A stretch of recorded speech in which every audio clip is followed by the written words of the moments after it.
Yo, Thomas. Hey, buddy. What's up, buddy? How's it going? Top of the morning to you. Top of the I evening. am top of the evening to you, yeah. Top of the evening to you. Good. Oh yeah, Hoover. Is that a Hoover I hear in the background? A Hoover? What now? I can hear a Hoover in your background. A Hoover in my background. I don't know what that is. Really? Vacuum clean. I have an air conditioner in my window, and it's just loud enough to where my mic will pick it up, I believe. So I'm sorry about that. That's right. You don't call them Hoovers? No. What's that? It sounds like you're really far away. Damn this! That means I have to be close to them. So you definitely don't call them Hoovers then in America. Well, we call we call that company, that brand. We'll say, yeah, it's a Hoover vacuum cleaner. So I kind of knew what you meant. I didn't know exactly what you meant. I don't know what people. I think most people just call them vacuums. They'll just say, "Go get the vacuum," or, So that's what I always heard anyway in the South. Yeah, the American vocabulary always has to be really specific. Eyeglasses. Sidewalk. Exactly. Yeah, sidewalk. Horseback riding. Yeah, it's all superfluous redundancies. And what's the trunk? Oh, trunk. I know that's yeah. Yeah, I know it's bonnet and it's boot. Bonnet and boot, right? Bonnet and the boot, yeah. It's probably better than trunk, because trunk always makes me think of like a pirate chest. Like that's a trunk. Yeah. Or a tree trunk, I don't know. What's the topic today? What are you going to be talking about? The school of thought of rationalism. It's we've covered all the other stuff in epistemology. Now we're going to cover the schools of thought. Man, there's a lot of fucking noise going on there. Oh, sorry, dude. Sorry.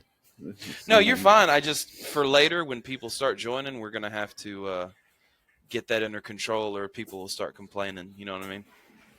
Oh, I won't be putting bottles down all night. For some reason, your mic is like really sensitive. Like I can hear you really well right now, but I can hear everything else too. Like I can hear people talking in the background, like birds chirping. I can hear all that. Really? Yeah. I could hear that just then. That sounded like somebody dropped something on the floor. That was the neighbor, like 20 foot away, opening a gate. Yeah. She's just come across to give me some beans. Yeah. I'll only unmute them when I talk. Okamaka.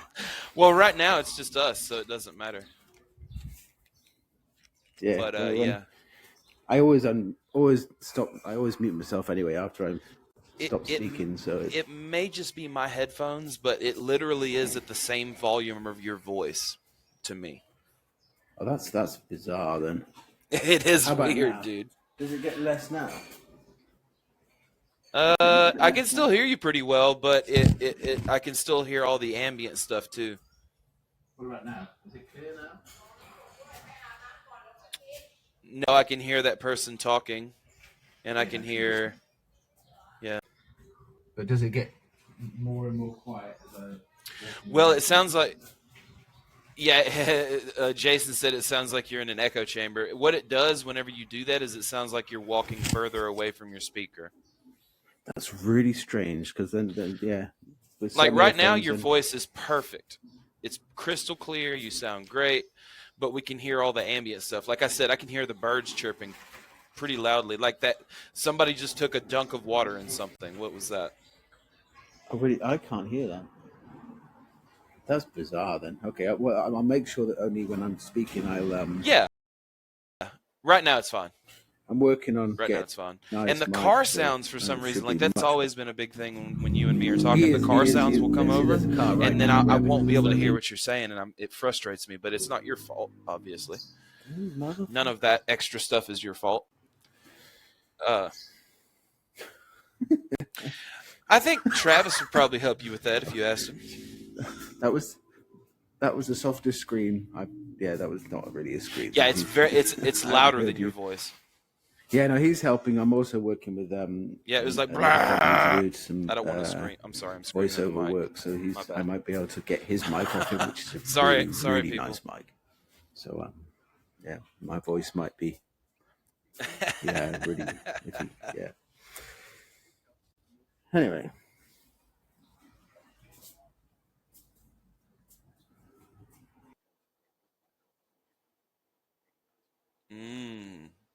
Yeah, that's what you want then.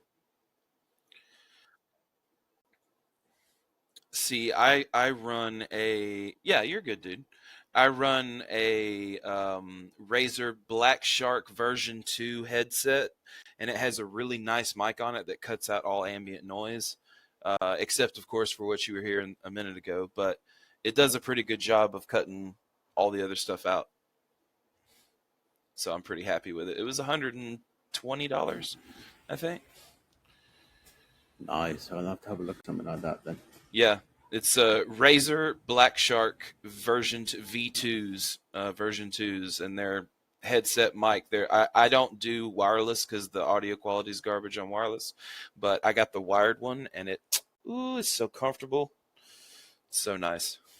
It has pretty good sound quality too. Not like Sennheiser sound quality, like in studio recording sound quality headphones that are like $500, $600, $700, but still pretty good for what they are for shizzle. So real quick, why doesn't Mace usually start around 5 p.m. my time? I think the reason why he's starting like this time is he'd invited Jack, and Jack didn't rock up, so he was. See, was that motorbike really loud then? Yeah. Yes. Motherfuckers! I'm gonna have to go to the jungle if I want to speak to you on here then. I mean, it's okay. It's not your fault. We can all. Nobody. I'm just letting you know for future reference. I'm not complaining. You're fine. I can deal with it. Cool, man. So yeah, I think he invited Jack, and Jack didn't turn up. So that's probably the time that Jack could join, and he couldn't then. So that's why he's there. So he's reading through like 26 different things from BuzzFeed if they're sexist. So he's on number 7 now, so he's got another 20 something to go. So he might be going on for a bit, but there's only a few people in there. So that's fine. I told Travis we could have 2 different shows at the same time. I think that gives people an option to listen to that or listen to this. They can jump between it if they want to. Don't worry about trying to tell Mace to stop or anything. Just let him keep doing his thing. And I actually did that in the last show. I was hopping between the 2 when I could sense that something was going to go on for like 10 minutes and it was not my thing. I'd hop into that and then hop back, and it's quite cool because it will happen. We're going to have such an audience in the future that we're going to need to have more than one show on at once. We will have to, yeah. We really need 2 shows a day if we really want to kick this up into high gear. You know what I mean? I do plan to do like one every day, then short ones.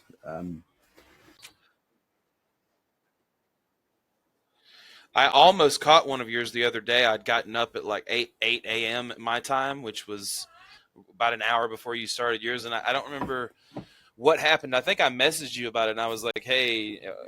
Oh no, that wasn't mine. I jumped into someone else's, and I was chatting with them, and I thought I'd just invite everyone.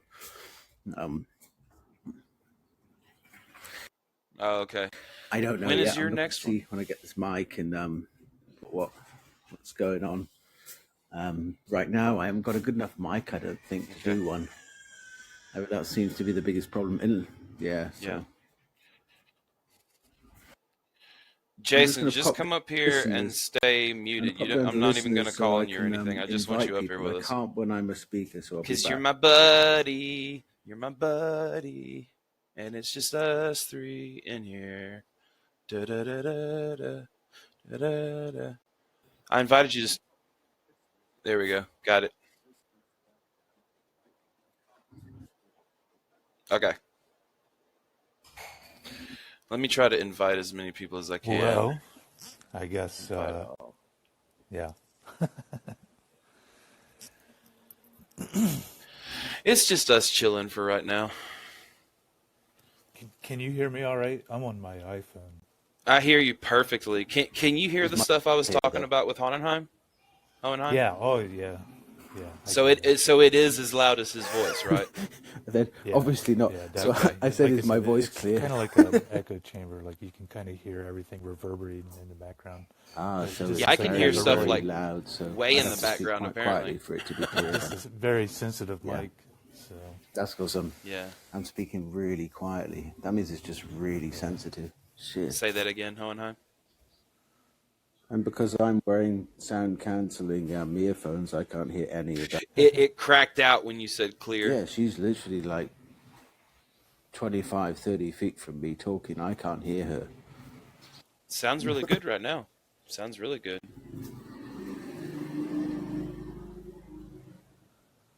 Mm-hmm. That's why it's picking up all the other stuff. I can hear scrapes of like a broom or something. I can hear all kinds of stuff. It's like I have a window into what you're doing Lucky and hell, where I you're can't hear around that. and like your environment. It's weird. Super sound.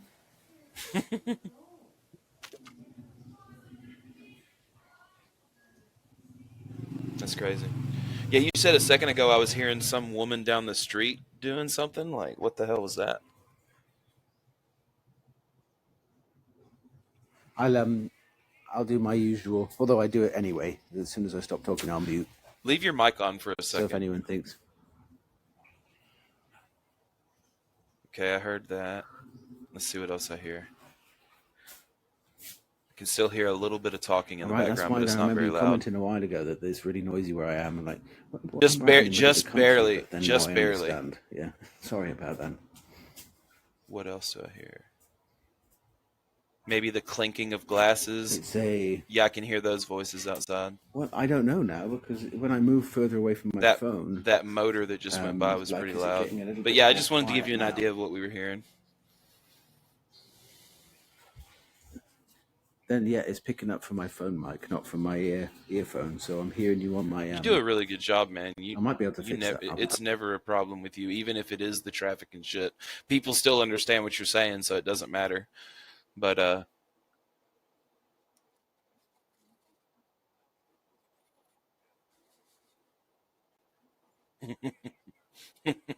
just ultra sensitive mic. Is that your phone mic or what mic is that?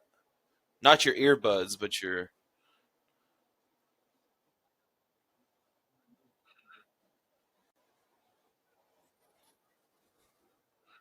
Yeah, it sounds like you've backed away from it a good bit.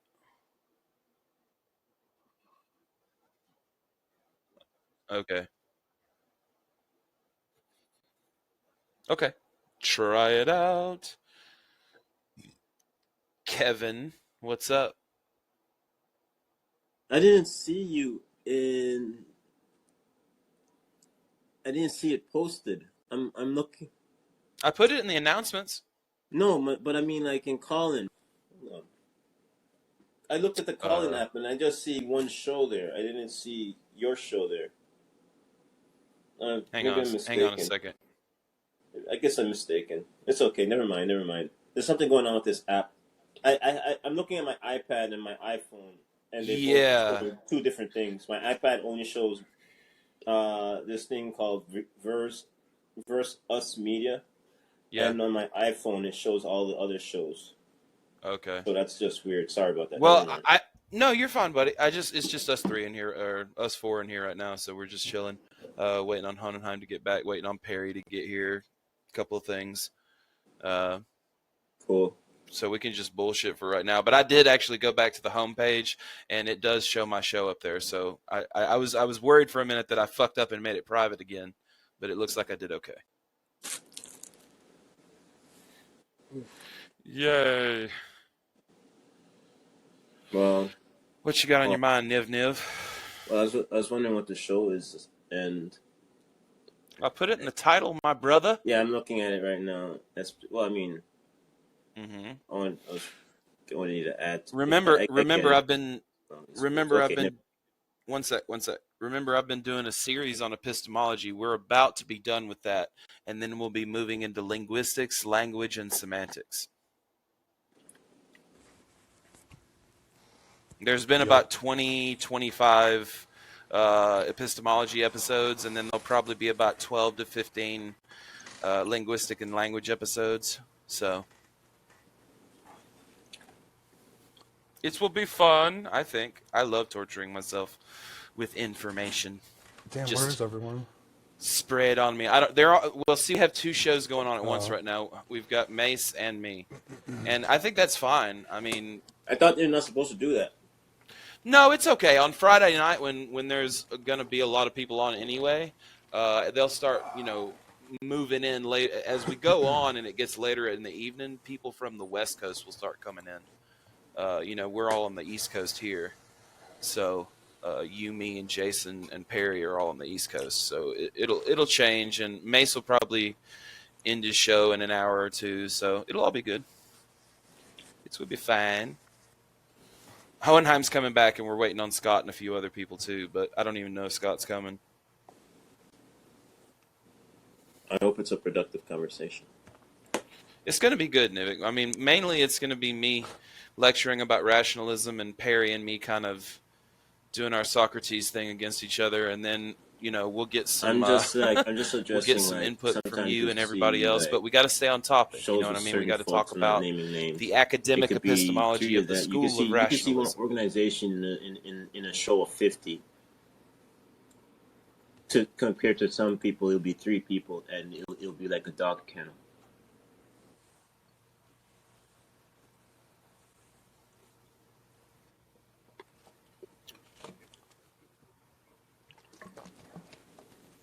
So I'm just saying, if 50 people could have more. Well, I know you would know because you've been in a shitload of call-in shows. That means the conversation so pretty much broken you know it down, better than we right? do. If it's just two folks what is that just shout at each other. You can go into a call and it'll just be 2 guys, and it'll just be both talking over each other. And it's just people. It's a clusterfuck. I agree. I don't want to be dragging people.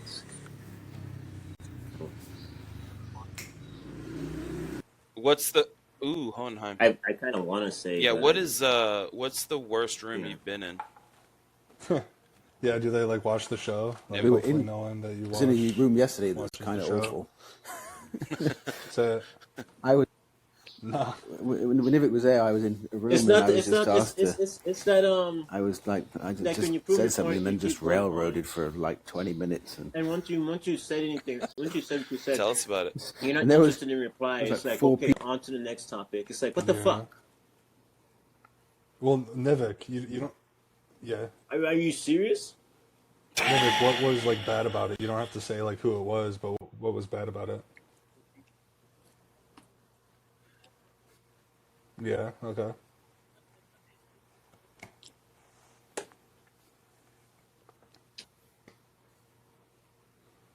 You gonna push back on it?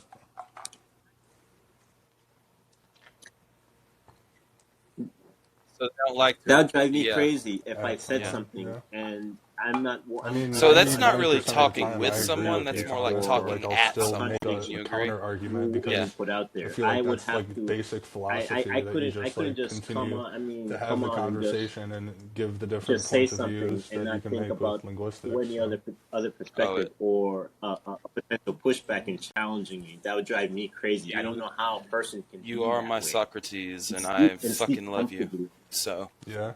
You know, I would have to. Yeah. I mean, I'd have to get a pushback and a challenge, and it'll be just a back and forth. I mean, why even come on? Just stay in the bathroom Yeah. and talk in the mirror. Why even That's here? religion.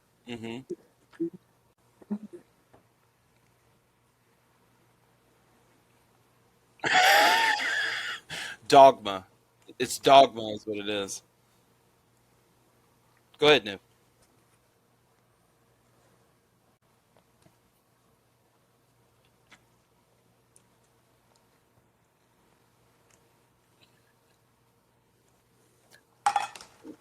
Oof. Do you, I mean, if somebody's going to talk at you, I don't see how you can have a good dialectic, you know what I mean, where you're actually sharing information and learning together and respecting each other's ideas and stuff. If somebody is talking at you like they're reading an essay or just speaking to a crowd or some shit, that usually is a big turnoff for me. So I feel you. Do you ever come across rooms where they're actually trying to have a good dialectic and learn? Nivek?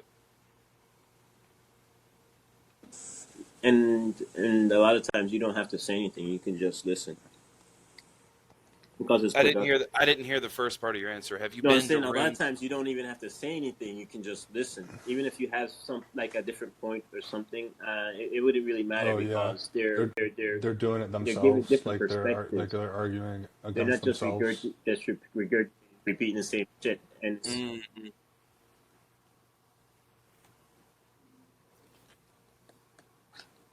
well, they're different view. Yeah, they're arguing against themselves, and plus the conversation is being productive. There's something there. You know what I mean? It's I mean, you know what me and Trav talk about all the time with dialectic, right? like the questions are being answered and stuff like that. That's cool. You hearing me, Niv? Yeah. We always talk, me and Trav and Perry and everybody, we always talk, I know you do too, but we talk about the dialectic. Have you been in rooms to where it's been a good dialectic to where you thought you learned something good and Yeah. maybe the other person learned something from you also? I sometimes I don't care if they learn anything from me. I just want Well, it to be I know. I want it to Yeah. be. I want it to progress. I don't Yes. wanna. I don't want it to be like a tail chasing and repeating of the Yes. same. Yeah, I agree. Because if I a agree. person don't want to hear from me, that can be fine. If they're saying something, I'll just take what I can and then I'll just use that in another conversation. I don't have to hear myself talk. I know you don't, bud. Some people Yeah. they get off on hearing their sound of the voice. You've got hell of a I feel conversational like durability. Josh's rooms often are You like have that, my where respect for that, it's sir. like they both originally realize that they have different premises and that they still continue to talk in that circle against each other instead of moving on to something more productive and like a different and like yeah, I mean so we all Is know there an Josh's instance you could give me so presupposition, I could have and some insight? so I won't name names, but people like this guy kept bringing up like the Mm-hmm. terrible things that are said in the Bible and stuff. And essentially Josh's response to every single one of them is that there is context. Right. And Right. Josh did make some pretty good points that there is context that would explain what, you know, at face value seems to be completely repugnant, right? But they kept bringing, you know, there's like a million examples of that in the Bible.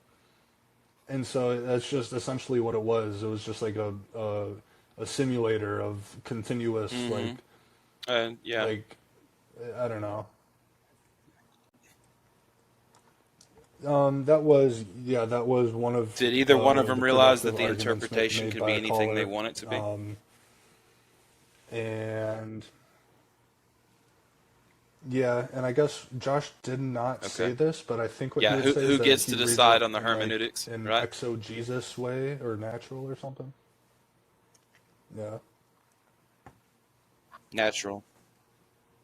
Exegesis, yeah, which is reading the Bible properly with the proper quote unquote spiritual wisdom. Yeah. Eisegesis is reading it with I think with the incorrect spiritual wisdom. So he takes that exegesis a little far because Right. no one knows the correct way to interpret metaphor in the Even if we Bible, had, and even if we had most of it seems like metaphor. You know what I mean? and Myth or legend or I won't things like say that. idol, But that's idolatry, fables. but if we had a So role model like Luther or Saint Augustine or something, so he read it like this, so this is how we have to read it. I mean, even then, that opens the door for like interpretation. It seems to me, unless you just like repeat word for word what if Saint Augustine had an account for every single verse and what he would say about those verses, which obviously, I mean, even if there was, I probably would too. correct. I would trust St. Augustine's interpretation more than my own, right? Yeah. That's because it was his entire life. You know what I mean? So theologically, we would have to defer to him. It's just us four hanging out in here, guys. So I'm just babbling. We'll You get know, I into go into rooms as for challenges, just to see if I could how strong I can test my composure. How if I can how strong I can meditate and not lose my cool and just be composed as long as possible. And I think that's a good exercise. Yeah, in some rooms, they really test your composure and not having you lose it. Like, you really have to be like very extremely honestly, calm Vivek, and collected, I would and not want argue to like that friggin' there jump out of a is. window. You know? I mean, maybe in I know what you person mean. if you're being like physically threatened, but on call-in, I can't really think of any situation where you should lose your composure. Even if they say the most vulgar thing possible, I mean. Yeah, me either. I'm not talking that. I don't Yeah, care if a person no, insults me. go for It's it. just Like, are you talking about your He knows critique that. of, Let like, him rationality get it or out real something? quick. I'm not talking about insulting me. I could water off a duck's back with me. I'm talking about when you're trying to have a calm back and forth and try to have it be composed and where it's Right. it's I see what you you're mean. not shouting over each other, Yeah, and polite. it's not breaking down. Yeah, I mean, Mhm. like, I don't even care about the politeness. I just want it to Well, I flow. do.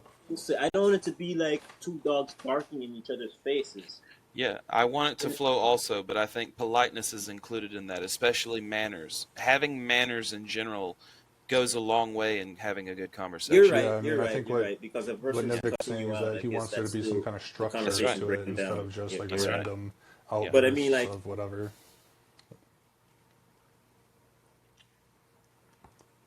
Oh, I agree. Yeah, I agree with that 100%. Right, yeah. Uh, like, if Exactly. you want to say I'm a motherfucker or anything, it's like, why am I a motherfucker? Please Yeah. explain. And you know what I mean? At least there's some organization and structure. Yeah. yeah. Try to get the answers when people give you that kind of stuff. Try to get the actual answers from them, What and is your sometimes you evidence that I'm can't. a motherfucker? You know, well, you're just so stupid. Well, okay, what am I stupid about? What's so stupid about me? You know, and they're not. Yeah. Where's your evidence that I've fucked my mother?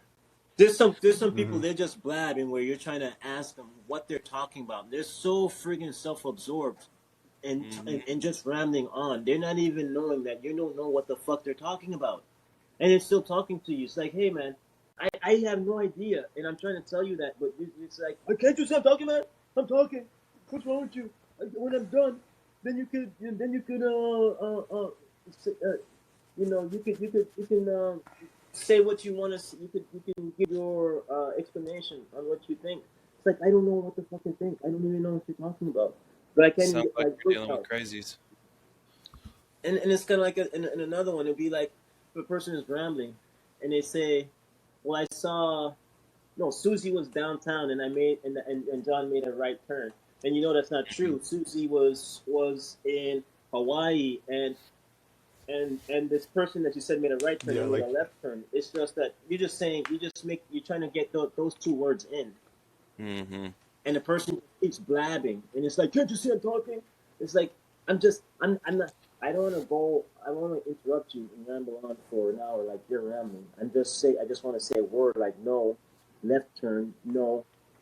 Susie was over there instead of over here. Something as simple as that. But people are so fixated on their rambling. You can't no, you're good. I mean, word in. but what you did is you brought in like you didn't ramble in the sense where you were just saying stuff that didn't pertain to like the conversation, which people do a lot. Like they'll just bring in details to a conversation or a story. It's like just get to the point of the story and right, yeah. No, they just want to hear the sound of their voice, and what they say what they say in 30 minutes, I could have said in 2 fucking seconds. It's like, are you kidding me? Are you Yeah. kidding me? It's not everybody, but yeah, I'm with you that there's a lot of people like that. Oh, there's a lot. I Yeah, have I to admit, I understand that. lost my composure yesterday. Did you? I was sitting, and the host was asking what I think, and a rambler was in the room, kept cutting in and still talking. It's like, bro, it's only been you talking. You've been rambling forever. Nobody's saying shit. Can I ask what this guy thinks? And he's like, oh, okay. And then it's like when I start to talk, boom, jumps in and steamroll me again. It's like I you know what? That's the first time I've ever broke down. I never rage quit. I never left. I actually left. I can't believe I did that. I usually don't do that.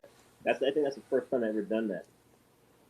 Frustrated. Well, you can take it less to heart. You know what I mean? You can take it a little less seriously, and then just stay forever if you want to. Yeah, Who cares if the other person gets my point annoyed? would be like, But that can be frustrating, is what I'm saying. if you think, get what I'm if saying? you're trying to reason, Yeah, I do. I mean, there is no reason, or I guess rationality, ironically, since that's what we're going to talk about.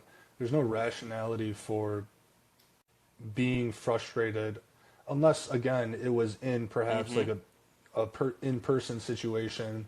Maybe you feel like threatened or something. Like, I'm just trying to think of the extreme, but sure, yeah. Well, there are some things that are going to be frustrated based on our biology and our environment to us that are not something that we have control over, like road rage or anything like that. You know what I mean? I've got road rage to a degree. I'm never going to get out and punch somebody, but I mean, I want to very badly. So, you know, being like, unless, like, I don't know, I guess you could go out. Yes. Mm-hmm.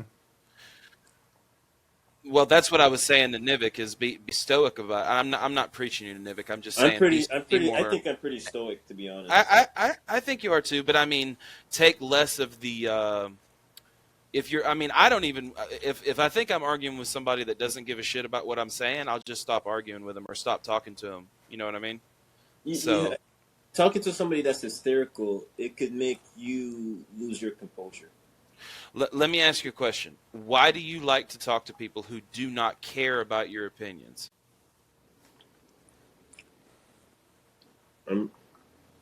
Me. I'm not saying you should. I'm just saying, why do you, Nivik, like to talk to people who don't give a shit about what you think? It's not necessarily about the person. It's about the conversation that's being discussed and the other people who are listening as well. No, Mm-hmm. I agree. That's a good answer. So it's not necessarily have to do about what they think or what I think or how they feel or I feel. It's just about truth. Yeah, it's a good answer. And what reality is about. And if you have a person distorting it to a room full of other people where you want to have a productive conversation on a particular topic, you would and should challenge that person, Thomas, because we're talking about person, X or whatever, and you were saying that some of the things that he says is just like so dogmatic and absolute. And I, on the other hand, said that I actually enjoy listening to this person X talking, because even though I know, like, through my skepticism, I know that I don't know exactly that this is absolute, I'm still interested in the conversation to hear what this person has to say, because, he lives in the same world that I do. You want to understand them. Yeah, I want to understand where he's coming from. I could add more to that. There are people who try to distort. I need to be more like the you. Reality for their confirmation biases. They want to come into a room and quote whatever, state whatever crazy crackpot thought that they have, and everybody in the room to just agree with them and validate their confirmation, validate their biases. And you see some people that come in a room and they try to do that, particularly in Pangburn, and it's like, man, you're in the wrong fucking room for that. Yes.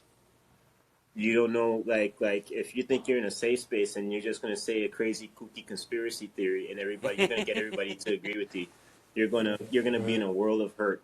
You're going to get your world's going to get rocked.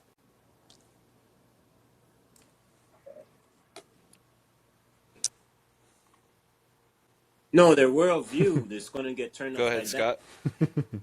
I was going to say that's 100% correct, Nivek. I'll take 300, Alex. Who's going to get wrecked for 600, please? Yeah, Nivek, we're making a Jeopardy joke, buddy. It's all good. Yeah, I mean, what I would say to that, We're old what I would guys say to that, talking Scott, about is shit nobody the knows about cat anymore. walking around with a tinfoil Sorry, hat. Niv. I didn't mean to break up your thought there.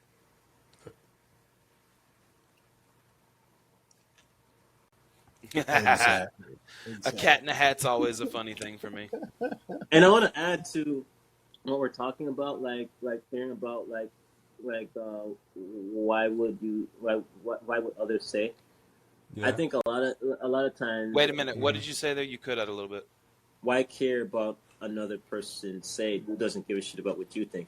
And Okay. a lot of times that person is about what they think, and they would go out of their way to distort truth in order to validate their confirmation biases. So it's almost as if they want lies to be out there, you know, and bullshit and crazy crackpot conspiracies. They don't think they're crazy most of the time. Well, my point is that is something that is the spreading that is deliberate, because it's about saying what you think is not crazy. It's kind of like you're bending. You want others and the environment to, and reality to bend to to your delusions. And the thing about that is, it harms others. You have to acknowledge reality for what it is. Otherwise, you can get bad repercussions from it. I agree. So you can't be just believing lies and bullshit and crazy conspiracies. And Yes, that's why I have an entire series on epistemology, hoping that people will understand that conspiracy theories get them into trouble more often than not. So I'm not cutting you off, Nivek. If you want to talk a little bit more, we can. But I was going to start getting, I mean, we're only going to have a few people in here with us. So me and Perry, we're going to start getting into the meat of rationalism. Yeah, exactly. So anybody is, of course, if they, anybody in the speakers that wants to pipe up when we're doing this, please, of course, politely interject yourself.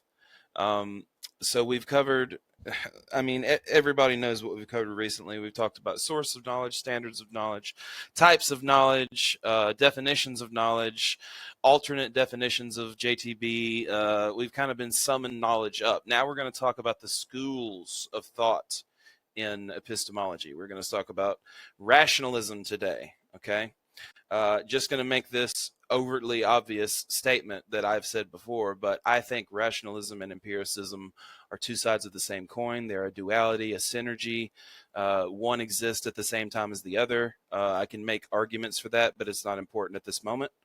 So let's just dig into a couple of first paragraphs, and then I'll see what Perry and Nivek and everybody's got to say. So rationalism is the epistemological view that regards logical reasoning or conceptual reasoning as the chief source and test of knowledge. Any view, not Aquinas, I can't pronounce this guy's name. He said any view appealing to reason as a source of knowledge or justification. That's broadly what rationalism means. So more formally, rationalism is defined as a methodology or a theory in which the criterion of truth is not sensory, but intellectual and deductive. Any problems with that, Perry? Are you talking about Quine? No, it's not Quine. Look it up again. Just look up the quote, any view appealing to reason as a source of knowledge or justification. Can you look up intellect? Yeah, I can, and we will have a show on intellect in my Philosophy of Mind series, but yeah, we'll look up intellect. Hang on. Yeah, I mean, is it on the rationalism page? Mm-hmm. Yeah, I'm not seeing the person that you're talking about. I was just wondering if it was Quine, because I know that he's big into this kind of stuff. He's more of linguistics, I think, but yeah. We'll get there. We shall get there. We're going to get a little bit into the history of rationalism here in just a moment too. I think you'll enjoy that part. But in old controversies, rationalism was opposed to empiricism. This is before. This was right around the scientific revolution, after the Renaissance, that kind of stuff, the Enlightenment.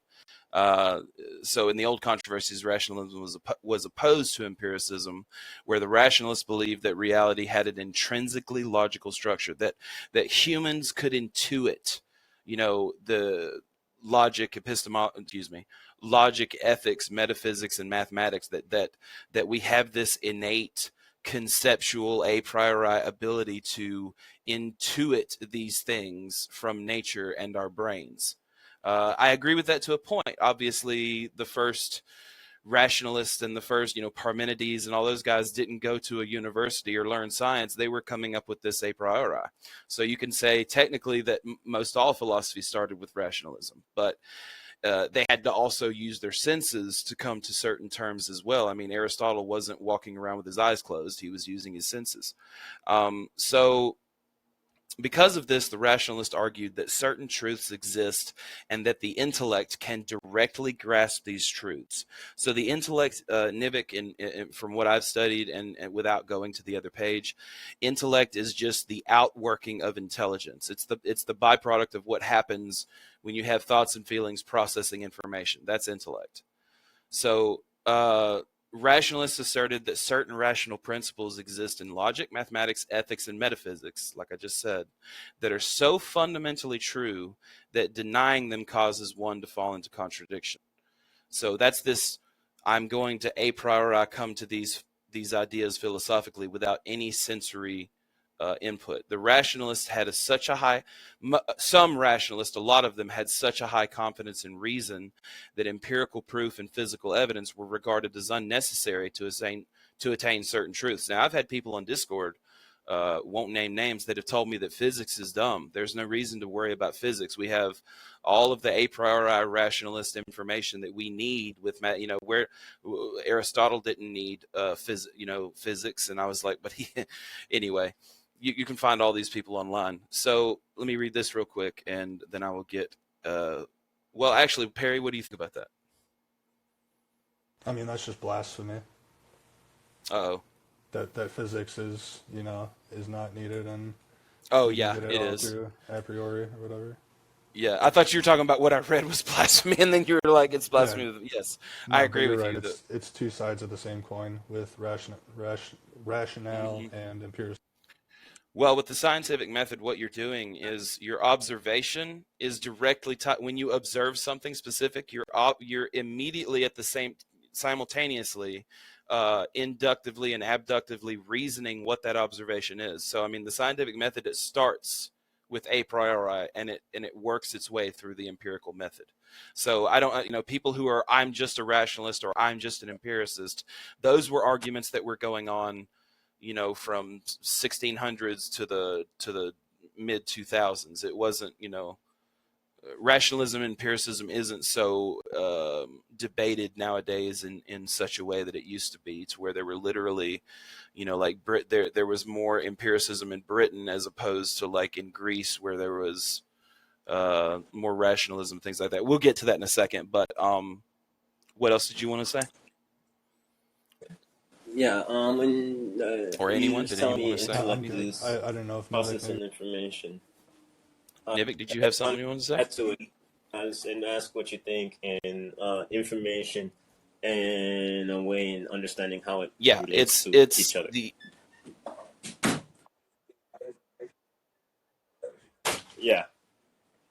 Processing information in a way. Understanding how information relates to each other. Is that what you said?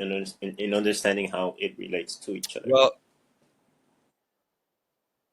because that'd be logic, right?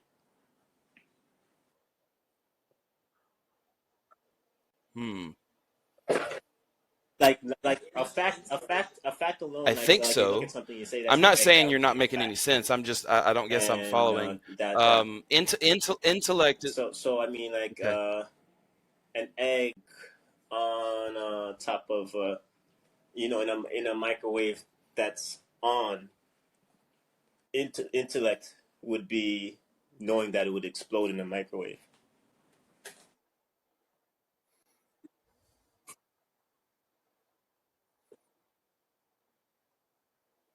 Sure. Yeah. I mean, you would use your intelligence, which is your cognition, Yeah, your the thoughts and your predetermined order. feelings, to work out the problem, and that would be intellect, the working out of cognition. What happens. Yeah, yeah, you could say that too. Yes. hmm Let me go on with this paragraph, and then I'll jump to everybody real quick again. So we've got a little bit to cover tonight, guys. So I'm not saying we got to make it fast because we'll be here for hours. I'm having a great time, even with 7 people here. So appreciate you guys hanging out with me because I love you all. But let's see. Different degrees of emphasis on the rationalist method lead to a range of rationalist standpoints. From the moderate rationalist position, its reason has precedence over other ways of acquiring knowledge, but they don't throw empiricism away. The more extreme position, and I'm assuming this relates to idealism, but the more extreme position is logical reasoning is the unique and main path to knowledge. That one I'm a little bit more skeptical of.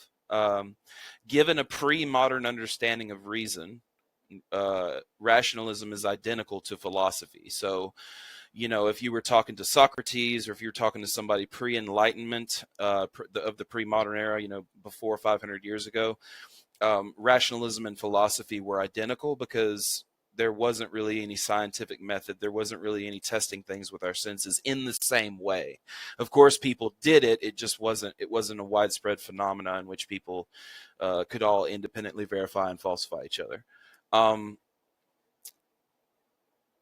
So no, we don't care about that. So anybody have any thoughts on that? You're talking about knowledge and reasoning. They're different, but kind of similar, right? Reasoning is logical reasoning, like how we talked about deductive reasoning and Aristotle and his ways that he constructed syllogisms. Knowledge is what comes about because of good reasoning. Does that make sense? Know. Yeah, what you know comes from good reasoning. So they're kind of like a yin and yang kind of thing. It's kind of like you look at you see something as knowledge, and it's a fact, but the reasoning would be you using that knowledge, using that information in a way, process it in a way to come to a different knowledge. Right. Be careful, because the word information in physics means something different, and it means something different in literature. So just be careful on saying that when you're talking about information.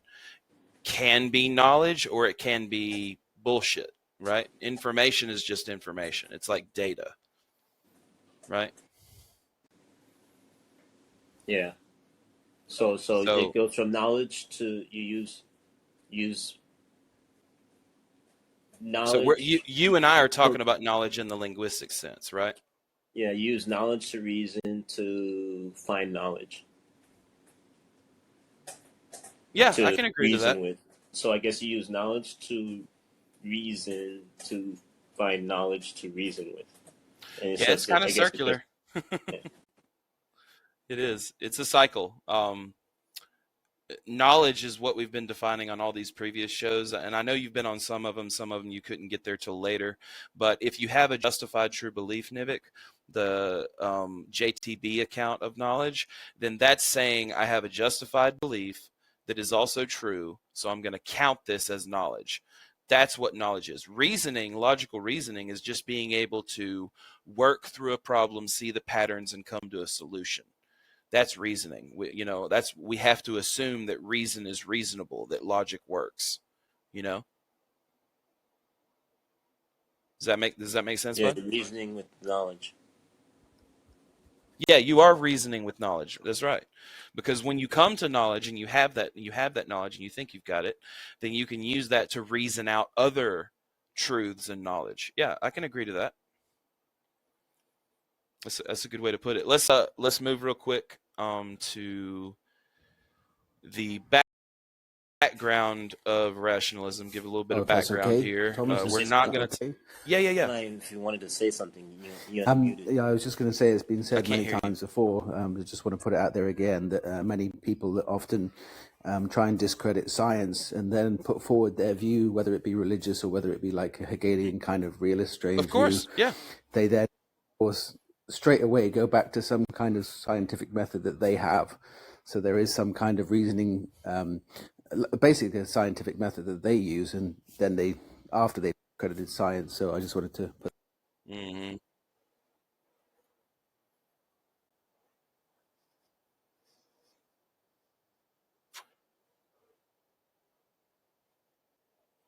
Mm-hmm.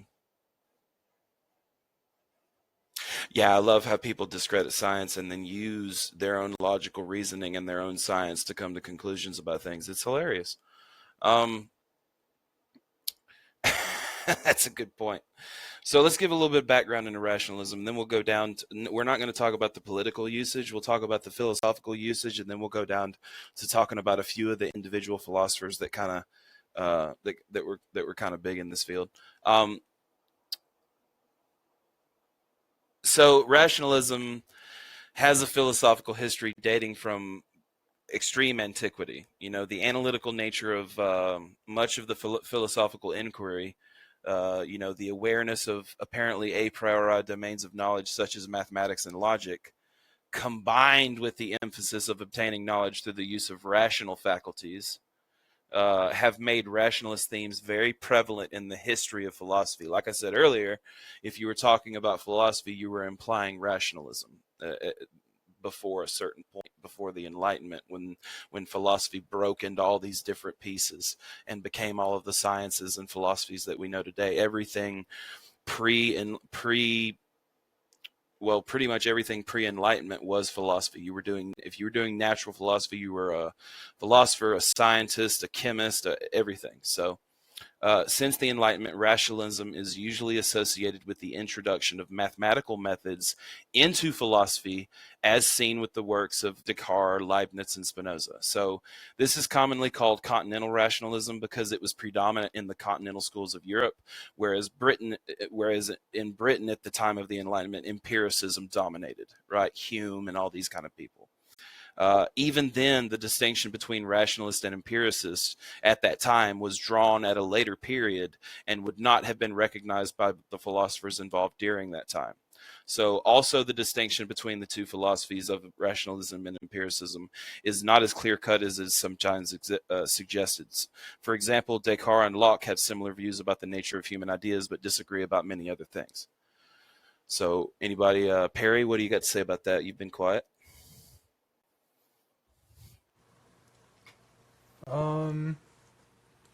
Seems pretty straightforward to me. I mean, obviously we've talked about all of this in a sense. Let's play the game for the audience. You know what I mean? Okay. Any ideas that you can think about that? So something that often, well, I guess recently, especially recently with linguistics, it seems like you have to talk about linguistics in this situation, especially with, so let's say rationality, and hard rationality you said was to be idealism, right? Well, I would think that it'd be associated with that because a hard realist is going to say that reason is the unique and main path to knowledge, whereas like a weaker one would say it has precedence over empirical knowledge, right? Okay. It's more true in some sense than empirical knowledge. That would be the weak position. Because in terms of linguistics, at least what I've heard recently on some of these lectures is that we use linguistics not necessarily to describe our empirical senses, because that's what it seems at first, right? Like, okay, we experience this, and then we use our language to describe it. What some people will argue is that linguistics actually is ingrained into that experience, into that concept itself. So this glass of water that I'm holding, it wouldn't be, I mean, how can you conceptualize without sensory input? How could you conceptualize in your mind, like the floating man experiment, where it's just a mind, but it has no senses and it doesn't have any memories? Could it come up with the idea of 1 + 1 = 2 a priori? And right. I would say probably not, because it would have to have the understanding. I mean, it would just be patterns in the head that it wouldn't be able to separate. Everything would just be like a big stream of consciousness, right? Yeah, I would have a lot of difficulty thinking of some way where you can reconcile that. I guess the only, the reason that I bring up linguistics and I bring up this hard idealism, for example, is that perhaps what these people have in mind, Descartes, or, well, not Descartes, but like maybe more so or Leibniz is a good one, right? He was a huge idealist. And so well, he had his own form of idealism.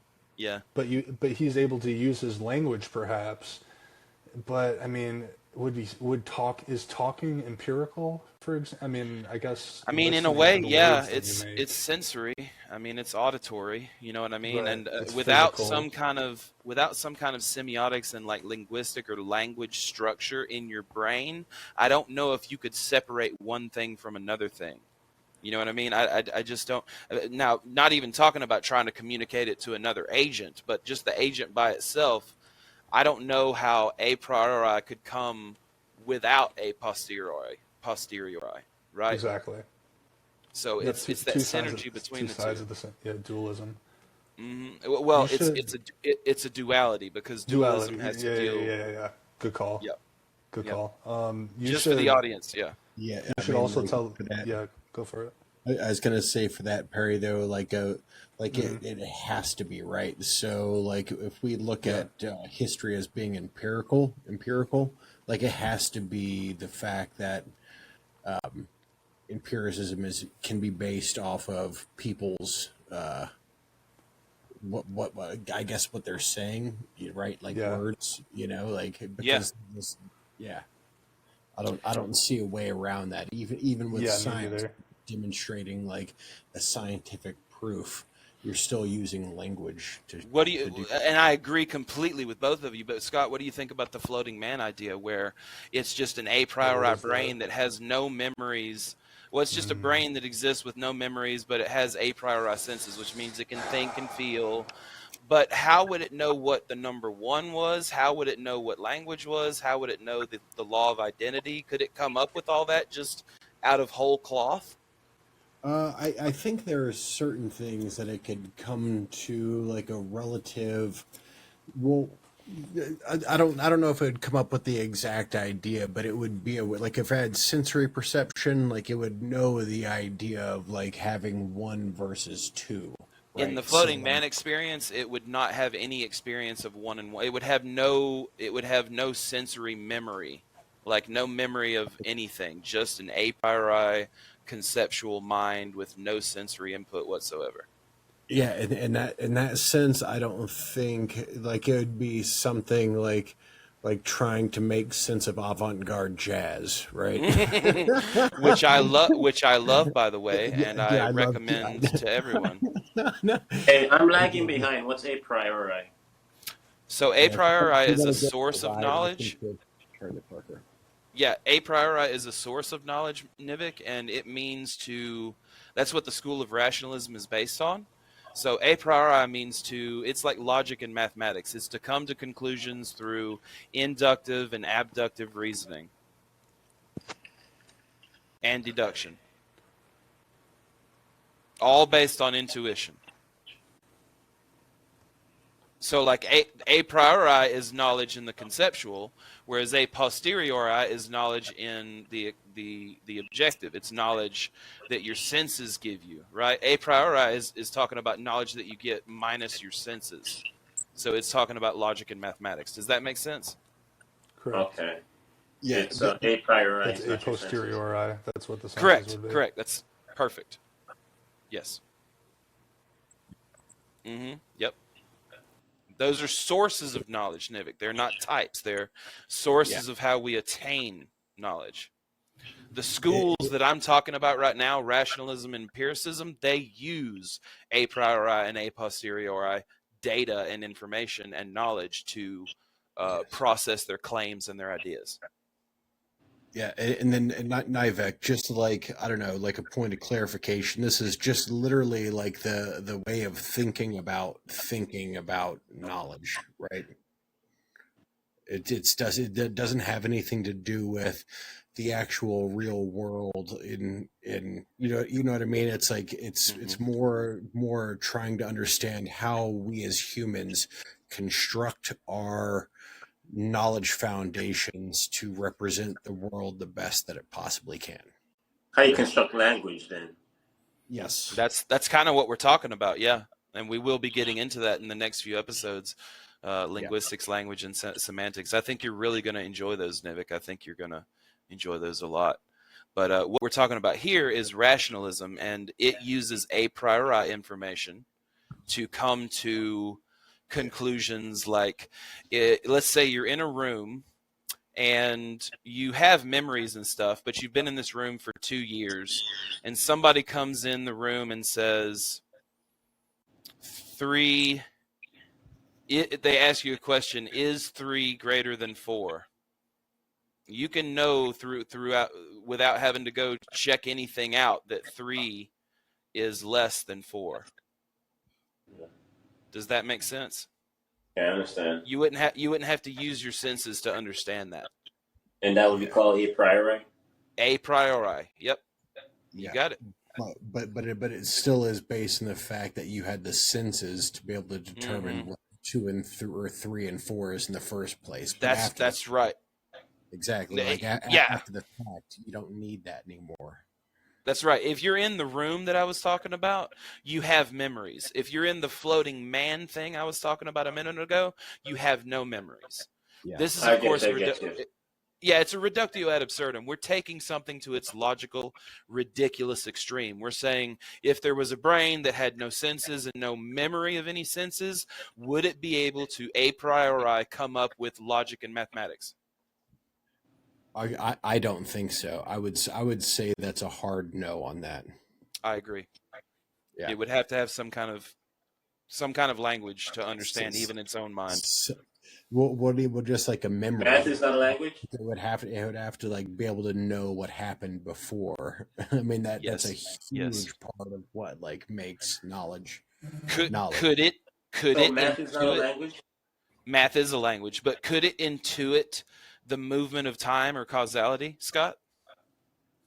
Ooh, I think like the intuit the movement of time, possibly.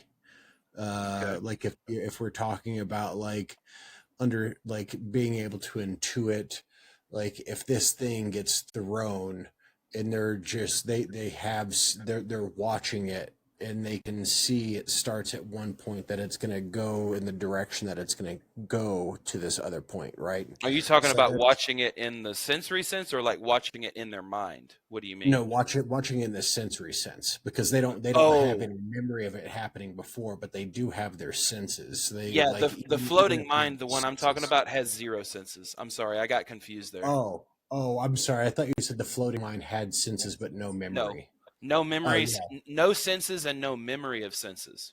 Oh yeah, then that's you might as well just not exist. I mean, if that's I agree, but some people would say, I've read arguments online that say they could a priori, that brain, that floating man could come up a priori with logic. Ooh, I would want to know what the rationale for that is, because that seems pretty extreme. Because it seems to me logic has to be based on input, right? Mm-hmm. If you have no input, what can you output? Exactly. Like all logical systems are based on input. Like that's right. When we fundamentally look at it. Yeah. So if we take our input system away, I don't know if we could come to the logic. I think we're all in agreement here pretty well. No, you're not. Okay. Okay. I'm the one on the jury that may object and have something to say about this floating man. Go object. So, knowledge and logic and all of these words that we're using are linguistic and linguistic created by humans. What if this floating man was a hydrogen atom floating around and has no senses, has no memory, but can it possibly know that 1 + 1 = 2 because it sees one oxygen or one, this is an oxygen atom actually. Well, this is a little bit of a false analogy because a mind is different than an atom. Right. So, but then you're presupposing, because a mind, in my definition, Ooh. yeah, I don't know. I mean, I guess I would presuppose that a mind has memory and all of this stuff. So, I guess that's why the floating man. That's why the floating man argument is a silly one, but it is something to think about. It's a reductio when you take it to its extreme and say, what if we stripped all memory of senses and all senses away? Could you a priori come to logic and mathematics?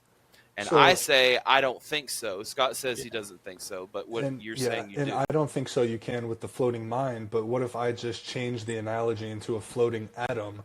Can the atom have logic and know that 1 + 1 = 2, even though we can't communicate with it? I mean, obviously, this is as unfalsified as it gets. Technically, I guess. Possibly, I don't know. Yeah. So is the sun conscious? This is the point, Perry. When I would break it down to like what you think a mind is. Do you think a mind is an emergent property of the function of the brain? Right. So like your mind, the way it works, it is it's basically like a mystery box that you throw shit into that never be seen from or heard from ever again, right? So the way your mind works is it's truly like an emergent property of all these different functions that are actually taking place within your brain, right? So current science is pretty much on that same note too. And an atom doesn't have those different sections. It doesn't have a mind. It doesn't have a mind. It just doesn't even have those different sections. It doesn't have different, Perry likes to go as far as he can into the skeptical point of it, just to attack the idea. As far as we know, it doesn't have this idea. Atoms, we are very. I mean, like our knowledge of atoms is the same as our knowledge of any basics in science, right? It's not the same thing. It's like why do atoms work the way they do? That's when you're getting into like quantum theory and like they're trying to understand that kind of shit. But atoms in and of themselves are solid. Like we understand exactly what the fuck that is. We can weigh atoms, right? Yep. So would you negate and disregard the hypothesis of what's it called, panpsychism, where like atoms have some fundamental like aspect of consciousness? Yeah, like I don't think that makes any sense at all. Well, okay, so the brain is made of atoms and we're conscious, so that doesn't necessarily mean that the universe is conscious, right? Or that every atom in the universe is conscious. Consciousness. Right. You're going to start asking what is consciousness? We're not going to try to get too far off into consciousness tonight, but if you want to bring up something, go ahead.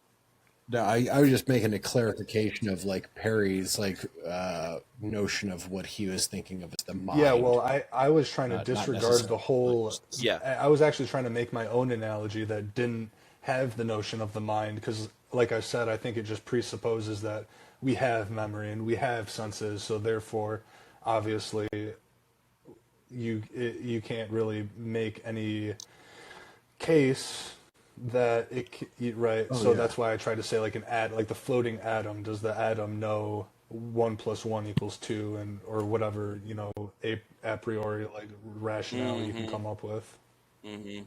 But there's no input, as you said, which I agree with. That's right.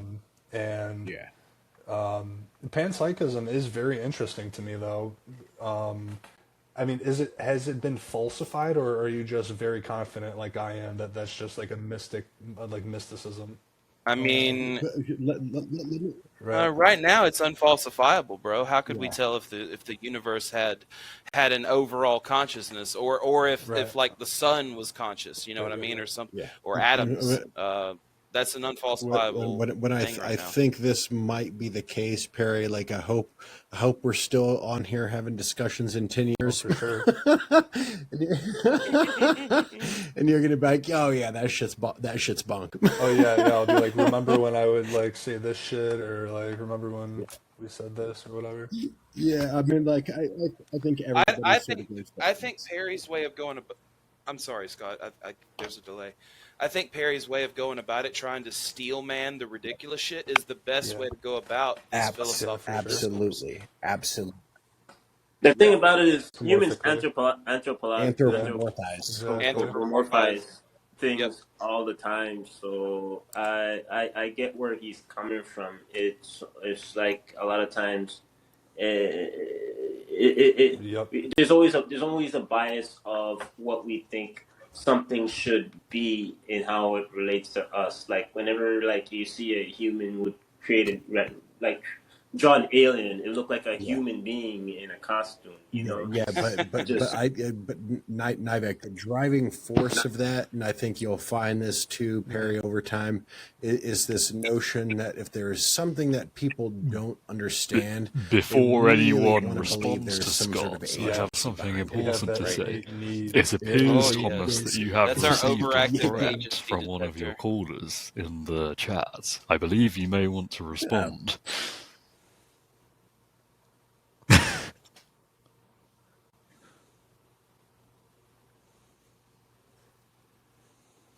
I'm good. So let's. What was I going to go to next? Perry, did you have anything else you wanted to say? No, I mean, Nivek, you're right. It's really hard. Hey, I want to do response. I was just going to agree with hang you. on, real quick, Thomas. Though I do want to say, It's just been just hang on, guys. Real quick, we got to go one at a time. The person who's putting things in the chat, they're actually waiting in the calling queue. Oh, well, I put in my description that we're going to be talking about this topic for a little while before we take callers, so it's okay. That you would be jerking off with a bunch of boys before taking callers? Because I think that's what Hannah Meringue has issue with.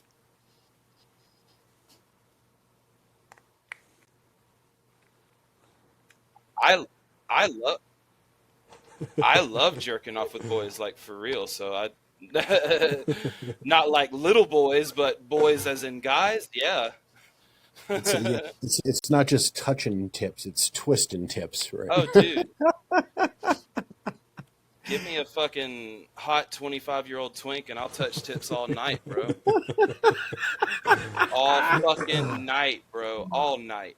You like twinks, or you like otters? Twinks. You know what I'm talking? Have you guys ever seen that Always Sunny in Philadelphia episode where he's talking about, like, yeah, if I was gay, I'd totally be a twink. He's like, no, if you're gay, you'd be an otter. So good. Oh my god. All right, well, let's I was understanding what Scott was saying and how people could be way out there and making shit up that's beyond them, but they could make shit up that's beyond them in a way that is anthropomorphizing. And somebody could say something, you know, in how in anthropomorphizing and how it's relatable. But like I'm looking at things from a different point of view, in looking at things in an absurd way, in it being very unrelatable. Right, like being unrelatable would be like a lava, looking at a pool of lava as life, or the star of life as life. It has nothing. It has no type of relationship to what we think of as life. all right. Sorry. No, you're good, dude. I was just listening. we're going to jump back into the topic for just a little bit, and then we'll go around the room again real quick. So we were talking a little bit. Are you good, Barry? Okay. So we were talking a little bit about the background of the school of rationalism. So we'll read a little bit more on my notes and stuff, and then we'll go on to the philosophical usage. So, like proponents of some varieties of rationalism, they argue that starting with foundational basic principles like the axioms of geometry, one could deductively derive the rest of all possible knowledge. Pythagoras would be someone who thinks that.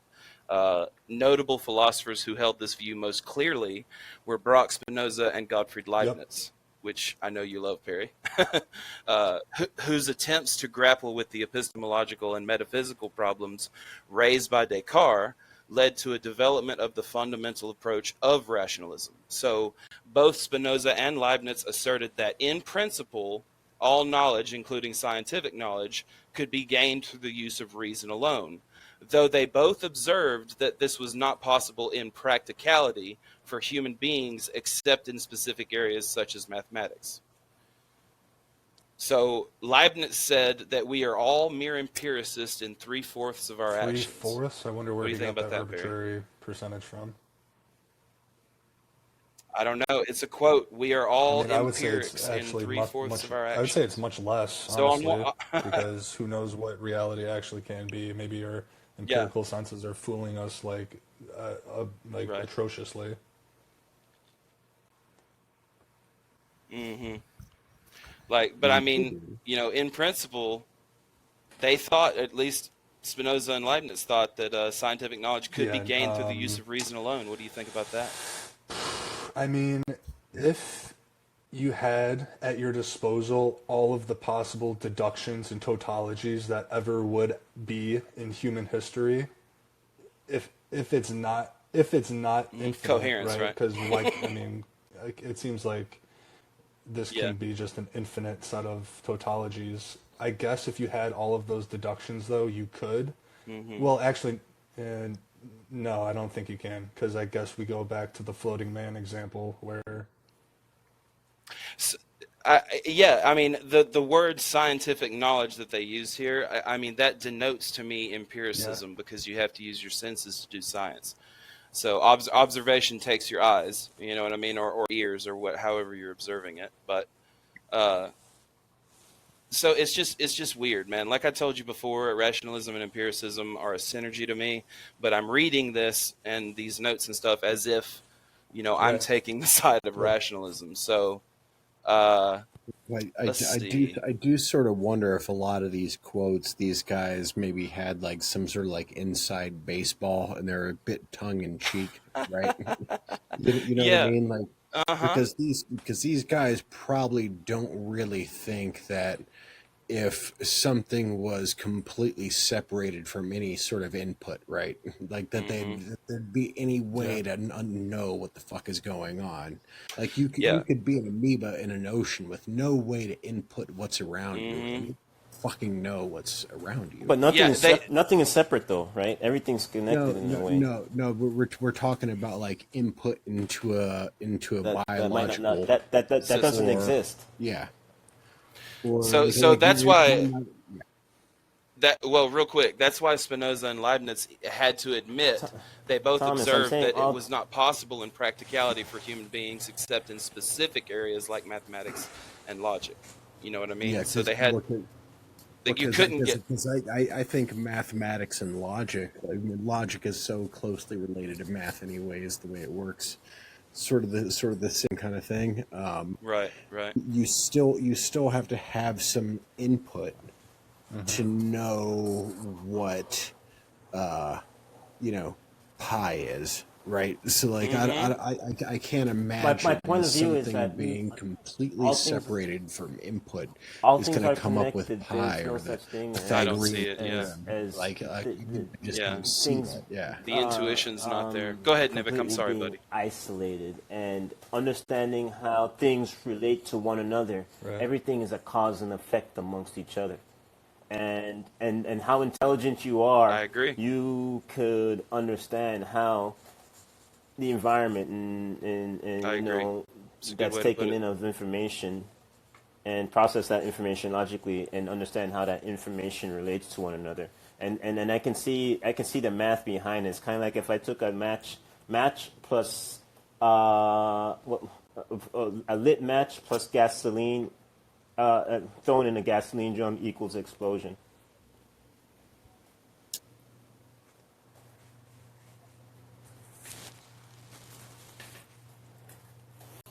Oh, I didn't know. Okay. Maybe. Unless the gas is expired, because gas does expire.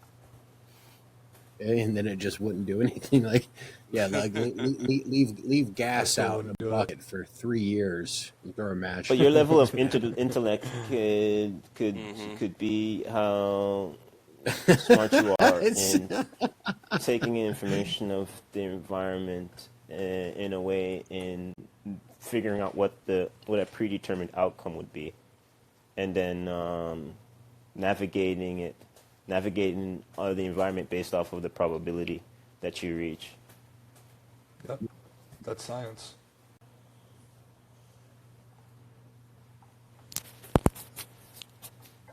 But and you don't know everything is going to happen 100%. I get that, but that's the best you've got. Is completely pulled out of your ass, right? Okay.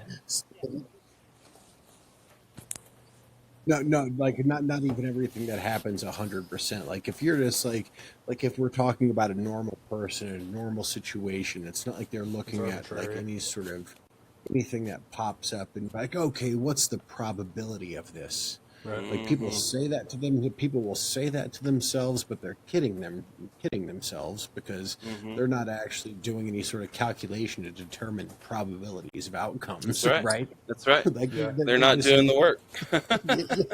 They're just using it to, like it's a coping mechanism. Scott, right? I would say those personalized statistics. You know what I mean? I give myself my own arbitrary probability the ones that are worthless. The light's going to turn green or whatever right here. And over time, if I do that with that light, it probably will become to whatever that true value is, but we'll never be able to like perfectly get that probability. Mm-hmm. Not necessarily based off your understanding. That's also based on repeated input of the same intervals, right? So hold on. No, like with like he was onto something. Light. Yeah, with like a red light. So if so if you're sitting at a red light and you notice yellow, the two lights on the T of your intersection go red, you have about 3 seconds, right? And that's just not something even that is. Not even that, but like coming up to a light, it's and not you can't arbitrary. see that, That's something the perpendicular that was actually street designed, lights, right? And you just know from experience, like, oh, I've been stopped at this light. If my memory serves me correctly at all, like X amount of time. So again, it's arbitrary is the key word to put in here. Exactly. Oh no! It's not arbitrary because those red lights have been designed by somebody to go off in a specific pattern, right? So it's not arbitrary at all. Like you're just recognizing that very real so what about this one that then? has been Let me take it to designed the by a extreme. person I who's designing have a pretty traffic confident lights, right? probability that when I walk outside to smoke this joint in a few minutes, that the ground below me is going to still be there. But since I don't believe, or the sun that's going to rise tomorrow, I have this arbitrary 99.9 for a million. Or the sun. After. But so you wouldn't call that arbitrary though, which I find interesting. So arbitrary is something that is said that doesn't have any relation to previous empirical evidence. Is that what you're saying?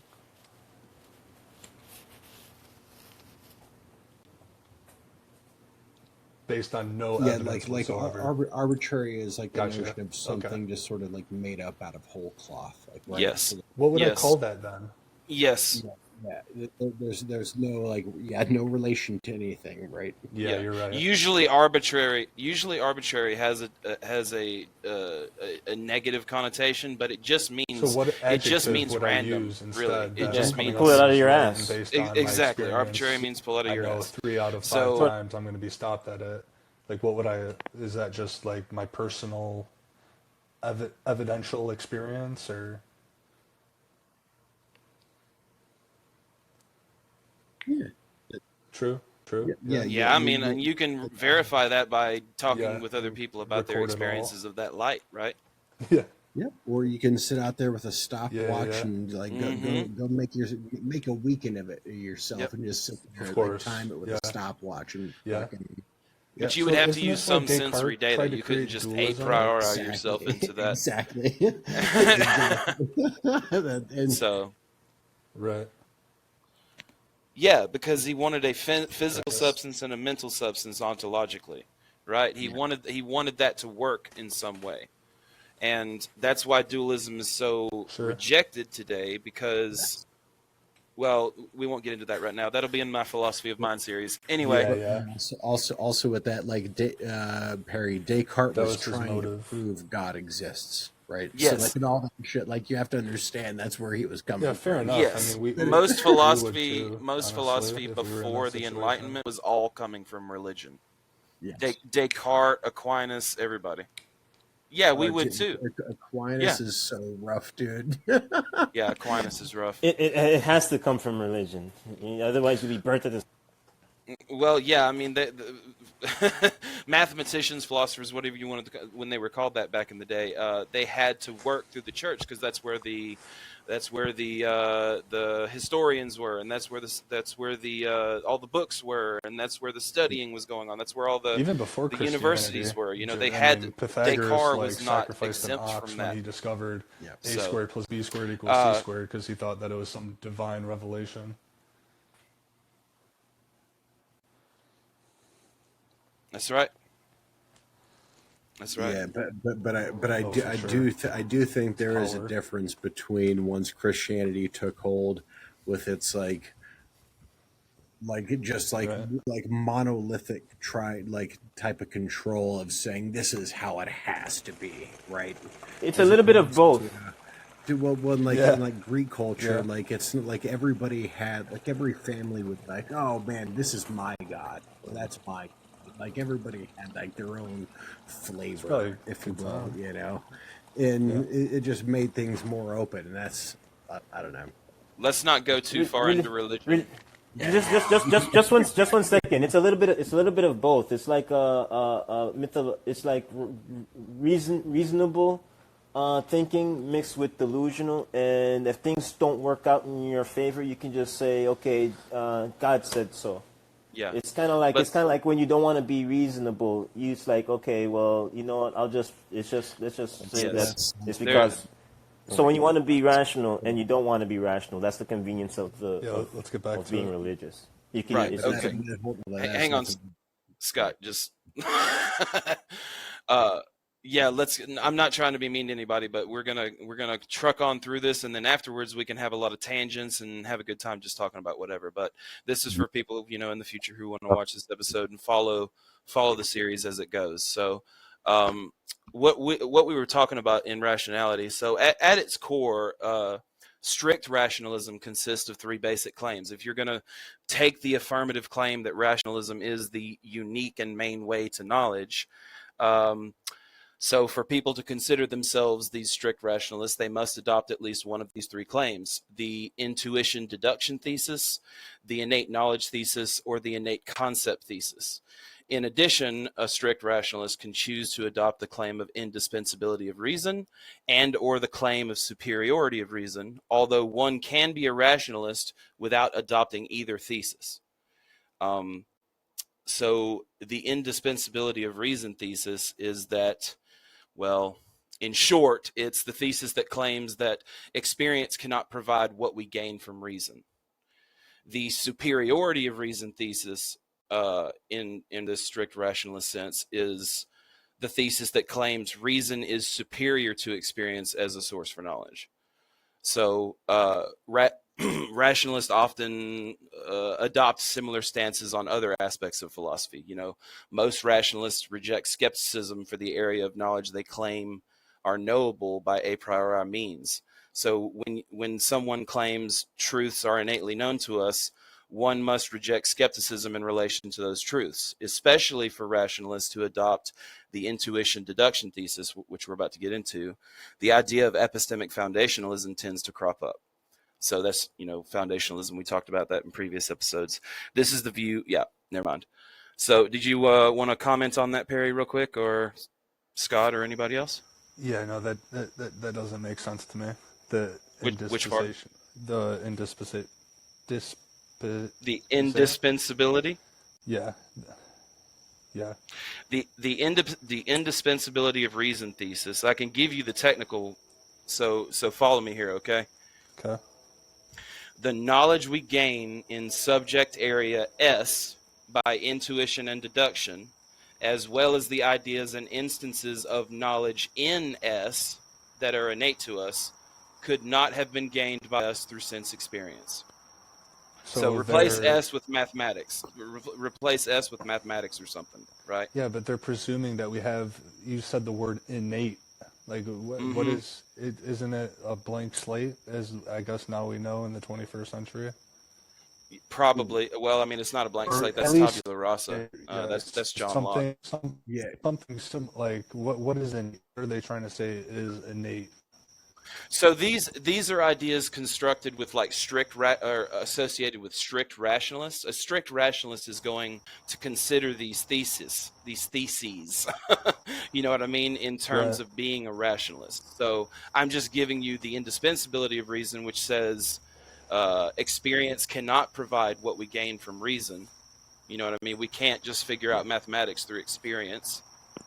And it seems like the superiority of reason. Hold on. I do want to say, Perry, like they're not saying like experience, like they're not discounting experience, right? They're just saying like experience can't state everything, right? Well, so in this sense, we are talking about strict rationalists. Yeah, so yes, we're talking about people who ignore empiricism. I'm sorry. Yeah, but they don't completely ignore empiricism, right? Because they're still looking at the fact that you have some sort of sensory input, like I've heard these arguments before, and it's still all predicated on the fact that you have some sort of input value, right? Exactly. Yeah, I mean, there's no fucking way around it. I agree completely. And that's the thing. In that sense, I think the innate, what they're talking about was like the innate ability of a human to make certain conclusions that other primates can't make, right? Gotcha. So like a human like Pythagoras can come up with the Pythagorean theorem. And that's being able to basically, it's understanding triangles in a way, right? So with the Pythagorean theorem, you can look at like the shadow cast by a tree, mark out that distance of the shadow, base that on the angle of the sun that's coming in, and you can figure out how tall that tree is. They couldn't have just a priori whole cloth that out, though. They needed to see the triangle, right? Exactly. Yeah. Exactly. That's the weird thing about it. Now, remember, as we're talking about all this stuff, I'm not arguing from the side of strict rationalism, but I'm describing what a strict rationalist would tell you academically. I think that, as I've said earlier in the episode, I think that rationalism and empiricism are synergistic, and we can't separate the two. Exactly. So I wanted to talk about the intuition deduction thesis. We talked about indispensability of reason thesis, the superiority of reason thesis, which is hard rationalism. And then we've got intuition deduction thesis. Intuition, just for the audience or anybody who wants to know, is basically the ability to acquire knowledge without appealing to conscious reasoning. So like maybe you could go look at a math problem and understand how that math problem could be used to solve something in the real world, but you don't really know exactly how you did that. You know what I mean? Like, or intuitively you're just good at like shooting a gun or skiing, or you can learn these processes through intuition instead of reasoning it through. So that's what intuition means in philosophy anyway. There's different terms for it in psychology and shit like that, but let me read this real quick and then we'll Leibniz has a quote here, but I'm not going to read the whole thing. You can comment on that, Perry, because I'd like to hear your thoughts. But so the intuition deduction thesis, generally speaking, intuition is a priori knowledge or experiential belief characterized by its immediacy, a form of rational insight. So we simply see something or observe something in such a way as to give us a justified belief. Beyond that, the nature of intuition is hotly debated, obviously. In the same way, generally speaking, deduction is the process of reasoning from one or more general premises to reach a logically specific conclusion, from the general to the specific. Using valid arguments, we can deduce from these intuited premises. For example, when we combine both concepts, we can intuit that the number 3 is prime and that it is greater than 2. Of course, we would have to have knowledge of mathematics before that, but it's still technically that would be the case. We then deduce from this knowledge that there is a prime number greater than 2. Thus, it can be said that intuition and deduction combined to provide us with a priori knowledge. We gain this knowledge independently of the senses. What do you think? I mean, it just sounds like you're describing empirical deduction, because it seems like this definition of intuition that they're giving. I mean, I really want to know what they were thinking, and I'm not saying this to be like, rude. Leibniz and Hume love this shit. So go ahead.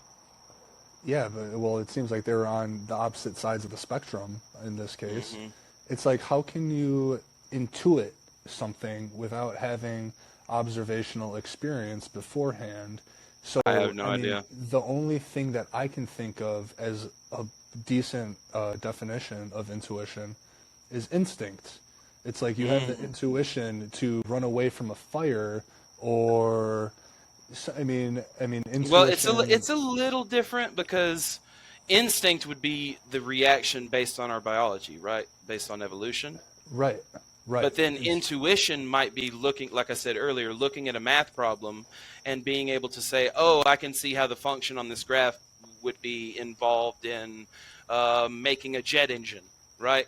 Or something like that. You intuited that process. Like you said, though, how can you intuit that without any prior math skills? I don't know. Because I think it would have to be there. I mean, it just seems like this definition that they just made is paradoxical, in my opinion. No, I agree. Well, that's the thing. I think, Perry, they're more.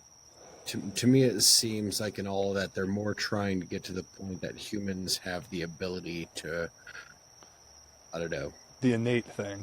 Yeah, that's the innate part. As humans have the ability to do certain things that other animals can't.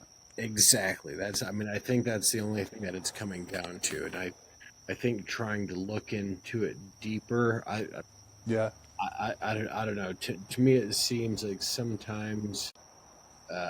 When you hear these kind of things, they seem shocking. But in my personal experience, I haven't read these specific philosophers' work too much. But and what you're saying, Scott, makes sense. But is that actually what they meant linguistically when they came up with that definition? I would assume so, right? Yeah. I mean, I sort of assume every human being is a logical thinking being the same way I am, right? Regardless of what information they come to, but they're a logical thinking being. That's the innate part, right? That's the intuition. Yes. Okay. That's the emergent property of the human mind. So when we use this intuition that you just described, we can therefore make deductions, hence the intuitive deduction, or whatever you called it, Thomas, intuition. Intuition, the intuition deduction thesis. Intuition and imagination and things like that are just mental modules. They're biologically ingrained into us. You know what I mean? Well, there you go, saying the biologically part. That's what makes me think of instinct, and that our genes have this intuition, so to speak, and our central nervous system has this intuition. I mean, we do, like I said, who where did Socrates get his degree from? You know what I mean? He had to intuit a lot of this stuff. You know what I mean? From inductive, abductive, deductive, and ampliative reasoning, and from his mental module of intuition. So let me read this real quick. The Leibniz quote's kind of long, but we won't read that right now. Empiricists such as David Hume have been willing to accept this intuition deduction thesis for describing the relationships among our own concepts. In this sense, empiricists argue that we are allowed to intuit and deduce truths from knowledge that has been obtained a posteriori. Yeah. So by injecting different injecting different subjects like math or something into the intuition deduction thesis, we are able to generate different arguments. Most strict rationalists agree mathematics is knowable by applying the intuition and deduction.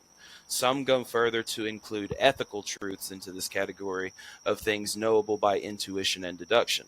Furthermore, some strict rationalists also claim metaphysics is knowable in this thesis in this way. So naturally, the more subjects the rationalists claim to be knowable by this thesis, the more certain they are of their justified beliefs, and the more strictly they adhere to the infallibility of their intuition, the more controversial their truths or claims, and the more radical their rationalism. That middle to last part somewhat made sense to me, where it's like you kind of brought in a probability concept to it. Mm-hmm.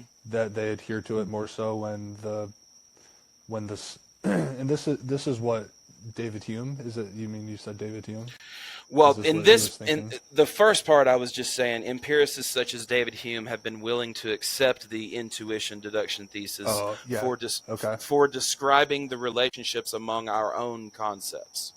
Okay. So in this sense, empiricists David Hume would argue that we are allowed to intuit and deduce truths from knowledge that have been obtained a posteriori. Nice. Yeah. A posteriori. Yeah. The next thing I read was talking about how all rationalists agree on what can be, like mathematics and logic. That's obviously intuition and deduction. But they go further. Some strict rationalists go that you can find ethical truths and metaphysical truths through the rationalist process. Through the intuition. I guess that's not like a terrible way. I guess you would just have to, like, in a sense, test it a posteriori in order to see if it's actually, like, practical.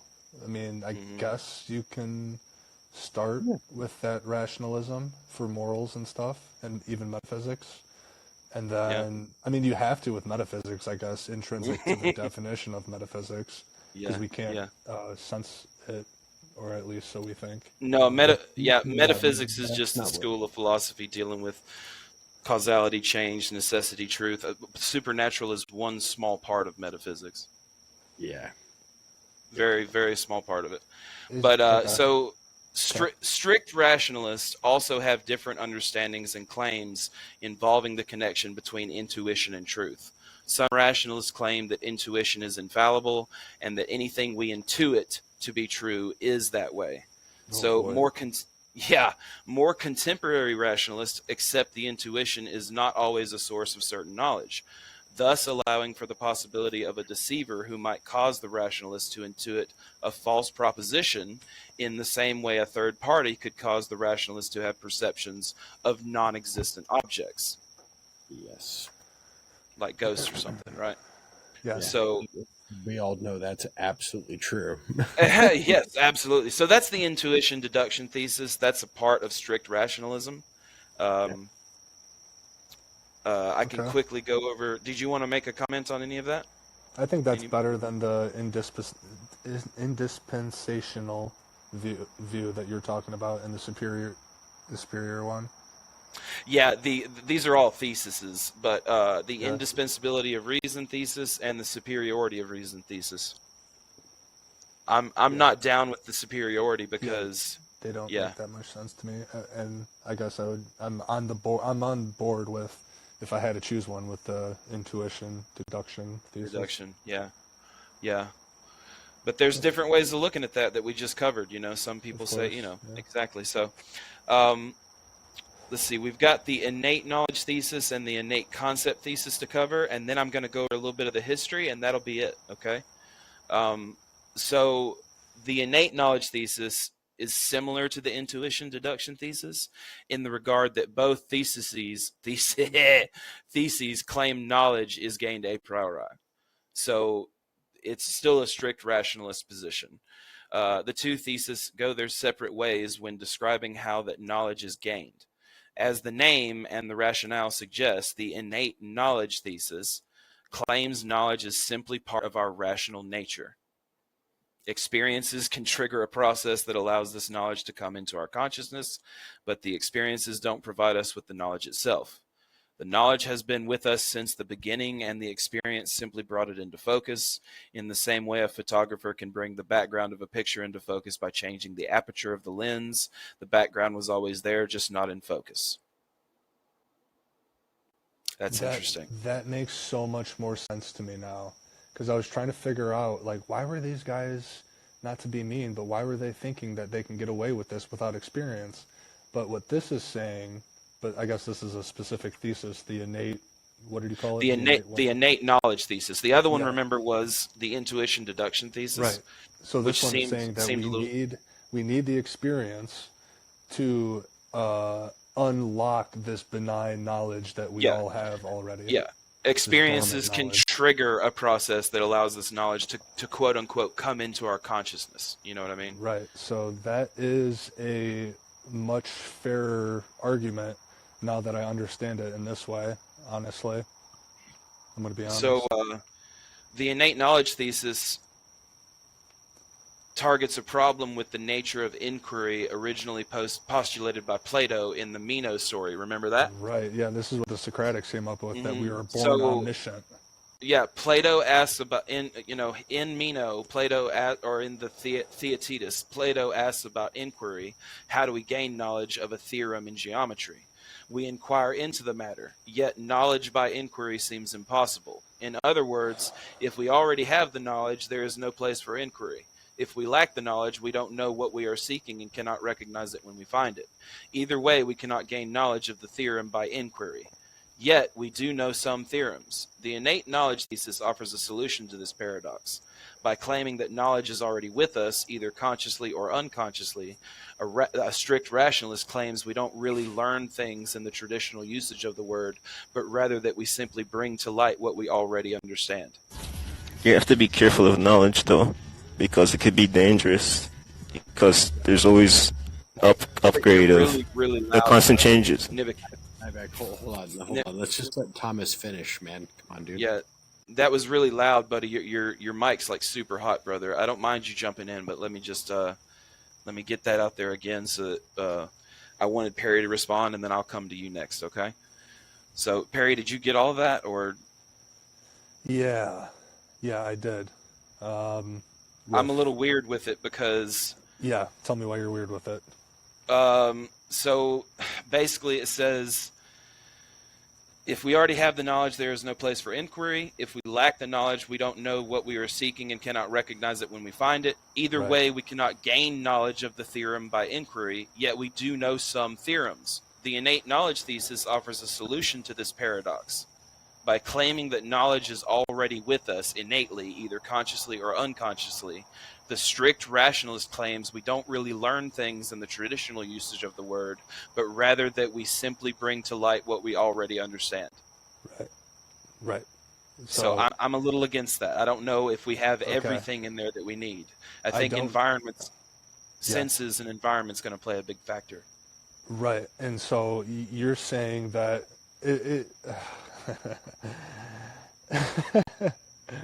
So we use our senses, you're saying, to obtain that knowledge, and this is what I believe. This is what I've, it's seemed pretty obvious that that's the case. Well, this is what the innate knowledge thesis says, not Thomas Panter, but yeah, go ahead. No. What the innate one was saying that I thought is that we already have the knowledge, and that the experience triggers that. Yeah. But what you and I believe is that we don't have that knowledge. We use our senses to get to that knowledge, right? Mm-hmm. Right. So this, to me, Plato's paradox is important. You know what I mean? That I just mentioned. Right, and he solves it by saying that we're omniscient, and we already know it all. Yeah. So, Exactly. hold on, because it's almost like I can almost tie this into information that you and I have talked about, the universe information. What if the universal information is there, omnipresent, and to maybe even include what Leibniz would say, that there's an infinite amount of monads, right? Yes. And there's a monad that can relay this information that is already omnipresent and already there. And, so I'm sitting in class and I see this guy, it's an object to me, and he's moving his arm in a way and he's writing on the chalkboard, there's chalk coming on. All of this experience, all of these things that we can describe are happening and now triggering a, quote, monad that is already omnipresent, has already been there, but we are now being made aware of it. I mean, to me, it almost sounds like it's like the same argument said in a different way, like rationalism versus the empiricism. It seems like just based on the language that you use to describe these things, and I was getting pretty mystic there, so obviously it's pretty far-fetched, but this is not how I viewed this issue. I viewed the issue as though we can come to rationale without any senses, as if we were like in a coma or something. But again, this is a specific thesis. This isn't all of rationality, so I don't know if everyone. These are strict rational. I'm talking about strict rationalists. These are the people who are going to consider these theses of truth and knowledge. Okay. Are strict rationalists. Remember, a weak rationalist says we still care about empirical knowledge. We just think that the a priori knowledge is more useful and takes precedence. You know what I mean? Yeah, and whereas I think for too much longer, I just wanted to say one critique that would go against this innate thesis is that think of a person with autism or Down syndrome. Like, it seems like sometimes, regardless whatever experience you pose to them in any way, they're just not going to understand certain things. Like, they're just biologically limited. So it seems like cases like that or whatever show that there's no way that all of us were born omniscient. Yeah, I don't even know what omniscient really means. You know what I mean? It's a nebulous term. Infinite knowledge. But no, I mean I'm with you 100%. I don't subscribe to the intuition deduction thesis nor the innate knowledge thesis, and I don't think the innate. I'm gonna cover it again because I read it like 5 hours ago. I don't remember everything about it, but I don't either. So let's cover it real quick. Nivik, did you want to say something before I get going for another few minutes? Nivik, you still with us? Yeah. No, just saying you have to be careful of knowledge because things aren't always the same, and you always have to upgrade from the changes of the environment that are constant. They're not static, they're fluid. Yeah, they are fluid. You're right. Good point. I think we should always try to be that way. So the innate concept thesis, and this is it after, and then we'll get into just a few things from the history of it, and then we'll be done, I promise. But this is torture time, so this is what we do. Similar to the innate knowledge thesis, the innate concept thesis suggests that some concepts are simply part of our rational nature. These concepts are a priori in nature, and sense experience is irrelevant to determining the nature of these concepts. In his book, Meditations on First Philosophy, René Descartes postulates three classifications for our ideas when he says, quote, "Among my ideas, some appear to be innate, some appear to be adventitious, and others..." Yeah. No, not advantageous. It's not a different word. Okay. No, I'll spell it out. ADVENTILOUS. Oh, adventurous. Adventure. What is advent? Okay, sure. Yeah. So it says René Descartes says, among my ideas, some appear to be innate, some appear to be that word, and others to have been invented by me. My understanding of what a thing is, what truth is, and what thought is, seems to derive simply from my own nature. But my hearing a noise, as I do now, or seeing the sun, or feeling the fire, comes from things which are located outside me, or so I have hitherto judged. Lastly, sirens, hippogriffs, and the like are my own invention. I guess that's some weird shit. Sirens and hippogriffs. But that's René Descartes in his Meditations on First Philosophy. So I guess he's just ruminating about the rational and the empirical. But I don't understand specifically how that has to deal with the innate concept thesis. We'll keep reading just a little bit more. So we've got to find a way to pronounce this word because it's multiple times in here. Adventitious. Adventurous, I think is what maybe Scott said. I'll go look. Is it on that same page? Let me spell it out one more time. ADVENTITOUS. I think I added an L last time. I think I added an L by mistake, bro. Okay. Oh, yeah. Here we go. So, give me one sec here. Thank you for helping me.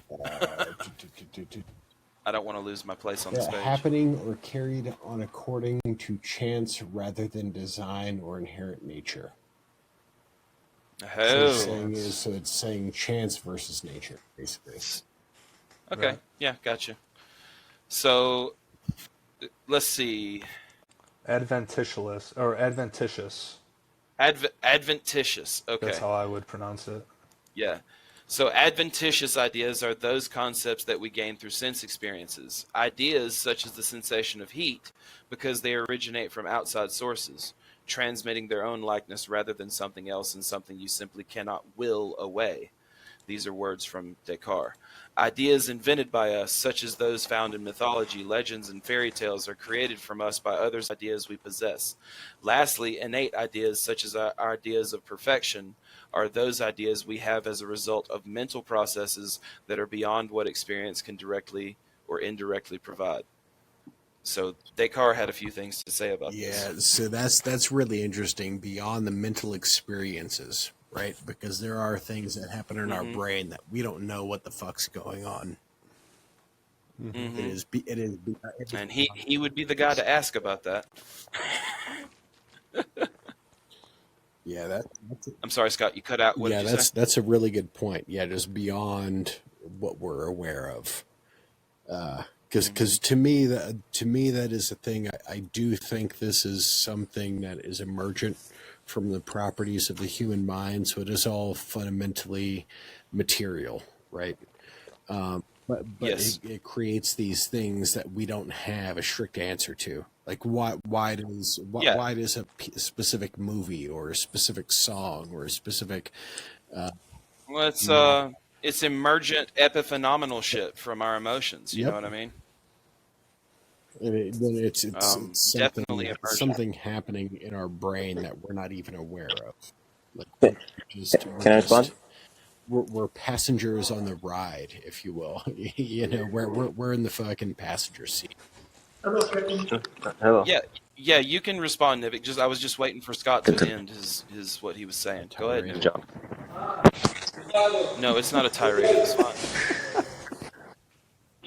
Just fucking. Nivik, are you like in a public area where you can't talk, buddy? He must be talking to his supervisor or something.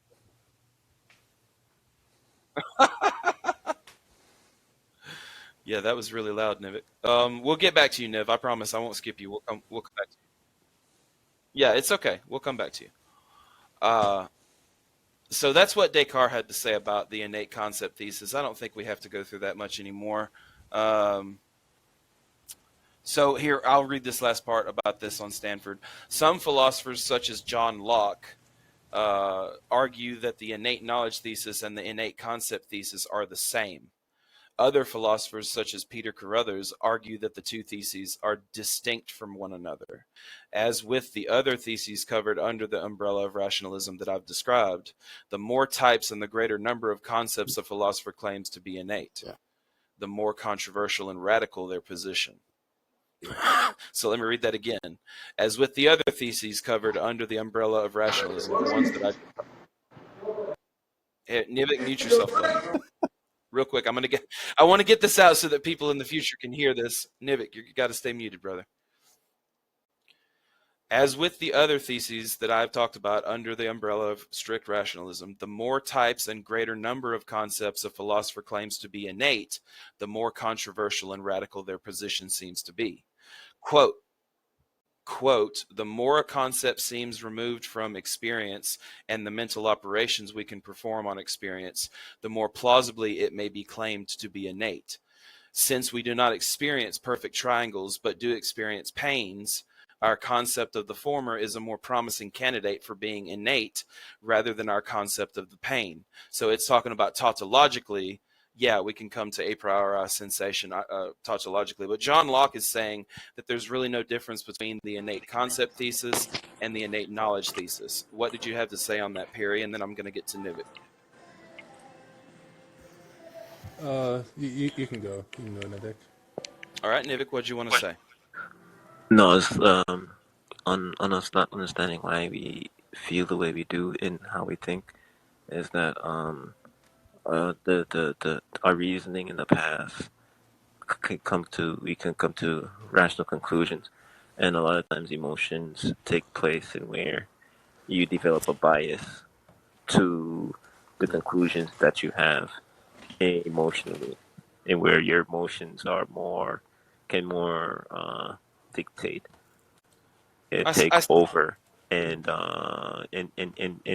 wanting to continue something as of a norm that you were comfortable with, but the environment is constantly changing. Okay. And whatever you've grown accustomed to emotionally and having a bias, you should be able to be objective instead of subjective and overriding your biases. And I agree with you, but what do you think about the innate concept thesis as proposed by René Descartes? What do you think about John Locke's response to that?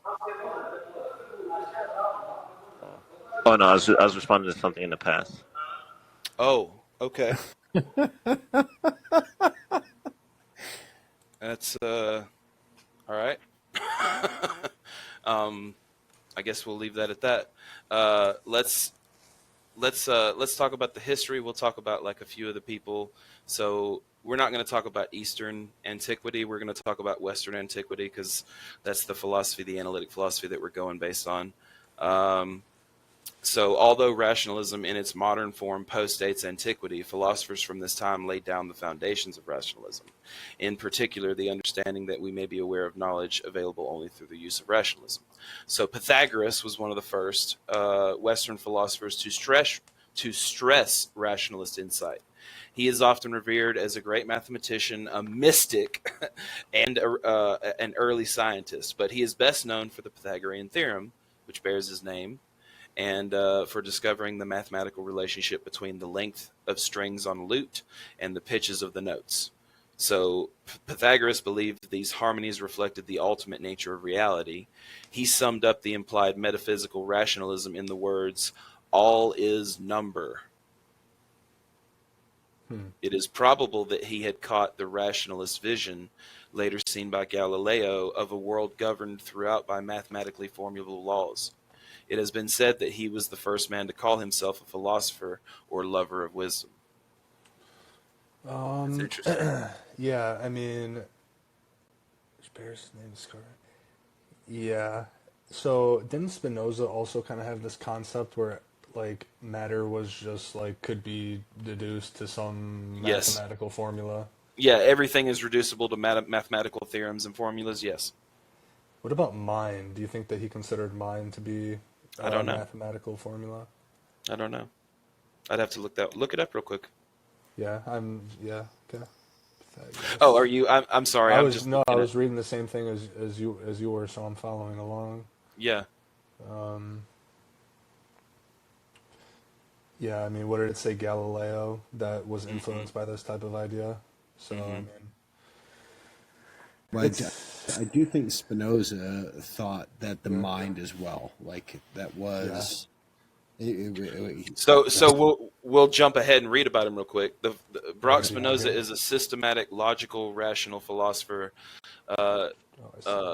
developing himself in the 17th century Europe. Spinoza's philosophy is a system of ideas constructed upon basic building blocks with an internal consistency, which he tried to answer life's major questions, in which he proposed that God exists only philosophically. He was heavily influenced by Descartes, Euclid, Thomas Hobbes, and other rationalists, as well as theologians in the Jewish philosophical tradition, such as Maimonides. But his work was in many respects a departure from the Judeo-Christian tradition. Many of Spinoza's ideas continue to vex thinkers today, and many of his principles, particularly regarding emotions and rationalism, have implications for modern approaches to psychology. So to this day, many important thinkers have found Spinoza's geometrical method difficult to comprehend. Goethe admitted that he found this concept confusing. His magnum opus, Ethics, contains unresolved obscurities and has a forbidding mathematical structure modeled on Euclid's geometry.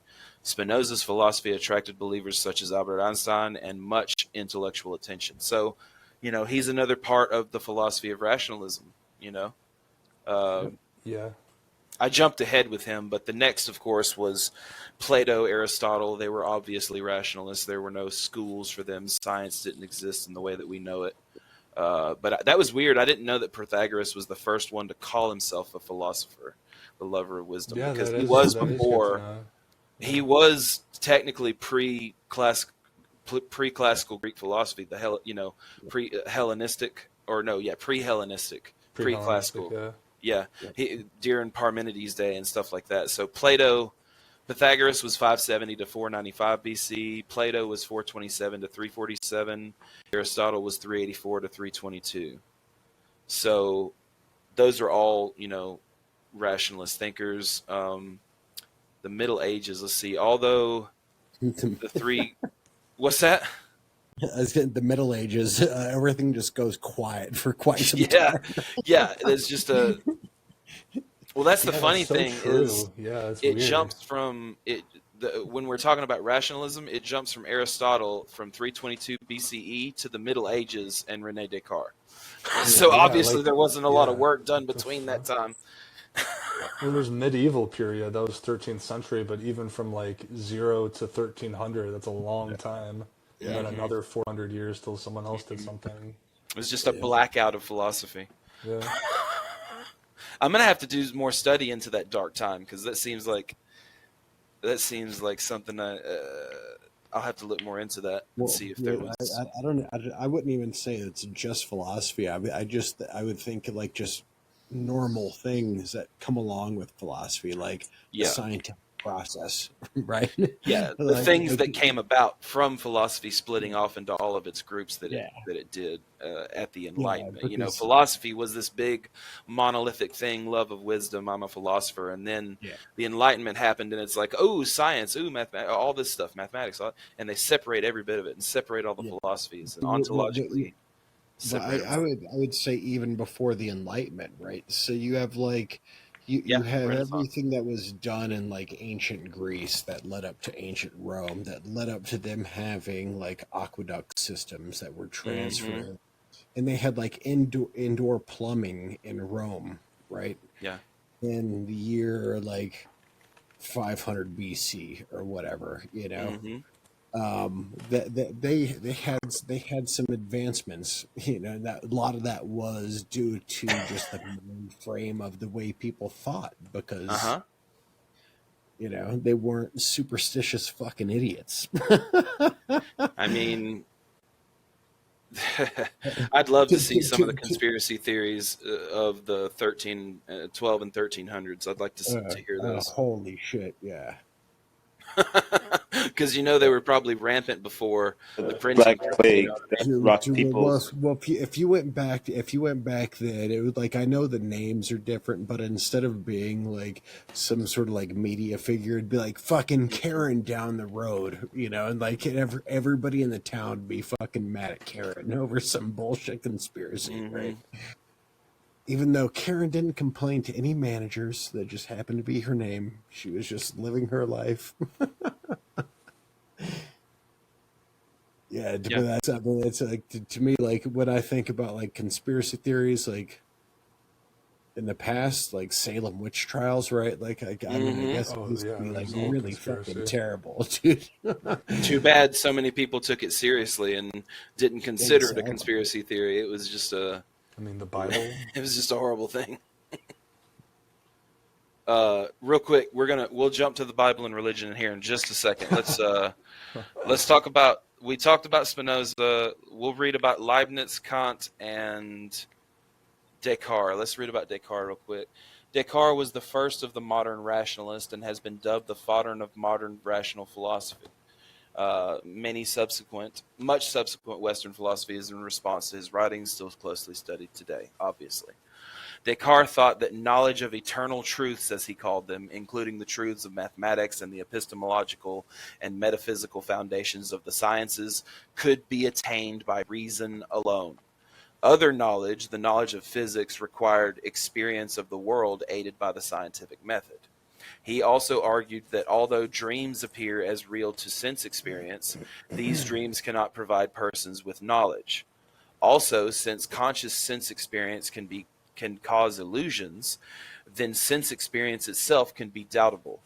As a result, Descartes deduced that a rational pursuit of truth should be to doubt every belief about sensory reality, about empiricism. He elaborated these beliefs in such works as Discourse on the Method, Meditations on First Philosophy, and Principles of Philosophy. Descartes developed a method to attain truths according to which nothing that cannot be recognized by the intellect or reason can be classified as knowledge, as true knowledge. These truths are gained, quote, without any sensory experience, end quote, according to Descartes. Truths that are attained by reason are broken down into elements that intuition can grasp, which, through a purely deductive process, will result in clear truths about reality. This was Descartes' idea. That was his rationalist consensus. That's what he wanted to get to his first indubitable principles that we could understand through reason and rationality alone. He called it seeing clearly and distinctly. So that was his idea, and then we'll jump to. There's not a big part on Leibniz, so we'll talk about him and Kant, and then I will open the floor up. Leibniz was the. Excuse me, let me take a sip real quick. Leibniz was the last major figure of the 17th century rationalism who contributed heavily to other fields such as metaphysics, epistemology, logic, mathematics, physics, jurisprudence, and the philosophy of religion. He is also considered to be one of the last universal geniuses, a polymath, He did not develop his system, however, independently of these advances. Leibniz rejected Cartesian dualism and denied the existence of a material world. In Leibniz's view, there are infinitely many simple substances in which he called monads, right? Leibniz developed his theory of monads in response to both Descartes and Spinoza's rationalism, because the rejections of their visions forced him to arrive at his own solutions. Monads are the fundamental unit of reality, according to Leibniz, constituting both inanimate and animate objects. These units of reality represented the universe, though they are not subject to the laws of causality or space, which he called well-founded phenomena. Leibniz therefore introduced his principle of pre-established harmony for the account of causality in the world. That was his account of rationalism. What do you think about that, Perry? Yeah, I still have trouble trying to understand the monads. It's an interesting thing that he put forth. It's like an ontological substance kind of thing. And that's what I think of, but then I think of what are our minds monadical or monads? Or is it monadistic? Yeah, or is it separate? I don't know. Yeah. I don't know. It was just his idea of the building blocks of ontology. He thought that they were monads instead of like we think about it being particles, waves, right? And so he thinks looking at these units of reality, they represent the universe. Okay. Mm-hmm. It was his pre-established harmony, is what he called it. It's a philosophical theory about causation under which every substance, ontologically, affects only itself, but all the substances in the world nevertheless seem to causally interact with each other because they have been programmed by God. Yeah, I was going to say, how does causality have anything to do with monads? But I guess with that premise, it makes sense. Yep, that's what he was going for. This is, of course, before the atom or anything like that. I mean, they knew about atomism. They knew about atomism from the classical Greek philosophy because they could reduce everything to the smallest possible rational. They just rationalized all the way down for as small as they could get, and they were like, okay, the smallest piece of matter in terms of reduction, if I divide enough, is an atom, and they would say that wouldn't be dividable. You know what I mean? So they did that rationally, though. They didn't do that empirically. Because they can't see atoms. They just thought like, well, no, I mean it was a priori. But what they did is they empirically looked at something and realized that they could take a stick and keep having it and having it and having it. Yes. Yeah. And then through that intuition, they intuited and said, well, there must be something that everything is made up of, and it must be infinitely small and blah, blah, blah. That was the rationalization that they came to about atoms. Damn, I almost had the steel man. I almost had it. Yeah. Let's read about Immanuel Kant, and then I'm going to go take a piss because I really have to, and I'm going to open the room to callers, and we're going to talk to people. So I'm not going to get too much into well, I tell you what, we'll talk about Kant some other time because it gets into transcendental idealism, and his rationalism was German idealism, but it's the best form of idealism called transcendental idealism, which I still consider to be something justifiable and something that actually might be the case, in some way, philosophically. So we won't go over that. I'll just say that we've pretty much covered everything I wanted to about rationalism. And I still think that it's a synergy between rationalism and empiricism. Empiricism will be the next show, and I open the floor up. Bring Jenny up before you go pee. Sure, I'm going to bring Jenny up, and then I'm going to pee. And Scott, you are moderator. Be right back. I thought I had two people in front of me. Yeah, they probably got tired of waiting. Yeah, they boned out. Huh. Well, fascinating conversation.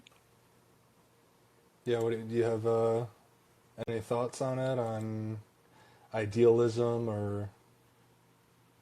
I was curious about where faith fits in this. And I'm not necessarily talking about faith in God, but just general faith. So do you mean faith like how the seculars would use it, is it's like confidence in something, or right? No, it's more just like how much does faith factor into decision making if you're all about just being rational, factual, and in a Christian way we talk about it using the arm of flesh. You need to have proof, physical proof. Where does faith and kind of like pulling away from the fleshy realm into the spiritual realm and saying, I'm going to have a leap of faith about something. I don't have all the facts. I don't see everything yet, but I need to make an important decision. So I'm just going to, take a leap of faith. Where does that fit in all of your philosophizing?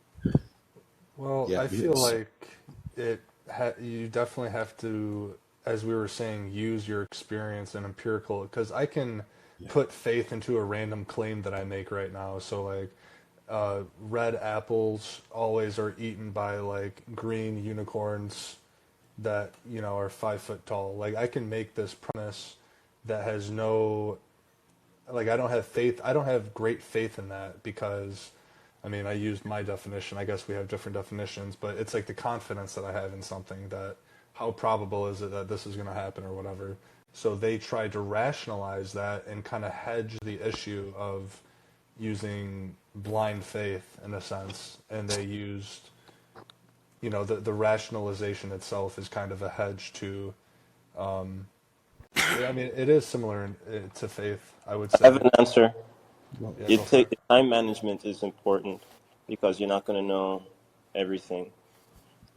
So you have to take in whatever amount of information you can within the moment of the What does that have environment. to do with faith, though? Yeah. She's saying, her point is, what the things you do is still faith, because you don't know that things are going to work out this way or another way. So like how people have faith in religion, people have faith in logic is what I'm getting from what she's I saying. don't know if she was using the religious faith. Were you using the religious faith definition, Jenny? No, it's more just I like didn't you think don't so. have all the facts. You're rational, incredibly rational, and I'm trying to think of the best example, and the only thing I can come up with is like parenting analogies. But you have this. So religion doesn't play a part. Hold on. Just real quick. So Jenny, think about it like this. Like, I think this comes down to more of like a terminology issue, and I think that's where Nivek is getting tripped up. So the notion of faith, I can have faith that I'm going to go out tomorrow morning and my car is going to be there, right? And that's based on a certain amount of evidence. Like if I lived in an area where like I knew like every time I parked my car here it got stolen, I wouldn't have faith that my car was going to be there tomorrow. Yeah, that's what I understood what you're saying. Since I park in an area where I know like every time I've ever parked here, I come back out, my car is still here, right? Like, so at that point, you could say, like people would colloquially say, like they have faith in that their car is going to be there tomorrow, but that's still the differentiation. Like that's, in that sense, the difference between religious faith is that it's something that's still based off evidence. It's based off input into the system that you know that your car is going to be here, as where any sort of religious belief is not based on actual input. But that's where she's coming from. Is that they're the same? Am I wrong? She's asking what the difference is. Yeah, I just was asking where it fits in all of your philosophizing and all of the many different strains of thought you've been comparing and contrasting over the last hour. You know, is there any room for faith? Where does faith fit in the whole scheme of things? You know, I don't even know if I'm asking the right question. Yeah, no, I just wondered how much of. Question. I think you're conflating faith with probability outcome. Is what I think. No, like I mean, let's just look back at like what we were talking about. He's conflating faith with probability. If this is what Jenny's asking about. So hold on, Nivek, just hold on, man. So in that kind of situation, like if we're talking about how we understand what's true and what's not, and we've gone through all these different examples, for me personally, my level of what I would say is true, there's not much there that I could say that I quote unquote had faith in. There wasn't already evidence for. You know, there wasn't already some sort of an input of information that led me to this specific conclusion. Why it is not a leap. Hold on. But I do still have like faith that, you know, like most people are good. You know, like that's something I truly do believe. I know like it's sort of like passe at this point in time to like think like people are good. Everybody's like, oh, everybody fucking sucks and they're fucking this, that, and the other. I just don't think that's the case. I think that's refreshing. Yeah, so and that's the thing. Like somebody can give me all the evidence in the world that people suck. But a leap of faith compared to a person that does not taking in any information in order to make a decision, compared to a person that does, ain't really the same thing. It's not off of a leap. It's off of taking in what's likely would happen in reassurance. Yes. In order to but hold on, Nivek. You can take a quote unquote leap of faith if, like, say you had a good friend who is like, dude, you've got to come to this concert. I saw these guys last week. You've got to come check them out. It's going to be a great fucking show. And you go and it's fucking awesome, right? I think like going into it, you literally had no information about it. So you could, that's quote unquote what the notion of a leap of faith is. So we're talking about faith. I know the person because I trust them, and if it was some stranger, it might not likely be the same. We're talking about faith in terms of confidence, right? We're not talking about faith in terms of the Hebrews 11:1 passage, correct? That's what I was getting That's to. what I It's thought, like Jenny asked, like, is there any room for faith in this conversation of like how do we know what we know? And that's sort of where I was going. That's the only. Well, I mean, in terms of the Hebrews 11:1 sense, I don't know if there's a use for that, but in terms of confidence, yeah, I mean, I have confidence in the scientific knowledge base in which I use to pull my information from. However, I don't have absolute trust in it. I have a tentative trust built by evidential support and repeatability, and predictability. That's not necessarily a leap. A leap would be like you jumping off a cliff and expecting to fly. That would be a complete leap. No, right? No, because a belief is also like if I go to this burger joint that I really like. A leap of faith. No, but hold on, Nivek. A belief is still like if I go to this burger joint that I really like, I believe that I'm going to get a good burger. There's a difference because I've been to this burger joint before and I've got a good burger every time, as opposed to I've never jumped off a cliff before and lived. Right? And so Nivek, have you ever taken a quote unquote leap of faith in something?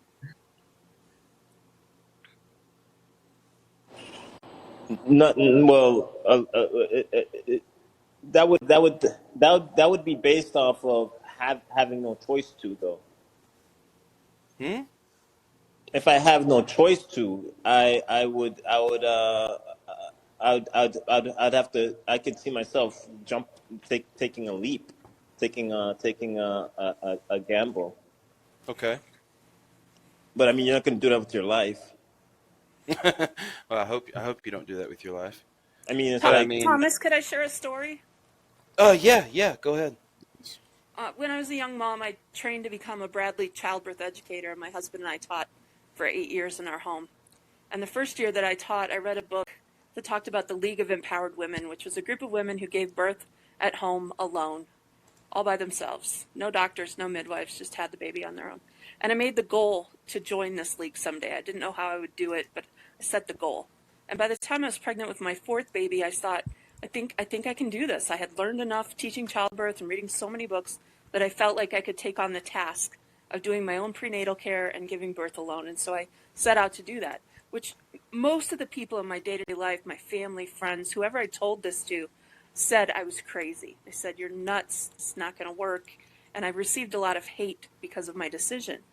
And during that pregnancy, I had so many dreams. I don't know where dreams fit into all of the philosophy that you're sharing too, but I had these dreams, and during the dreams it was like mass chaos and the hospitals being overrun with sick people and lots of people suffering, and there weren't enough doctors and nurses, and we were going to be on our own having our babies.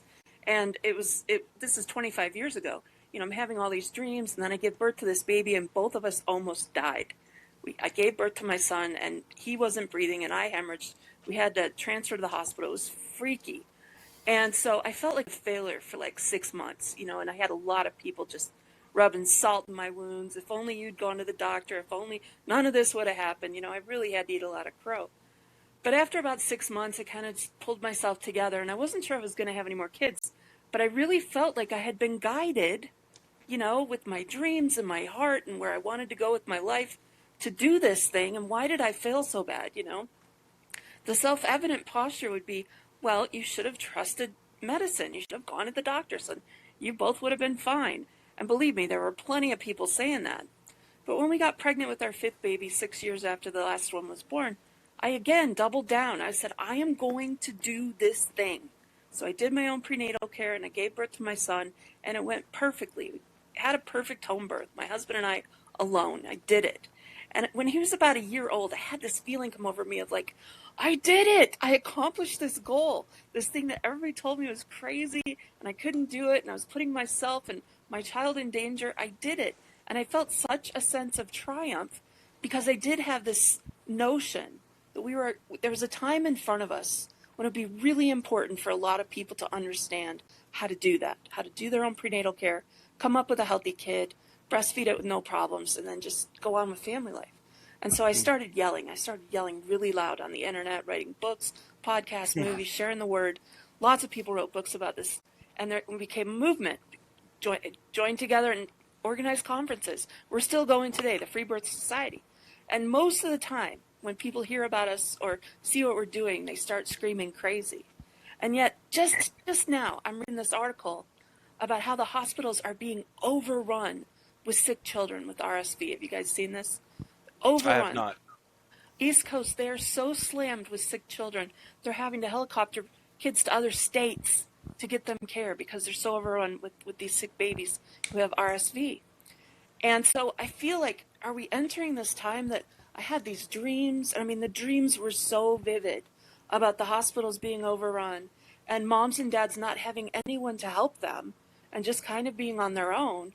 And is it possible that this leap of faith that I took and a bunch of other moms also took, and then we met each other online, started writing and talking about it, was some way to kind of prepare, smooth the way so that other people could have it go easier? I don't know.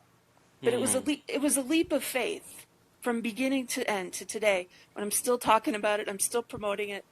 And I just have this sense that there was some divine intervention, if you will, in all of this. I don't know. I'm just throwing that out there. Could you also call that a gamble? I'm not saying a negative thing. I'm just saying you could also replace that word, a leap of faith, with gamble, right? It would have been easy if I had died of that hemorrhage, and I did die. I mean, I felt my spirit leaving my body. I had hemorrhage down to a 4.7 hematocrit, which is 90% of your blood volume. Yeah, that's bad. That's bad. So I should have died that day, and it would have been completely appropriate to put on my tombstone, this woman was an idiot, you know? You're not an idiot. Let's let Scott respond real quick. I cut him off. You're not an idiot. I just want to say though, Jenny, like with this kind of stuff, like you could have gone to, with that specific pregnancy, you could have gone to a doctor and still had all those same issues. That's sort of the wild thing about pregnancy, right? The amount of women that die from like pregnancies gone wrong is way more than you think it is. You know, like, I mean, you're getting into pretty significant numbers, percentage wise. So to me, when I hear this story, like, I feel like you're assigning something to what happened after the fact, right? So you get through a specific situation and you said, well, in this situation, I decided to make this choice. And in all reality, it wouldn't have mattered what choice you made. It would have ended up the same way no matter what you did, right? But you made this one choice, and to you, that choice was salient. So when it turned out that like, it was a little bit touch and go, and all of a sudden people were giving you a hard time about it, like you said, you had to eat crow. Like at that point, you sort of just the nature of human beings, right? Like we take in any information that we think might be going against our inclinations, or like, well, this is what I thought was the best way to do it, and this bad thing happened, so everybody's giving me a hard time. So instead of like, I don't know, taking a knee and falling on a sword to like please everybody, I'm gonna say fuck all you guys. I did it the way I wanted to do it, right? And then you had another kid and you did it that way and it worked out totally fine, right? And you could have been going to a doctor that entire time and it would have worked out the exact same way. But here's where it comes down to. Here's what it comes down to is like is what you had in your head, what was going on in your mind during those events, right? So in the second event, when you did it this way again, you felt vindication. And all of a sudden that just like even doubly like reinforces the opinion that you had or the position that you had taken prior, right? So that I mean, like to me, I guess that's the differentiation between having a piece of about thinking something that you could claim as knowledge versus having something you can claim as like, hey, this is just what I think, right? Because people can just say, hey, this is what I think about the craziest shit, right? Like people can say, hey, this is what I think that when I wear my hat on my head like a shark fin, it's a rally hat for my baseball team, and we're going to do better when I do that. Right? People do these kind of behaviors all the time. But how do you know? How do you know if that's actually what's going on? If that's effective, you mean? How do you know if that's actually effective? Yeah, I got you. Yeah, exactly. Like, how do you know what you believe is actually what's going on? And that's the troublesome part. Because like anecdotal information like that, I think I demonstrated in a way that hopefully you can understand that it might be something that you become tied to, right? And then once you become tied to it, once you see it as part of your personality, a part of who you are, man. Anecdotal evidence is the Florida of philosophy, bro. If somebody tries to take that away from you, that's like a fight for your life. That's a fight for your personality. That's a fight for who you are. Mm-hmm. Right. So how do you yeah. So you're saying her views was validated on her belief of the outcome of what happened, and that belief is their identity. And no, I'm not giving Jenny a hard time. I'm just asking, like, how do you know the difference in that situation? I don't know. I mean, are you asking me? Yeah, Jenny. What do you think? Yeah. Through that whole thing, like, how do you know? Like, so say you had like you went through one pregnancy, it was rough. You didn't go to a doctor. If you had gone to a doctor, you would have had the same outcome anyways, no matter what would have happened, right? But you did it a specific way, so you became tied to that way. You had another child after that. You still did it that same way, and it worked out good. But if you had gone to a doctor, it still would have worked out good, regardless of anything that you think or like anything that you necessarily did, right? Like there could have been something going on with your body, specifically at like this time versus this time that made the difference. Yeah, I would say we don't know all the medical variables in that situation. Exactly. Well, I just know there are a lot of parents who put almost 100% of their faith and trust in the medical establishment. And I believe they are oversold and they underdeliver in terms of safety and outcome. And it's very expensive. And so some of the families who choose to live this lifestyle and have had all their babies at home, they save a tremendous amount of money and they come up with very healthy babies. And so in figuring out what's best for each individual family, and again, I'm telling the story under the umbrella of we may have some difficult medical times in our future, in our near future, when parents might be compelled by circumstances to go it alone. And I believe it's been a powerful thing that there's an army of us now who've done it, who've written our stories, made movies and podcasts, and are constantly talking about it, who've said, hey, you can do this. It's possible to do it. Here's how we did it. And so, I just wondered how you guys felt about that. Yeah, I have got to run. I do not mean to You got to run, Jenny? But I've got to run. Yes. I have a checkers game that I'm going to play with my husband. So thank you. Yeah, thank you, Jenny. That could be dangerous, what she's saying. People listening, like, you know what, I'm going to go home and do this. And potentially put themselves at risk. Yeah. Hey, can you guys hear me? No, that is risky what she's saying. Okay, I was cutting out, man. I couldn't hear shit for a minute. I was saying bye, Jenny, and then everybody cut out, and I was like, hey, can you hear me? And then I heard nothing. So must be my fucking internet, man.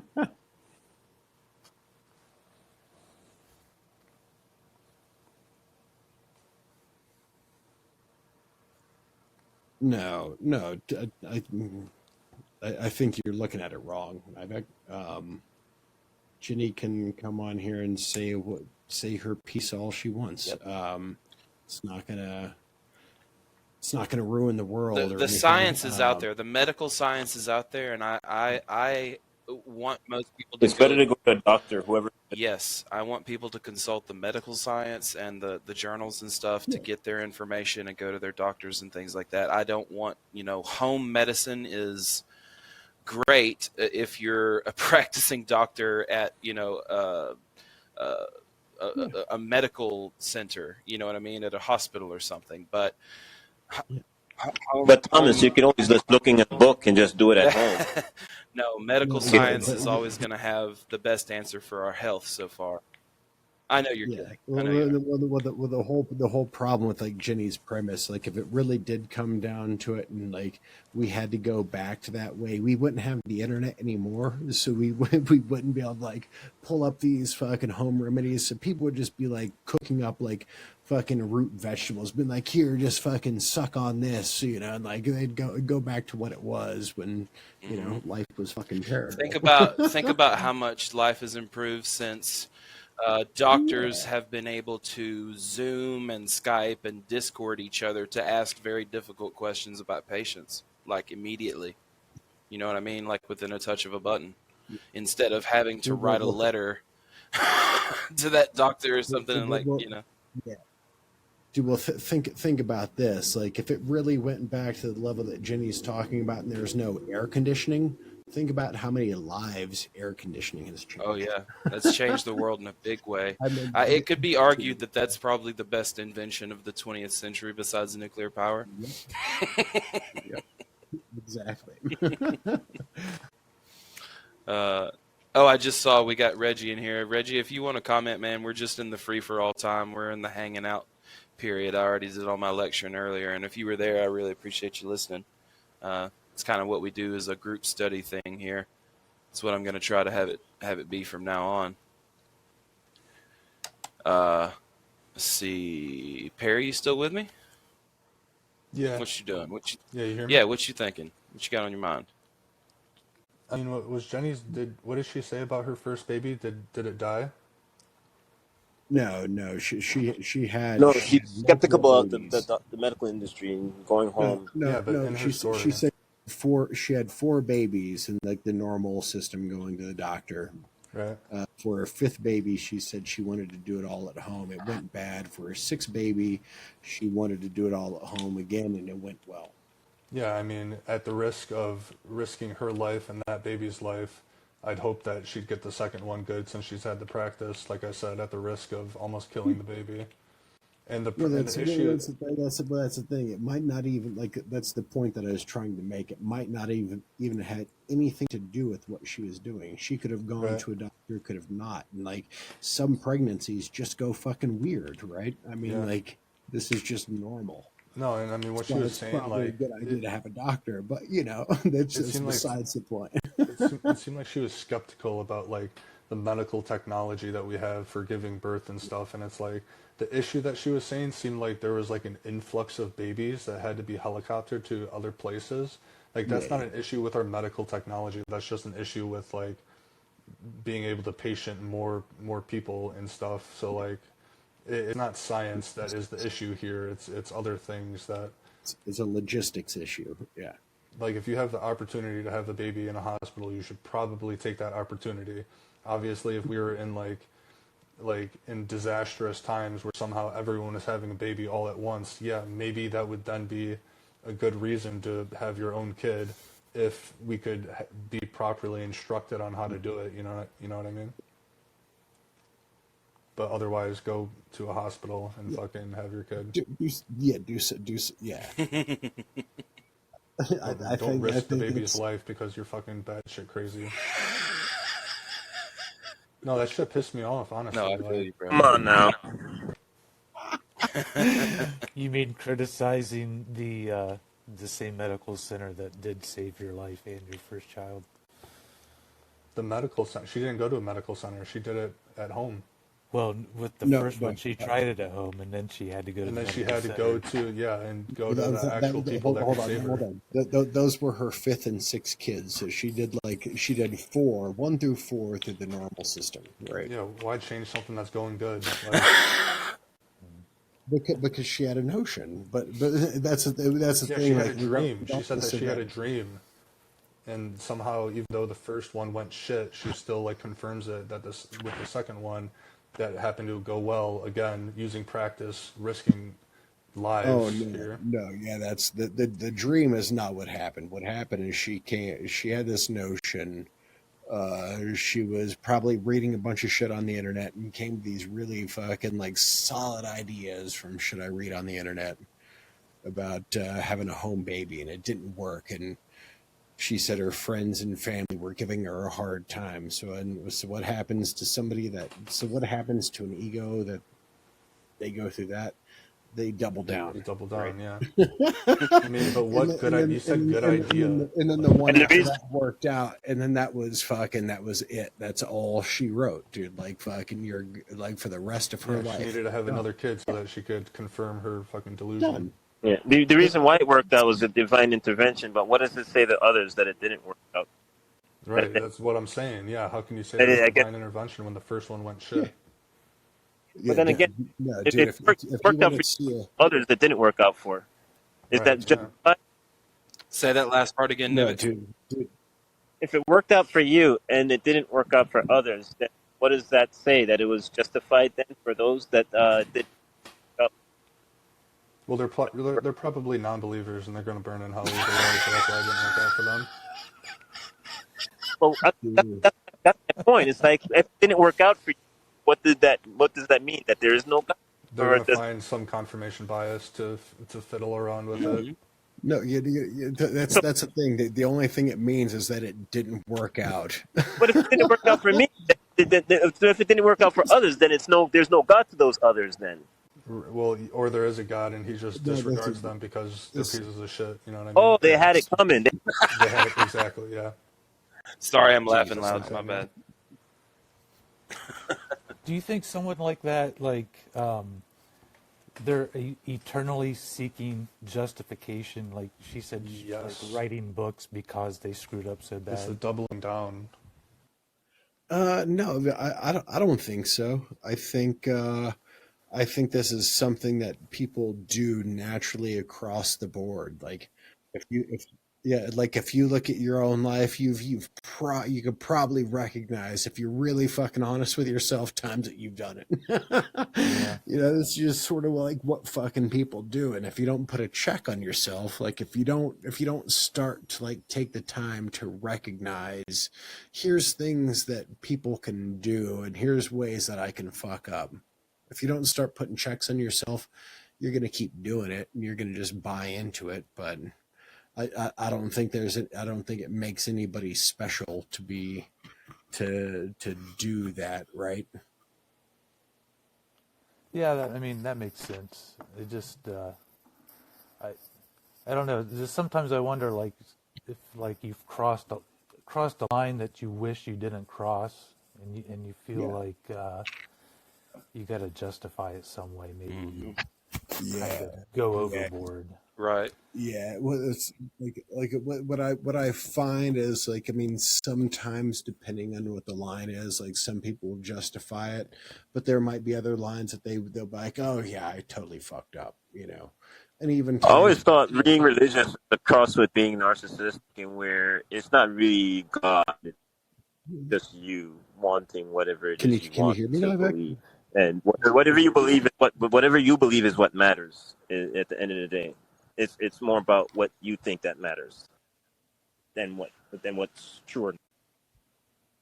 Hello. Yeah. Hello. Can you hear me? Do what you believe matters. Can I answer more you? than what I believe matters. You asked me a question. If I honestly, at the end of the day, it doesn't matter how I feel or you feel. It's what reality aligns with, right? And if unicorn farts, does what I want to think it coincidentally aligns with reality, then I guess good for me, right? But I mean, if that's not the case, who cares how I feel or what I want to think, right? The evidence shows otherwise, right?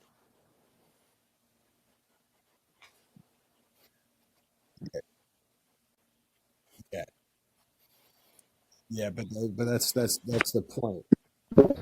Yeah, but that's the point. I was trying to get down to the nitty gritty of the way human beings respond and act to this kind of shit, right? I mean, it's not like anybody comes up with an irrational idea because they're just these irrational, irredeemable human beings. No, they come up with an irrational idea and then like somehow, some way. You know the interesting thing about that give when them I'm a hard following the time QAnon, about it. no, Like they really believed in everybody being marched out, Pelosi, Obama, and Hillary, for everybody and being it's weird, and right? I'm like, no fucking way, you can't. And that's like and the thing about it is when the inauguration humans, came and that didn't actually happen, that's when some people actually left because that reality was just too overwhelming, right? It's kind of like you could bend reality so far. I understand that, but when it smacks you across the face, it's like, okay.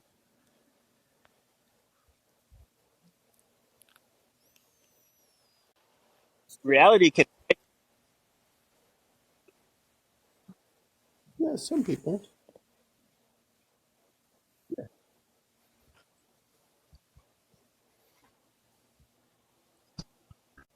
This seems like a theme that I've heard a lot from you. I'm not saying it's a bad theme, but we should base our justifications on reality. Yes. Reggie's been really quiet. Reggie, did you have something to say? I'm sorry, I was looking at something else. I don't know. Reggie, like, I thought Reggie had like a shitload to say because he was like bombing the fucking. Oh, okay. Well, maybe he couldn't unmute. Maybe try it again, Reggie, and I'll try to get you in, bud. If you're having technical difficulties. Yeah, I've been trying to pay attention to 2 pages at once. I've been watching chat and been eating. Oh, and I'm sorry. Dude. Yeah, thank you for moderating for me. Dude, yeah, man, just if you need me to take over one thing, just let me know. But okay, watch the text. Thank you, bro. Yeah, we probably need to always have somebody watching for text and like questions in text that we can answer and stuff. Not ridiculous ones, but like, actual on topic questions. I'll try to be more mindful of that and pay attention to the chat. We haven't heard from Mace or Brett. Brett, we haven't heard from you at all. Brett. Hello. How are you? My child. How are you? Good. I'm just playing. Singing with my didgeridoo. Yep. Can I say didgeridoo? Wow, Scott, that's pretty rude. I'm just trying to put some. that was like the perfect setup joke. Look at my picture, dude. I'm just trying to set some vibes out to the universe. You're killing my vibes, bro. Sorry, man. That was strictly just a joke. I love your avatar, by the way, Brett. I think it's dope. Oh yeah, I do too. I think you got the headband really. Is that down. a paintbrush, bro? What is that? On the ground, he has me holding a didgeridoo. Oh, okay. I thought it was I first looked from Australia. Yeah, I think the idea is once I put in the chat like some meditation music that I thought was really peaceful, and it was like an hour of a didgeridoo, and now here I am. So I mean, I got a mushroom for a head, bro. You feel me? Yeah. I got my leather boot. Leather boot like pants. I got a mushroom on my. Oh yeah, Reggie, I feel you. Yeah, well, I was already. What's wrong, Thomas? A bunch of things to say. No, I do. Go ahead, Reggie. But I poked at what I thought was unmute, and it turned to like dump me out. The call-in's not perfect yet. It's still in beta, and we're in contact with the people who own it and who do this stuff, and we're trying to constantly give them feedback so we can stop these problems from happening in the future. Oh, I actually think it was just my own fat thumbs that were like. Well, that's Wait a second, that's me. Let me go ahead and hit the button. Wait a second, that's like hang up. You know? I've ended the room on accident before, so trust me, I feel you. Hohenheim, get that ass back up here. I saw you. Yeah, I was just going to say something. I'm quite a bit older. I've been in high technology almost all my life. Nice. Even though I've kind of been warped into always being young in thought. So I'm kind of watching as life passes by and where we're going. And one of the ways we're going is we're going to automation. Mm-hmm. Almost everything that used to be manual is now being automated. Even to the point of farm work. We used to say that, hey, that planting and that milking cows and that running along the fence, do ranching. Well, that's always like for either, back in the cowboy days or even right now, we use a lot of the migrant labor. But almost all of that, including farm labor, is being automated. Trucking's being automated. Our future is automated. We are dealing with a change in technology. I've been watching this whole thing go along. Used to say all the time, well, as long as we have manual labor, we'll have like low-level peon jobs for people to do. But that's all being replaced. So what we need to do right now, if we're going to advance our future, is to focus on specialty professions, specialty areas. Art. No, the funny thing is, art. What used to be hang on one second, Reggie. Nivik, we got a lot of stuff coming in the background, brother. Okay, I'm sorry, Reggie. Go ahead. Okay. What was as considered a profession when I was young of art as being a waste. And why would you do that? You don't get paid shit. Well, since almost all the hard labors are being evolved into being done by robotics and automation, art is one of the few things that is left for us to advance ourselves. Art and improving our life around us, building parks, building interesting things that make people, feel things. And that is art. So at least is in my opinion, that's one of the things in the future, because almost everything else can be automated. It can be done by robotics. We're almost on the point where we're not going to be driving cars anymore. That's probably within the next 10 years, most of us won't be driving a car. We will be riding along. Yeah, they can do a lot of it with cameras pretty much now, can't they? It's not like the technology's not here. We got it planned. It's the other way around. We're used to things the way we are. The technology is here. It's more efficient. It will make the highways a lot less requirements for having more expansion, because everything revolves to money. Mm-hmm. So there's this huge evolution that's going on right now. And the big thing is in transportation.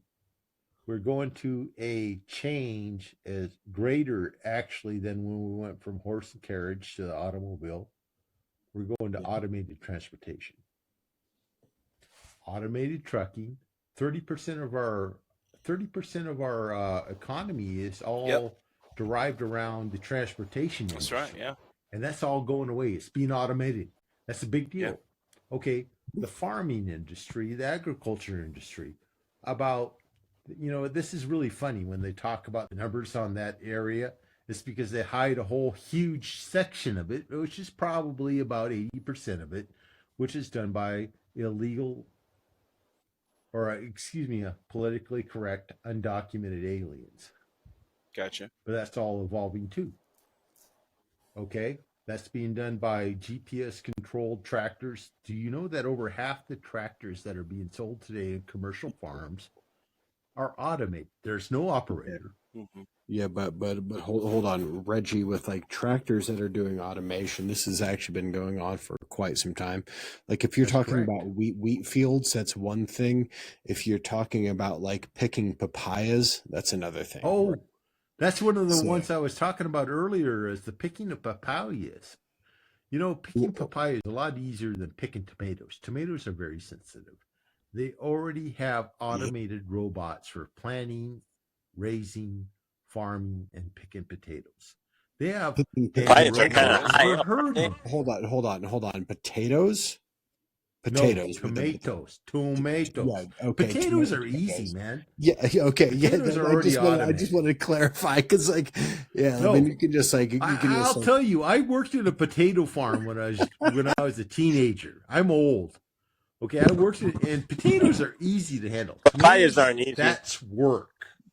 Dude, I've baled hay, my man. That's I baled hay. They used to call it bucking hay. Yeah, dude, you're lucky if you had twine instead of wire, because they make heavier belts with wire.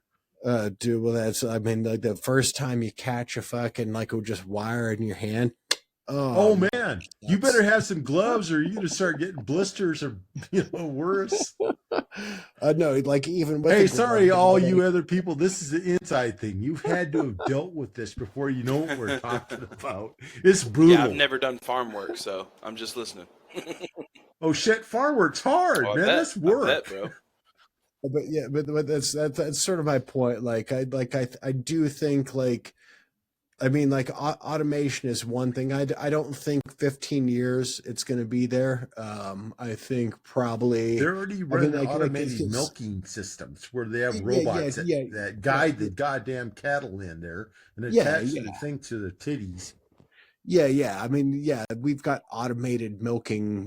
Like that's been in practice for a long time, right? I mean, the same thing with like. Well, I'm talking about a certain amount of automation guiding the cattle into the chutes. They have these like automated positioned robots that like smack them in their butt and send them on, to where they have to go. Yeah. But with that, I think that's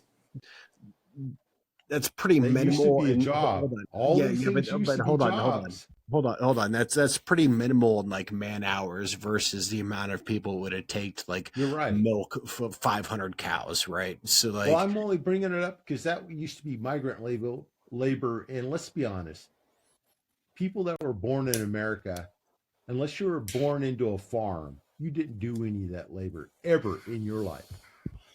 Probably not. Yeah. Yeah. So most a lot of the people that are coming across the border right now are taking construction positions. They're doing like pouring concrete, doing foundations, doing wall, doing sheetrocking. They're doing a lot of the trades, because that's another big problem we have here in America. If you're born in America, how many people that are born in America get steered towards doing trades, construction, sheetrocking, framing, foundation pouring? They all say, "Oh, you need to go to college." Yeah, but that's the thing though. Like people come here from other countries to have a better shot at fucking life. So when they get here, like, my kid, they're going to fucking college, right? I'm old. Okay, and I'm 64 years old. And when I was growing up, if you had a trade, sheetrocking, framing, carpenter, there were lower levels, but then doing bricklaying and everything else, you had a good wage in that you competed at your wage. It was hard work. It'd break your body, but it would compete with lawyers and doctors and anybody else. Yep. Because it was considered the same. That's not what we have right now. No. That's all being farmed out to generally illegal labor. But hold on, Reggie. It's not because it was looked at the same. It's because back then the government was spending a fuckload of money on construction, right? There still are. They still are. Not even to the same level, right? So if you're 64, you were born in what, 1958. 1958, yeah. So my dad was born in 1949. At that time, like if you look at what was going on in the United States government, the top tax rate was like 90%. So it should be, and it still should be, by the way. Yeah, but that's what I'm saying. That's a tax that's only on income. hold on, Reggie. What I'm saying is like that's the differentiation, right? Is the amount of money that the government was spending. The government just came off of World War II, and the notion was like we need to spend anything and everything we can to become the fucking like unimportant things like highways and bridges. Yeah, like I mean, like we should be still need things to be that are like falling apart spending- now. Exactly, like we could still be making those things, right? Well, But damn right we there's- should be. Yeah. But, I mean, shit, we're talking 50 years. yeah, we agree, man. Okay, so we're together on this thing. My problem, I hate, I don't agree with Trump other than that we should make America great again because we've let everything slip and we let it slide. We need to build our infrastructure.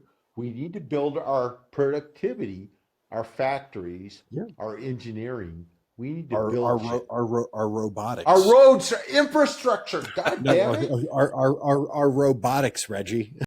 Well, by the way, robotics should mean that It's- the manual labor is left for Mr. Roboto. It's part of the whole fucking. That's what I was saying earlier. Remember, I said that's the art, thing, Reggie. art, That's Reggie. Hold on, engineering. Reggie.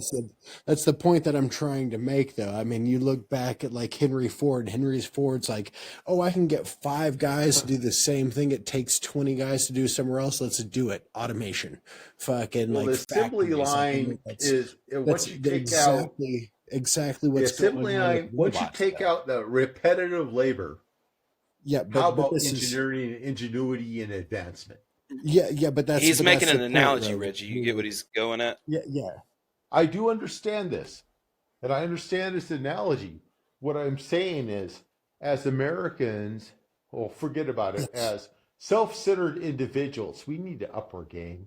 Yeah, but that's my exact point, Reggie. Do you think like innovation and like research and development is coming from people driving on roads?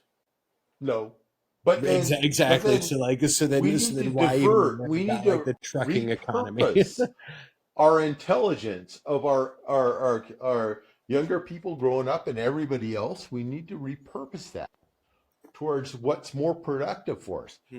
Because repetitive anything can be replaced by automation. Yes, exactly. That's and it already. We need to have like free thought. Here's another area: artistry. People who are really good on composing music or doing art or making beautiful landscaping. Have you seen AI art? By golly, Reggie. It's fucking. yes, I do. But you know what? AI art isn't always the same thing as innovation. Okay.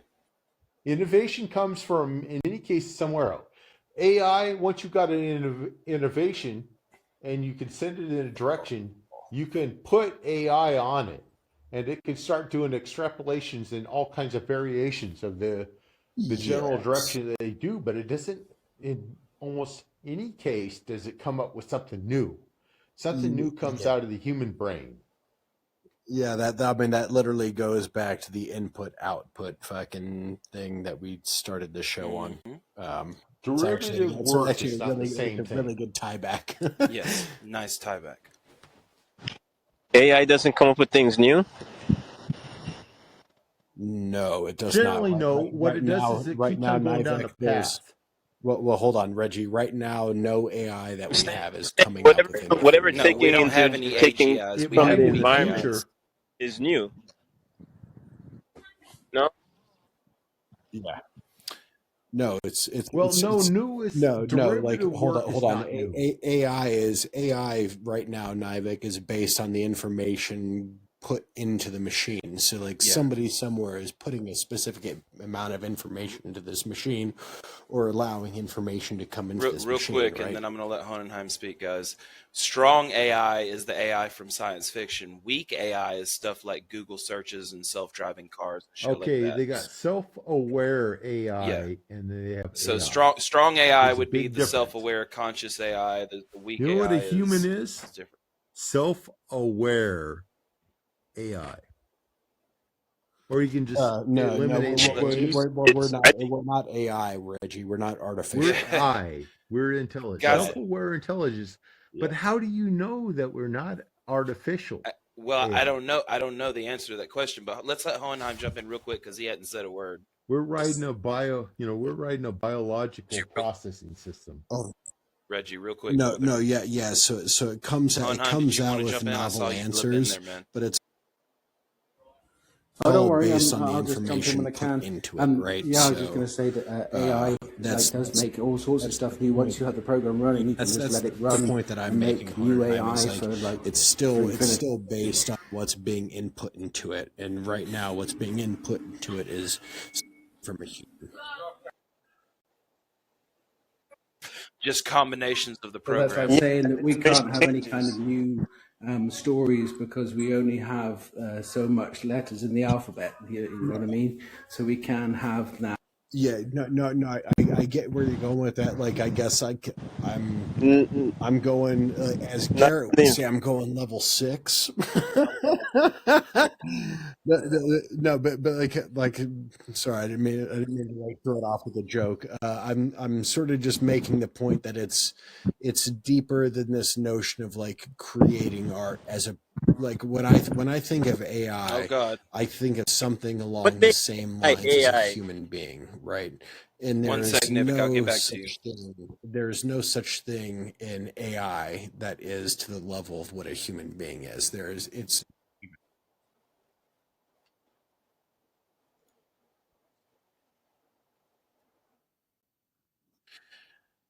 That's the difference.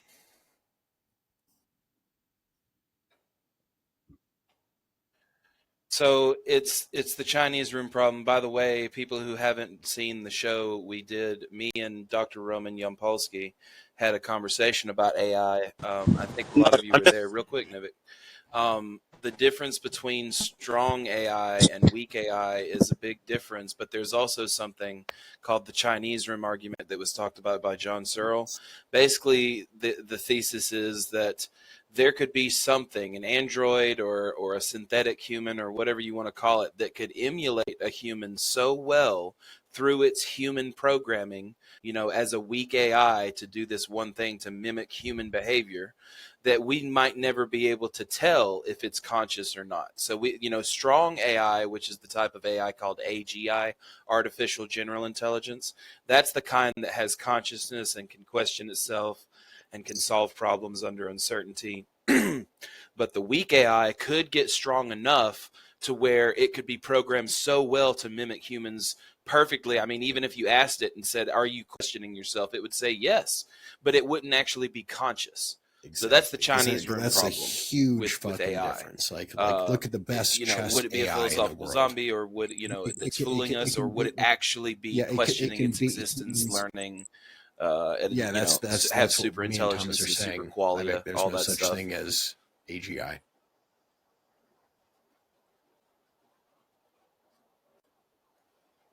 Yep, it's a weak AI. Yep.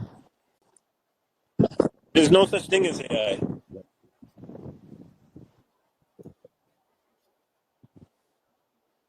Correct. We have weak AIs. We have weak AIs that could technically rise to the level of like a virtual intelligence where we couldn't tell the difference, but we don't really even know if there can be an AGI, a real strong AI.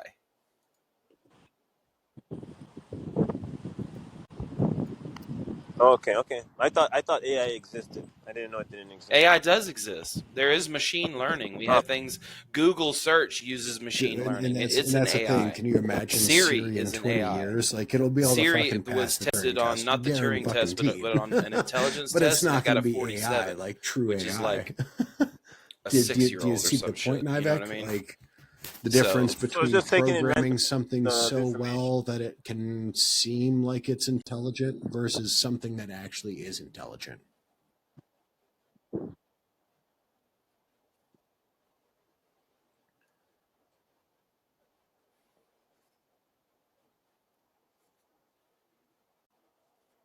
Mm-hmm.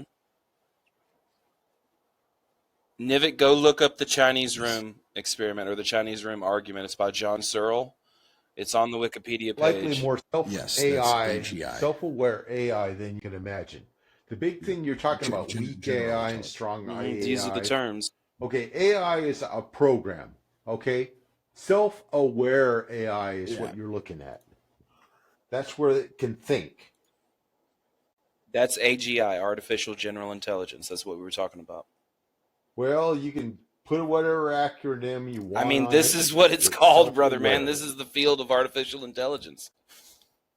I understand that, but they talked about AI throughout my entire life. Going back to Howell 90,000. Okay, self-aware AI. Artificial intelligence is something that's designed to be able to take a preset set of conditions and give you a preset set of solutions. Okay, self-aware AI has thinking processes. That's kind of what we are, but we're organic, self-aware, intelligence. We don't know if we're artificial, could be, but that's where we're at. Scary thing, Reggie, Quite is like likely with is like true AI, it would watching be an things. emergent property of Intelligent, what was really built, intelligent, and we it might would not know even not to show recognize it. It would probably be beyond us very quickly. Yes, It would be beyond us exactly. very quickly. The most people in artificial intelligence. So most people in artificial intelligence, the researchers and the research that I've done recently, along with Dr. Roman Yampolsky's research, they all include the ability to reason, question itself, use strategies, solve puzzles, make judgments under uncertain conditions, represent knowledge, including common sense knowledge and natural language, plan and learn things that are new, and combine all these skills together intellectually to be able to understand its own existence and have like a cogito ergo sum moment. You know what I mean? The problem that we're talking about is, how do we tell the difference between that and a philosophical zombie one that can just tell us that, yeah, I'm aware. Yeah, I'm thinking, I'm here, but it's really not. It's just the complexity of the programming. So the general AI, the AGI, would come about as like an epiphenomenal or like an emergent property of the complexity of a system, any computer system. Yep. Sorry, spitting them hard fucking facts I had to learn. It took me a while to bang that shit in my head anyway. For that fucking interview. I loved it though. Hohenheim, what'd you want to say? I was in itself as being I was going to say that self-aware and a actually, true human. I'd say humans, we How are do actually you philosophical know zombies. We are whether just it was robots, really an AI or biological, a sociopath like human? brain matter, just doing stuff. I don't think there is any kind of self-awareness going on. That, man? There is no self, I would say. That's just a part of the. I think that's the difference between a sociopath Well, no, I'd and say most of we're all that. A sociopath when is just a something different kind of happens. brain makeup. Well, not even a different kind of brain makeup. A sociopath is just a character. Sociopaths don't feel guilt. A sociopath is just someone who's or goodness. That's the best. I think it's born. There's something in you. So different. Yeah, Sociopath means you don't have that feeling character of trait right best or fits wrong. the world. You have to Psychopath look then at is someone who that. has like a genetic or like a neurological. Hold on, Reggie. Sorry, no, psychopath. Is born. Sociopath is made through path. You don't feel what the rest of the social network.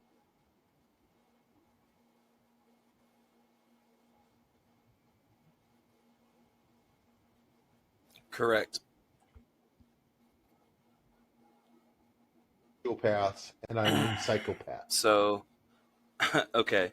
So having studied this in school, psychopaths are born, sociopaths are made in terms of nature versus nurture. Psychopath and sociopath are not diagnostic terms. They are they're category terms underneath antisocial personality disorder. And Hohenheim was referencing something different. He thinks that we're all he thinks that we're all hang on, brother. He thinks that we're all philosophical zombies, that we don't have actual qualia consciousness. He thinks it's programming.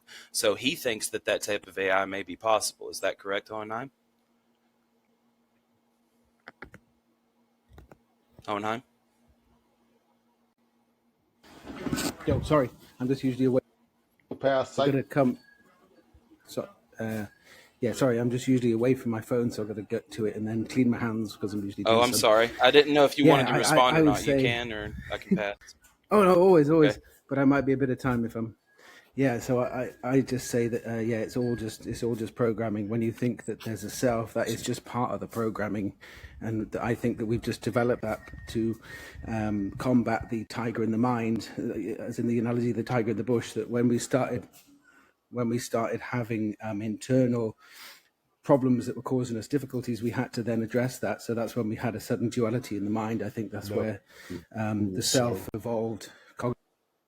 Yes. So Hohenheim, do you think there might be some sort of emergent property of the way like a mind exists as a portion of the properties of all of them together, right? That's where it comes from. So even before that first instance, here's hold on,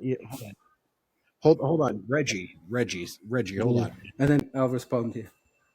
Reggie, hold on, let me finish, man. So Hohenheim, like I'm just asking, like the difference of like. So you don't think there's emergent properties of what human consciousness is? Because to me, as far as I can tell, it's an emergent property of the whole of the function of the brain, right? So even before these bad instances happened, and somebody made up their mind and I guess going towards the analogy that you gave, right? I guess I just don't see how that necessarily plays into the fact that experience is required for them to have.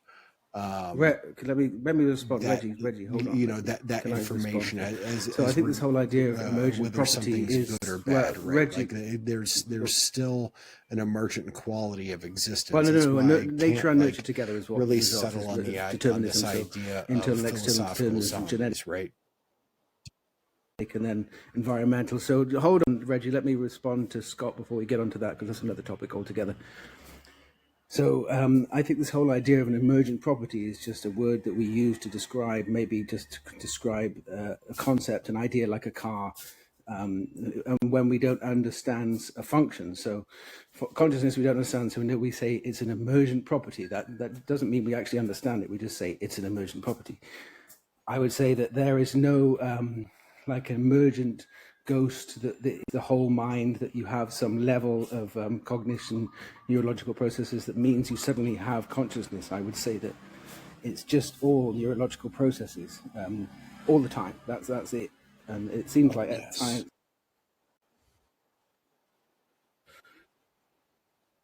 It's a force, and no, it's not an emergent property. It's a force. Like the standard model is a group of forces. They're not emergent properties. Like okay. So I guess in response to that, what I would point out is even like the fundamental forces are all properties. I think so. Gravity fundamentally is an emergent property. It doesn't make to like our observations. So, the forces are just kind of the forces. We have the force, strong nuclear, weak nuclear force, gravity. But we're yet to discover. I think the gravitons and all of that stuff. Yeah, but like, hold on. We don't say. But when I say emergent properties, like all forces are emergent properties.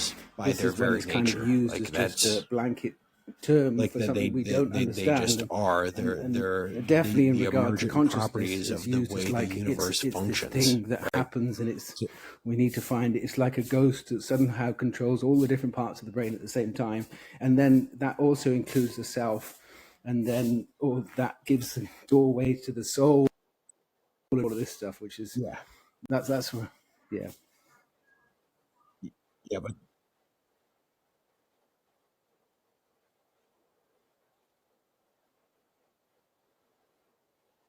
Okay. Yes.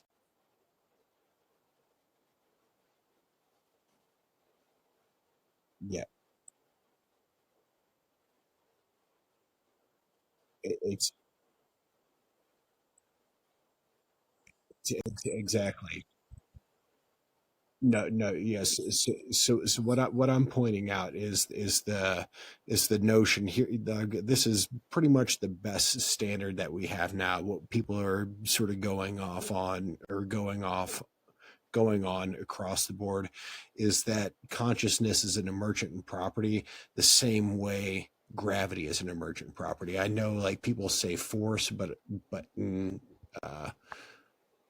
the current science does, the current neuroscience, Scott, does say that consciousness could be an emergent property of the brain. So I'm with you on that. What is the emergent property? Yeah, like I'm What not, is the emergent property? like Thomas is right. I'm not saying this is 100%. No. I'm actually agreeing with you a little bit. I don't know if gravity would be considered emergent. From my studies, I've heard it put that way before. So linguistically, yeah, dadgummit, son. Wait till somebody's done, buddy. It's so frustrating. So I know you're trying to get a word in, but I forgot what I was saying. So just go ahead. No, yeah. You're going when people you said you've heard it referred to that way of how gravity is an emergent property of nature. Yes, nature. Yep. I've heard it put that way by physicists and shit. I don't know what I would call it. I would say it is a fundamental force. It could be emergent out of nature or physics, or it could be epiphenomenal, or it could be not even what we think it is. There's many different options. But yeah, I'm with you on the whole.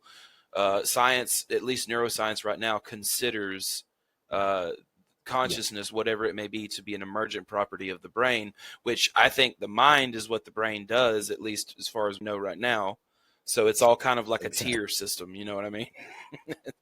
Exactly. That's sort of like we lost Hohenheim, by the way. Oh man, because like to Hohenheim's point, that's sort of like why I like Buddhism, right? Is because it's the idea of like, hey, we're just the passenger, Mm-hmm. we're the consciousness is just this thing. Well, you have to remember that Hohenheim, I don't mean to interrupt you, I'm sorry, there's a little bit of delay. You have to remember that Hohenheim is a very strict determinist. He thinks that there is no choice, none of that. Free will is not even an illusion. It's not even something to consider. It's, we are philosophical zombies. We don't even, we may as well not even be conscious or have qualia. That's just the way that he thinks. So.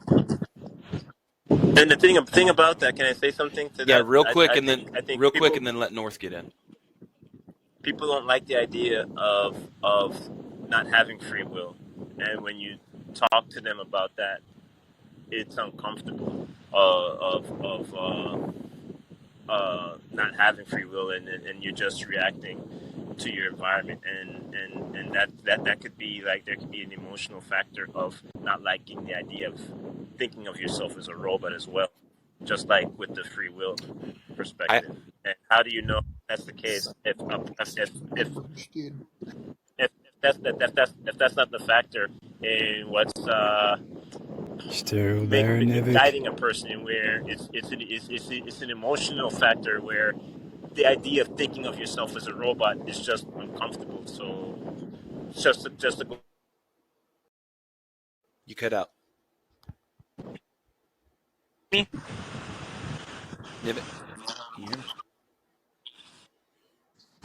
You can't hear me? Testing. Are you having technical difficulties? No, I'm saying that some people there could be an emotional aspect, just like with free will. People are comfortable with the idea of not having free will, and that could play a factor in the view of us being a robot, like a meat robot. People don't like the people. There could be an emotional factor in where the idea of, just like with free will choice, there could be an emotional factor in people not liking the idea of being seen as a robot. Like there's something special there. Like there's a light in there. Like there's a spirit. Okay. Yeah. Light as in spirit? Hohenheim doesn't think that there's a light on in the house. He thinks it's light all as programming. In spirit? I think, if I'm steel manning him properly. North. like a lot of times when What's people that? think consciousness, they like to think of it like this. There's I don't know spirit. about light. Did I say light? I'm sorry. A lot of people think of consciousness, they don't think of it as a spirit. Oh, is the light on? Now I remember. I'm sorry. I just forgot what you said. Go look up. Go look up the term when you have some time after the show, because it's difficult to describe very quickly on the show. Go look up the term philosophical zombie. And what it's talking about is an entity that doesn't have qualia, is just a programmed machine. Even though it would have thoughts and emotions, it would not have conscious I'm saying that people want to think of themselves as understanding of having its spirit, existence. It would just act as though a human would. and not That's liking how that Hahnemann idea of thinks just thinking everything. themselves thinking. That's Okay. God damn it.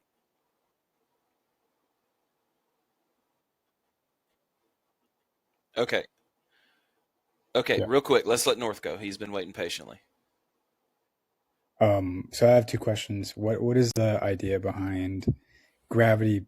How can gravity be an emergent force? That would be my first question. I haven't heard that before. And then what is qualia? What is the definition of The qualia? experience of something, like the experience of seeing red, or the experience or phenomenology of experiencing sex, or whatever else it may be. That's qualia.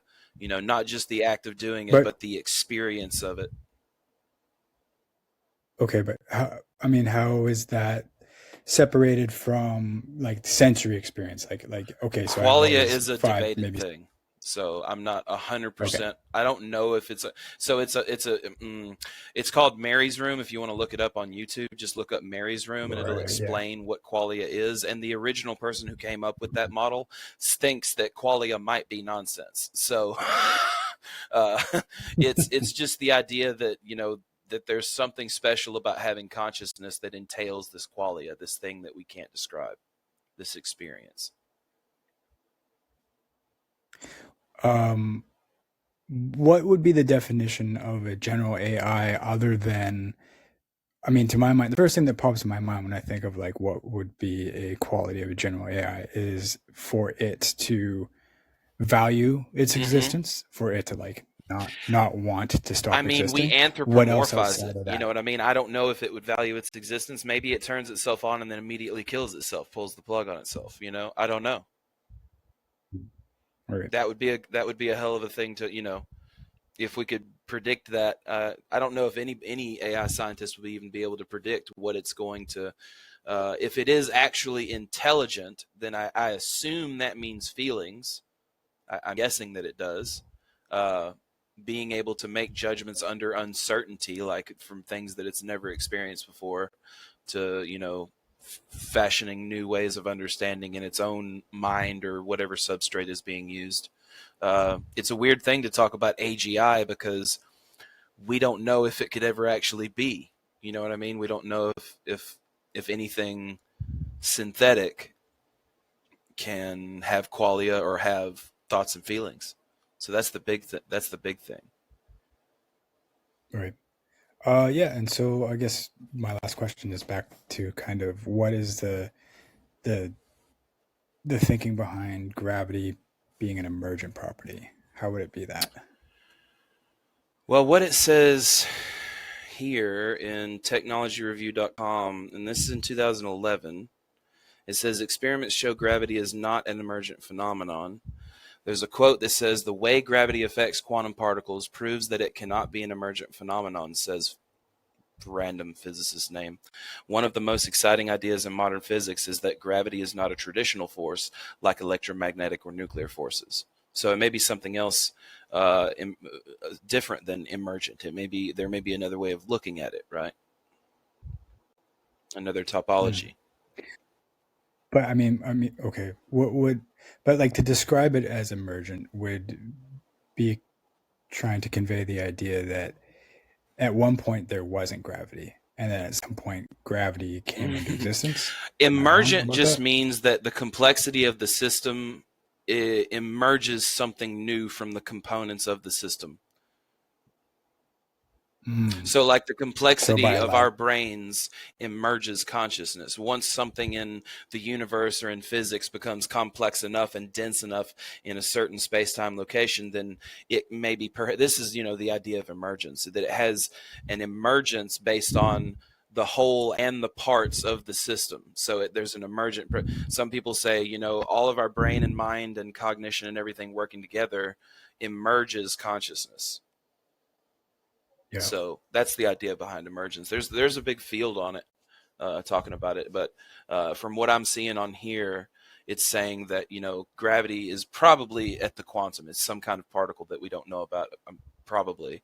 And it's not an emergent phenomenon, but actually some kind of mechanical phenomenon that we can measure. But who knows, right? Who knows? Did you guys ever watch, I think it was season 3 of Westworld, where they had that giant machine? I think they called it like Rehoboam or something.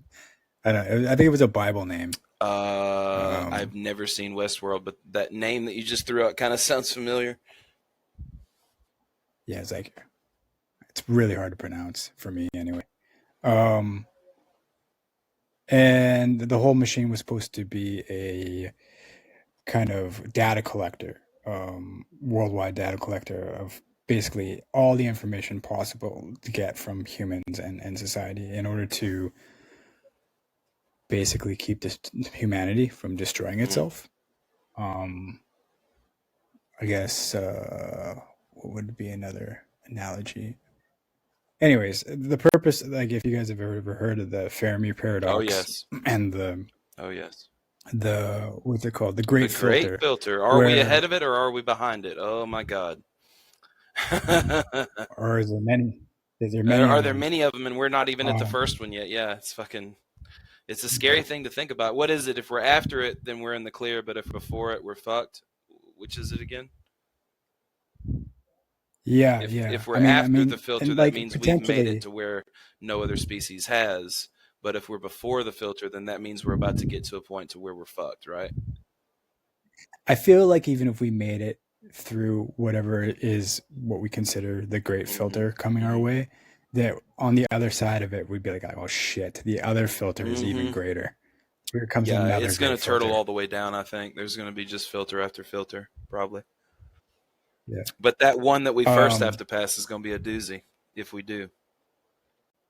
Yeah. And it'd be funny, like, if we kind of decided as a society that, like, the only way that we're actually going to be able to sidestep killing ourselves is to put our what do you call it, our destiny or our fate into the calculations of an AI that says, listen, the odds are against you are so great that you basically have to do what I'm telling you to do. Otherwise, an artificial general intelligence that was human level, I would not want it to hate us or dislike us in any way. We are close to the convergence. Never in our history of anything recorded were we this close to being able to step over. You know, we have 12,900 years of darkness. And now we're at the point where we might cross over. You know, it goes back to a lot of the old histories, the history of Babylon, when we all of a sudden lost the ability to be able to speak to everybody. You mean the Tower of Babel? Is that what you're talking about? That again. The histories have said before, if you look at back through history, are you aware of the original idea of the Tower of Babylon? Where we were all able to communicate through a universal language.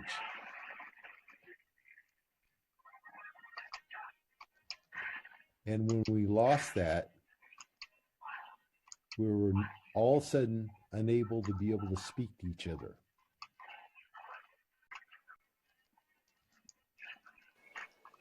We were very close at this time to approach almost everything is been translated so that we can communicate with almost everybody, and maybe even everything if you keep our mental processes move versus the things that we have to. So we're close at the point of crossing over. And it's probably going to happen if it's not only already happening, it's going to happen very closely. And at that point, we'll either pass on or things might happen. It's hard to say. But our histories and or I should say our legends actually speak back to when we had this situation before. I think, the modern man's been on this earth for maybe up to 300,000 years. We have clear indications of at least 120, probably longer than that. And done all things have happened. Evolutions, things happen. We almost got wiped out. It's hard to say where and when we came to what we did. Our modern history that we're looking at right now is probably only about 400 or 500 years old. We can go back to the Roman times pretty clearly, maybe a little bit past that to the Greek times in Macedonia and Alexander. Prior to that, we don't have a lot. And they talk a lot about, the Mesopotamians and some of the other races. But hold on just a second, Reggie. Goes back to 12,900 years ago. Brett, are you playing video games? You playing Street Fighter, brother? Oh, geez, sorry. I thought that wouldn't be that loud. I just can't really hear Reggie. In an evolution. Maybe I ought to go to something else and off these Bluetooth headsets. No but problem. Modern man, and we're going through evolutions right now. Everything's been, finish your thought, bud. It's all good. Nobody's in a rush here. Look back to the old times, to Roman times, old times to the Renaissance, in the 1400s. We're evolving right now. We're at a point of major crossover. We're going somewhere. Look at the speed of the evolution and of technology. We're at a point of crossover. Okay, that's all I want to say. And it seems like we might have had it before, and it might have happened more than one time in the human race. It's just that we haven't seen it for 12,900 years.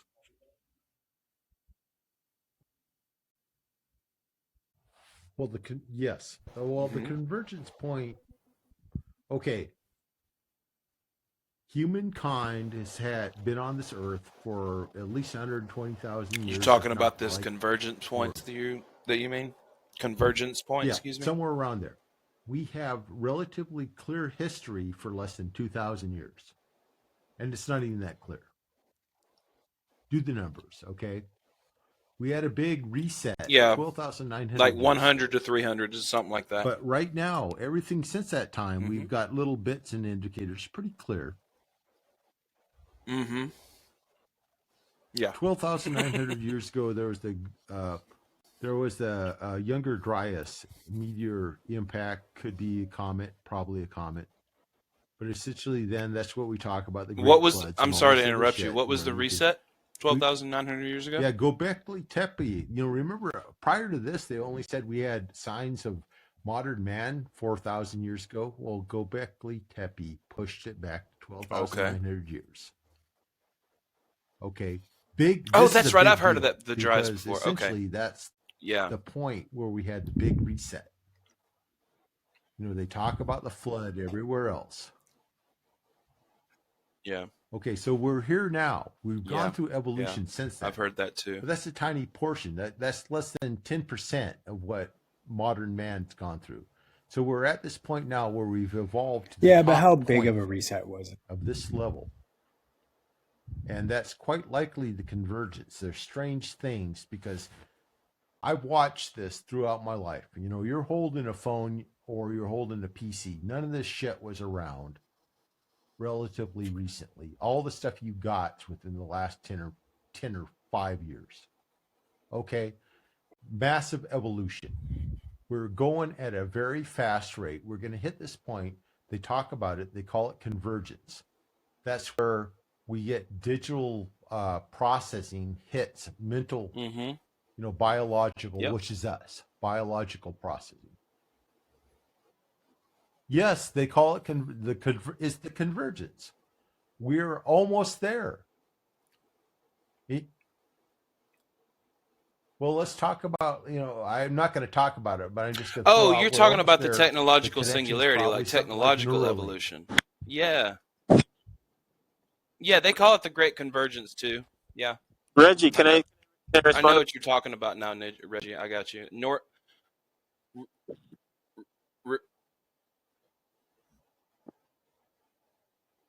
Yeah, that might be involved. Real quick, let's let Nivik say something, then let's let North talk because everybody's been waiting. So go ahead, Nivik. I don't know what he was saying, and how we're more integrated. It's like we're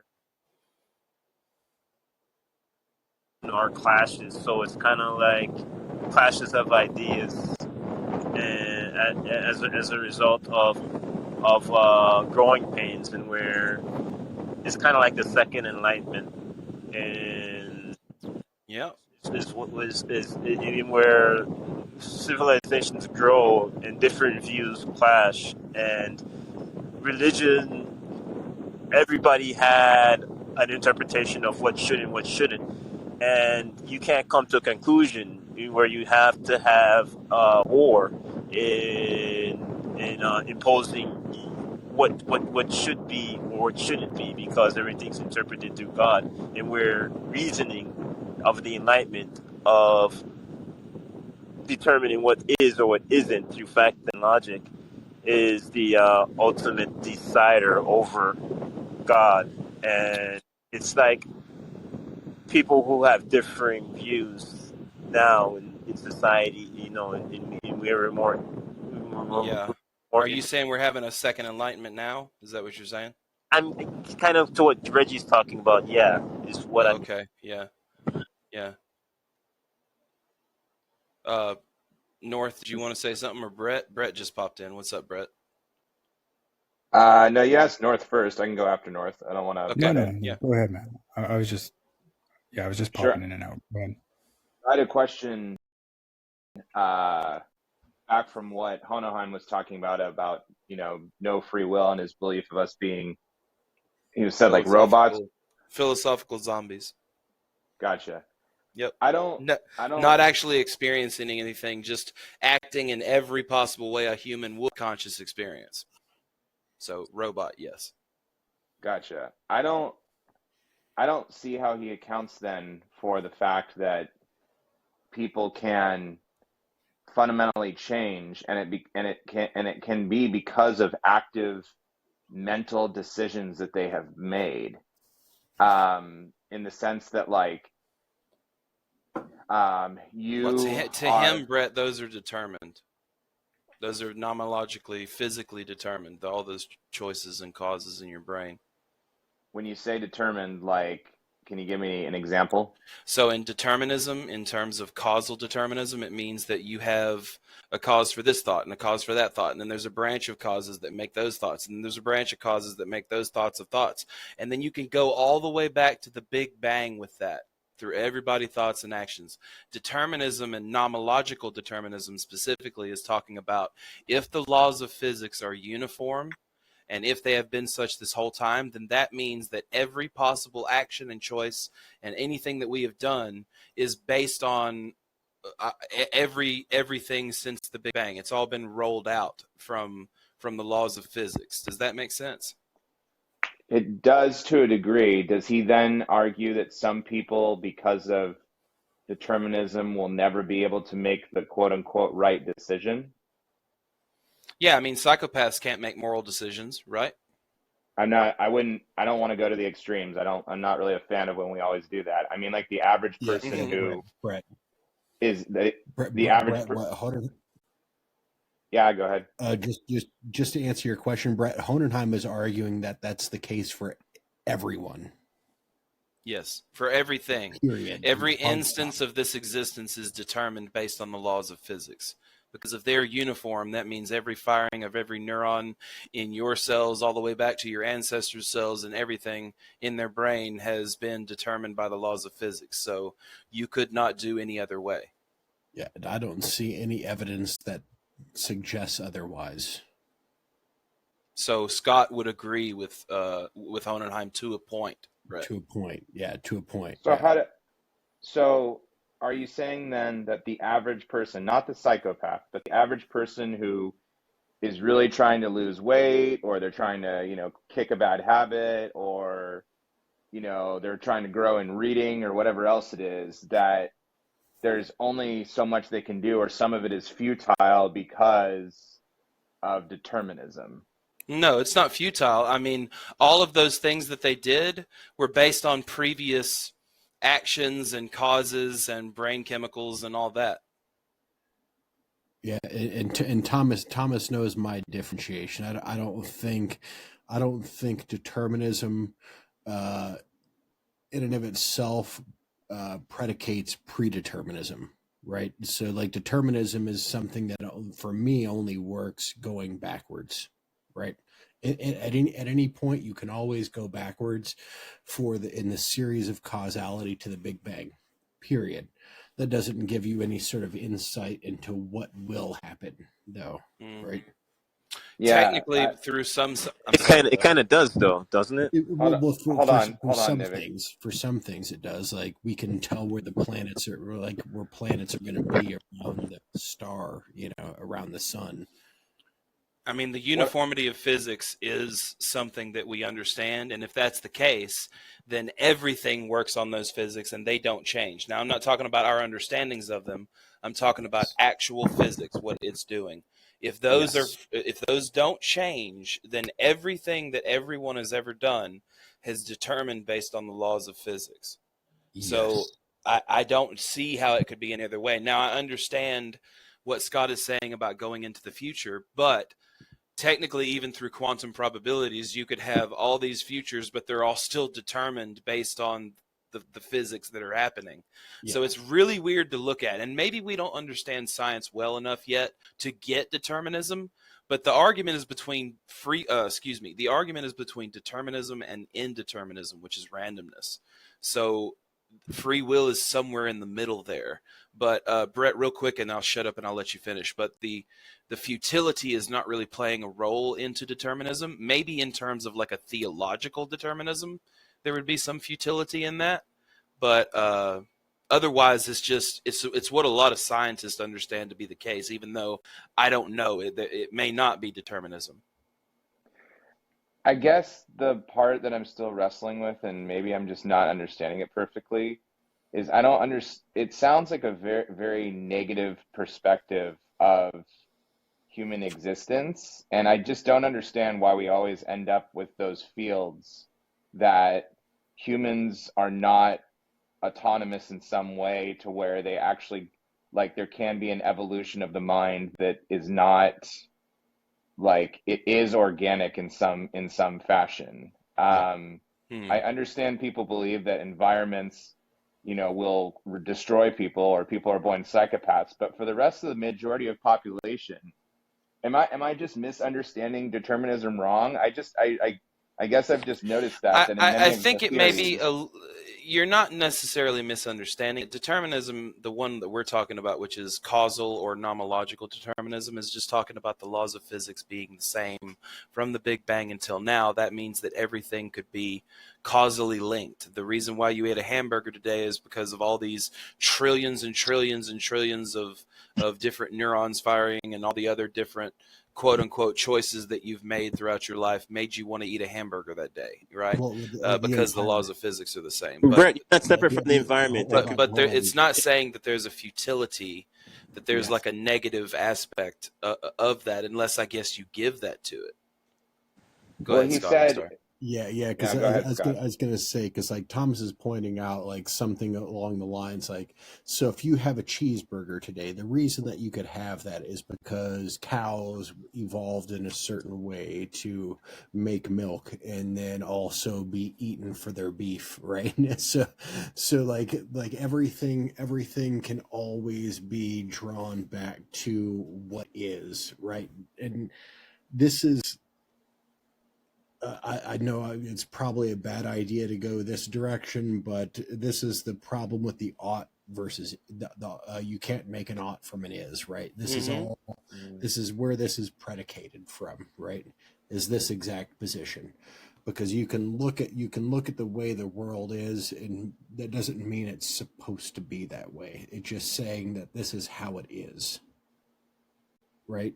So because I get where you're going, Brett. You're saying so if that's the case, if it's deterministic, like this poor kid that's born in the ghetto, he has no fucking possible chance, and you're automatically extrapolating it out into a sociological situation, right? So like that, because that's the way that you think. That's the way that people think. Everybody thinks that way, right? Until you like have to shut it off and be like, okay, let's think about these specific things. What we're talking about doesn't have anything to do with that sociological aspect of like a child who's born poor being able to get out of being poor by putting in effort, right? I'm not a hard determinist, Brett. I still think free will plays some kind of role in there that I don't understand. But Hohenheim and people like him are hard determinists. They believe that child that was born in that area was not supposed to be there, but was determined by physics and their parents and what their parents did and what their parents' did, and then all the way back. And it's determined by the laws of physics that they were going to be in that situation. Now, it would seem like as if we live as if they have free will to change that. But what if it was determined in their biology and in their mind already by the laws of physics that they were going to do that regardless of what situation they started in? I understand the deterministic point, but that last point you made, I don't agree with. I think it's a irrational step to say that humans have gotten this far in evolution. And, people have cognitive abilities. People have parents that were addicted to drugs, and they have extreme, scenarios. But there's a certain element that I don't think we still understand that is, I guess, in that world, like you said, of free will. And yeah, I'm not a hard determinist, so I don't fall down that road. And I guess I just kind of, for me, my personality at this point, I really, when philosophy and, where we are in the universe all turns negative to say this is just a dark niche and hole, I just ask people, like, why are we in that mindset? Like, I understand, like, you had a bad childhood and you got beat up, you went to war and you saw some stuff, but the fact that we're alive is still a miracle in itself. How many Brett, brother, man, you're preaching to the choir. I'm an optimist. So yeah, it's not. I'm an optimist, bro. I'm not saying it's all negative, dude. I just it's like when I hear determinism and Hohenheim saying we're nothing more than whatever, I'm like, I don't. We have two different perceptions of the universe. It's that's your so Brett, me and Thomas are. I think he's in agreement here. What you would consider like a medium determinist, or like a. Not a hard, not a soft, like a soft determinist, or like we dabble in compatibilism. Yeah. You know what I mean? Yeah. But to me, the way I see it is like I see it more. I see that compatibilism more as a function of still the deterministic universe, right? So somebody can flip a coin 1 billion times.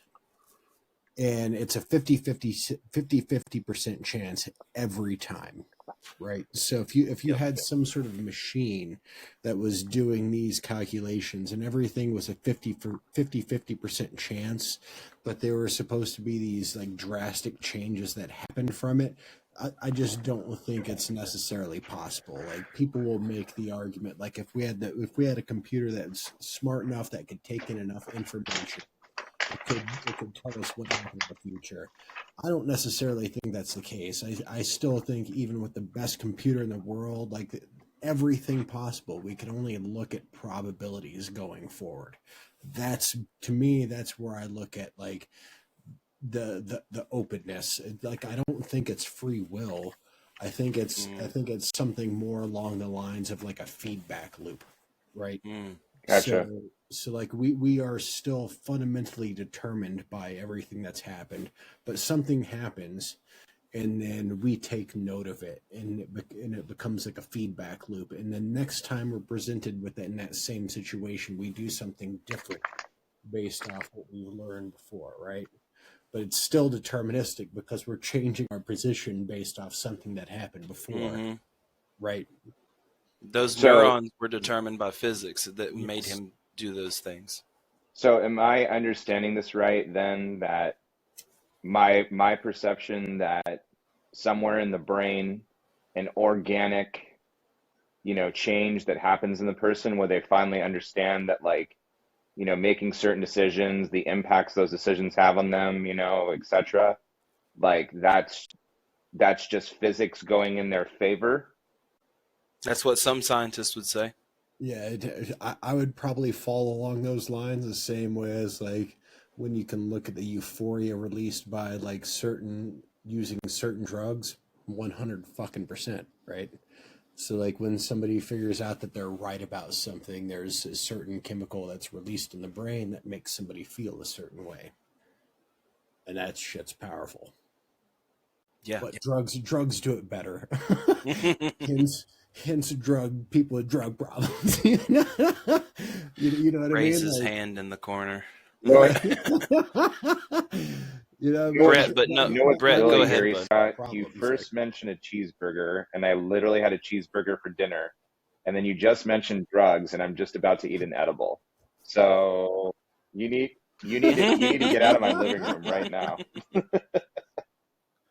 He's watching you through your fucking living room window, bro. He's out in the bushes. Old Scott Bakula out there. Scott Bakula. Yeah, quantum leaping, bro. Leaping around in people's Scott bushes. Spatula, because I'm flipping it too while I'm flipping it, bro. Yeah, determinism's a hard subject, and I still want to think that we have free will, so I'm just going to ignore it, even though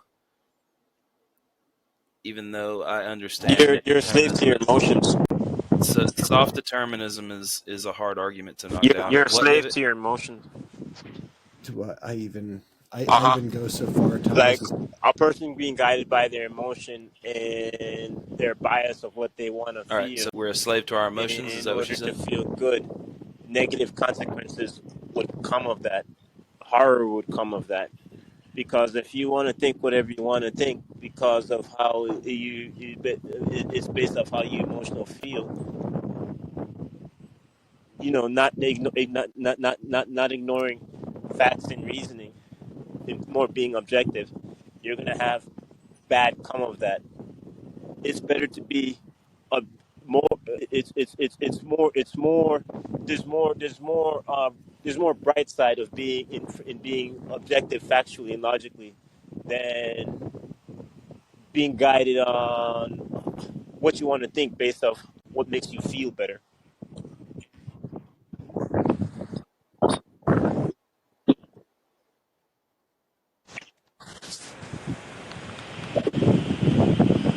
Sometimes.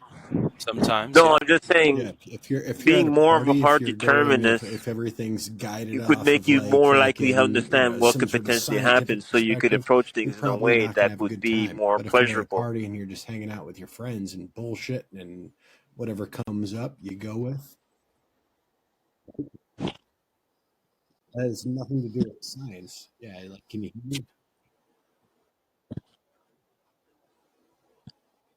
But I'm just saying, like, people don't like the idea of. Oh, I see what you mean. I see what you mean. If you were a hard determinist, you could plan out what would be your most pleasurable life. Is that what you're saying? Yeah, but even a hard determinist would say, "Well, I don't have any choice in that matters." Yeah, they wouldn't know anyway. We don't have the technology to see down the by thinking that way, they don't have control. The future, you know what I mean? By not understanding the term.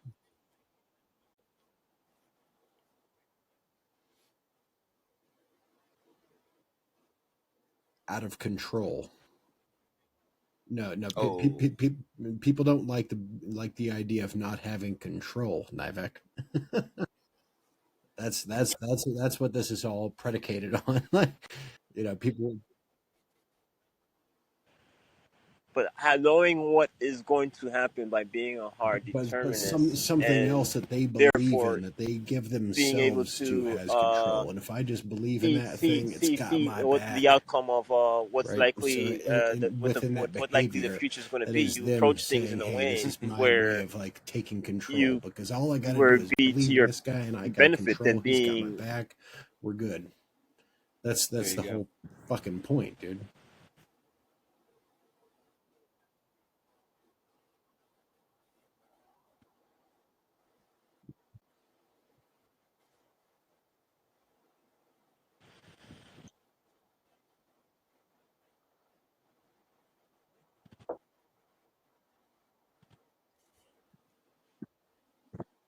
it's determined. No, because that's not what hard determinism means. Like any level of determinism is based on that principle. Hard determinism just means that there's like these are people who don't think. You do. Like you take in information and you come to what makes a human being. A hard determinist deterministic is just probability basically outcome. saying everything is already has been determined and is going to be determined.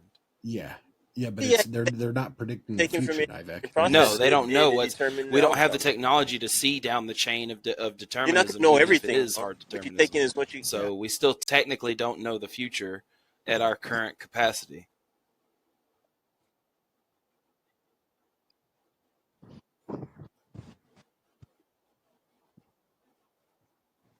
You mean like determinism? Damn it! You mean like determinations that we make in science, like coming to a probable? Okay. But that's okay. All right. Yeah. But hold on. Okay. Hold on. Free will would in be those situations if when somebody is like this performing dog like a was in scientific this act, pit bull they're was doing in it this such area. Likelihood restricted those people in that environments, area right? would And that's why they're able to run understand away what's from going on. the It's pit because bull they're in that area. restricting everything except these two variables. Mm-hmm. That's why we know what's happening. With a human being, there's fucking no way to do that. Okay. Not No, I'm just saying. I'm Too many saying variables, like you're pre-programmed. The environment determines your outcome in how you interact with it, in where like Well, it depends. Is it if you sunny came that day? across Is it this, raining why I was that saying day? Is like it if snowing that day? if Is the wind over 5 miles an if hour that day? if I Do you have a invited steak jacket on? an alligator Yes. in an area where a person's having a picnic, they would probably jump up from it. You introduce something when you introduce you can that you could change the outcome of what a person would likely do. You could manipulate people by understanding the likelihood of okay, so like for example for An alligator? example, if you see I'm not laughing at your a reasoning. place I'm like a laughing person at the wanted alligator. to Sorry. rob a car. Well, anyways, rob a place. You saw a bunch of armed gunmen in one place, and you see one place that's empty, it's full of jewels and diamonds. I could predict a deterministic outcome that would more likely rob the empty house with the doors open than the one with the guys with the machine guns and the bazookas. Yes. Of their behaviors? Is that what you mean? Of like the likelihood of their behaviors?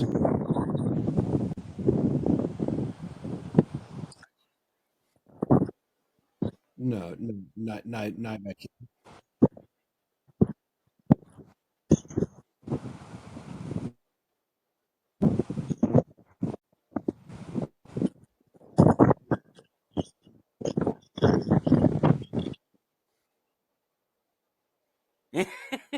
Yes. That's besides. I see what you're saying. I just don't think it's analogous. Is that what you're thinking, Scott? Or Exactly. Like I just don't think it like relates to what was being discussed. Nivek, I thought you were going to go somewhere way more salient with that. Like talk about like commercials right? There is pretty direct evidence that when people like run specific commercials for Coca-Cola or Frosted Flakes, What a people person buy would more more likely Coca-Cola and do Frosted based off what Flakes, they're exposed right? to. Like, yeah, that's something everybody sort of intrinsically understands, right? That we can we can sell something in a way that makes people more likely to buy it, but I don't see how that relates to determinism in any way at all. Right? Free will. We're talking about free will. Yeah, like I just don't see how that necessarily relates to determinism, because yeah, Nivik, determinism is a scientific and philosophical concept When about causal chains and are interacting with the physical environment, causal chains. it I see makes what you're us. talking about. I just don't know how it It's what analogously related controls back us. to what Scott was saying earlier. Maybe that's just my fault. Yeah, I know. I'm just trying to find a way to bridge the gap here. Yeah, I'm trying to bridge the gap, but I don't know the best way to do it. So, Perry?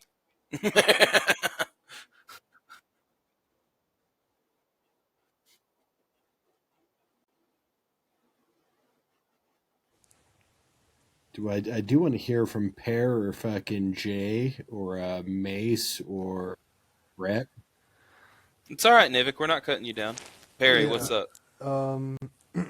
So I still to this day try and find a way to reconcile what will exactly we have.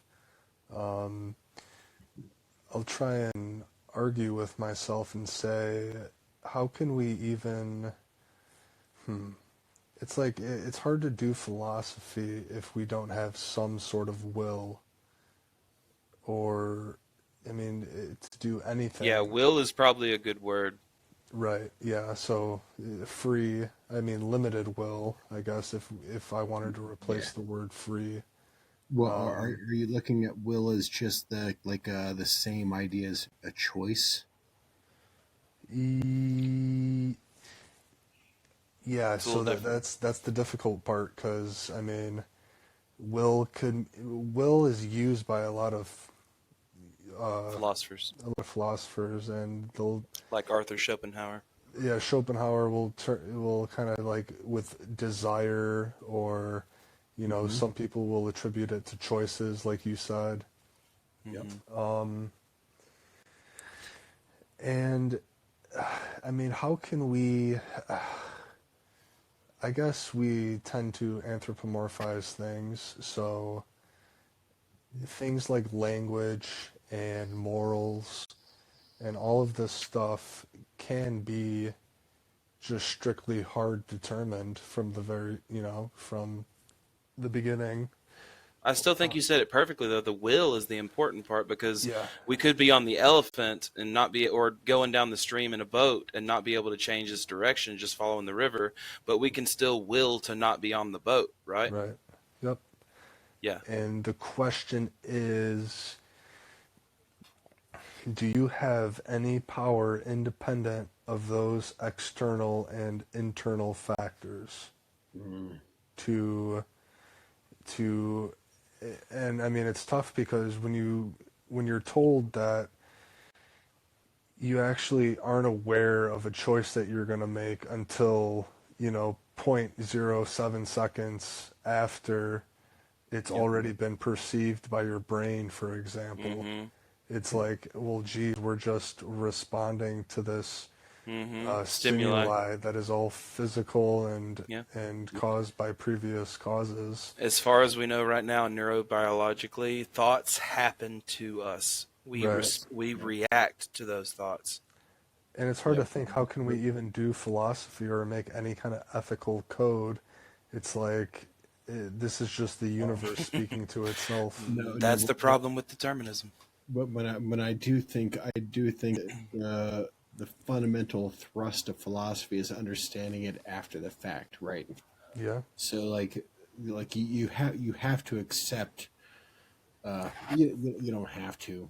I don't know why I'm. But the notion of like we're a passenger, right? Mm-hmm. Like everything that ever happens, you're just somebody. You're the thing that's observing what's happening to the biological entity that is you. Mm-hmm.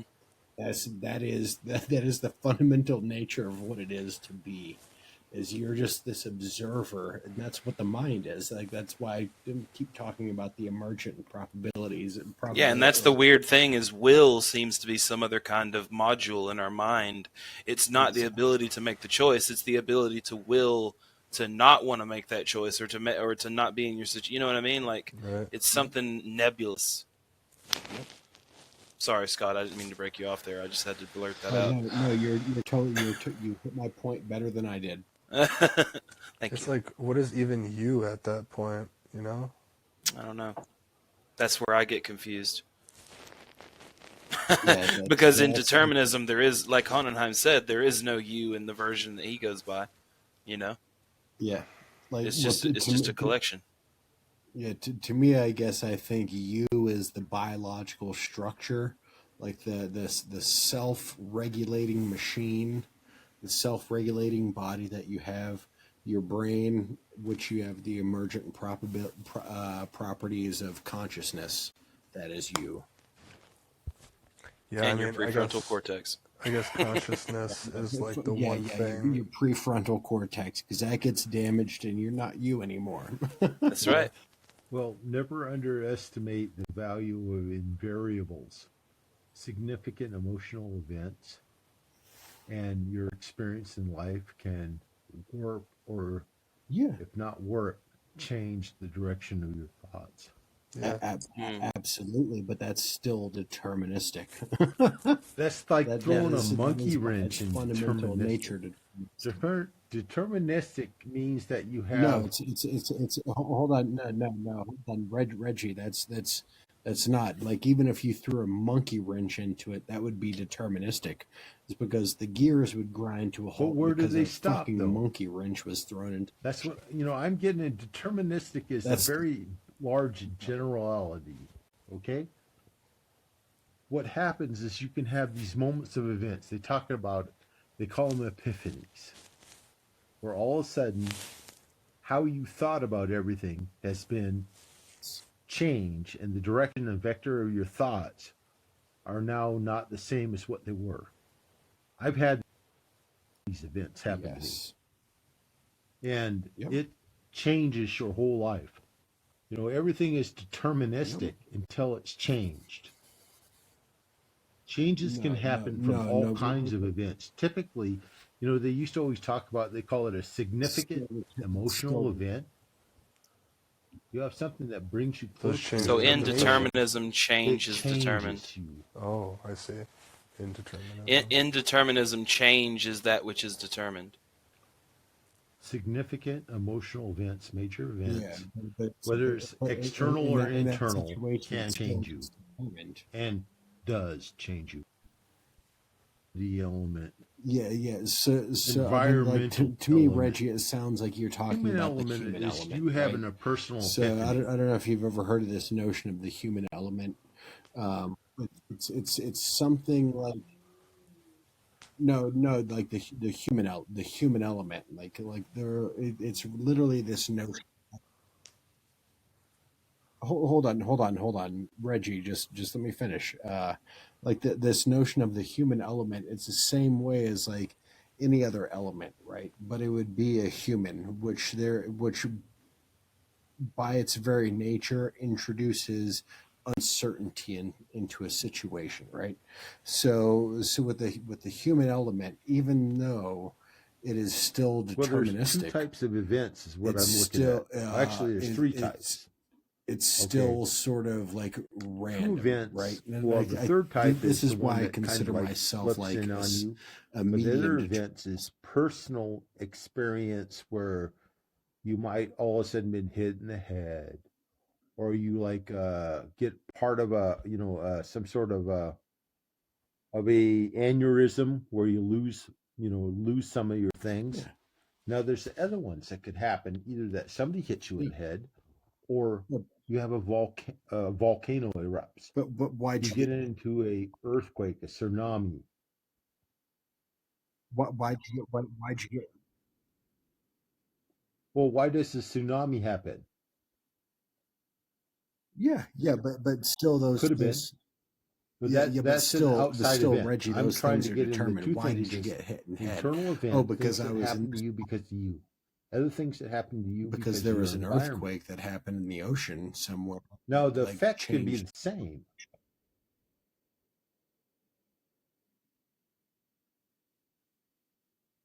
But it changes your reality. Yeah, but then you. Yeah, but that's a sociological question, not a, or a, not so. Okay. Yeah, we're getting away from determinism. I'm not saying that we can talk about whatever we want to, but we're not talking about nomological determinism anymore. Yeah. The definition of nomenological determinism. I imagine from the derivative of nomenological, is that name determinism. What's that?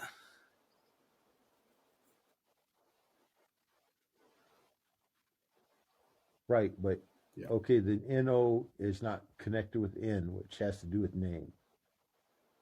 No, it's nomological, N-O-M-O logical. Nomological. Okay, just give me the very base root of the difference between that and any other determinism. No, it's just called nomological. Yeah. Of course there is. I'm only asking about the nomenological.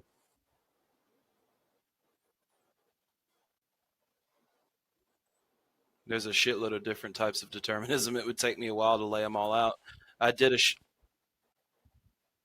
nomological one. It's that the laws of physics are such that they are uniformitarian. Because during the Big Bang, they had have been that way since the Big Bang, and the laws of physics themselves have instantiated every single event that has ever happened. Analysis, how fast light moves. Yes.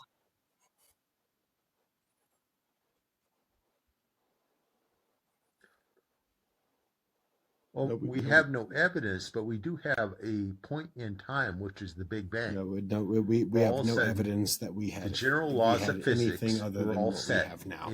They were set, and from that point, it's from the time of the Big Bang. Now, my understanding is that's the point where it starts.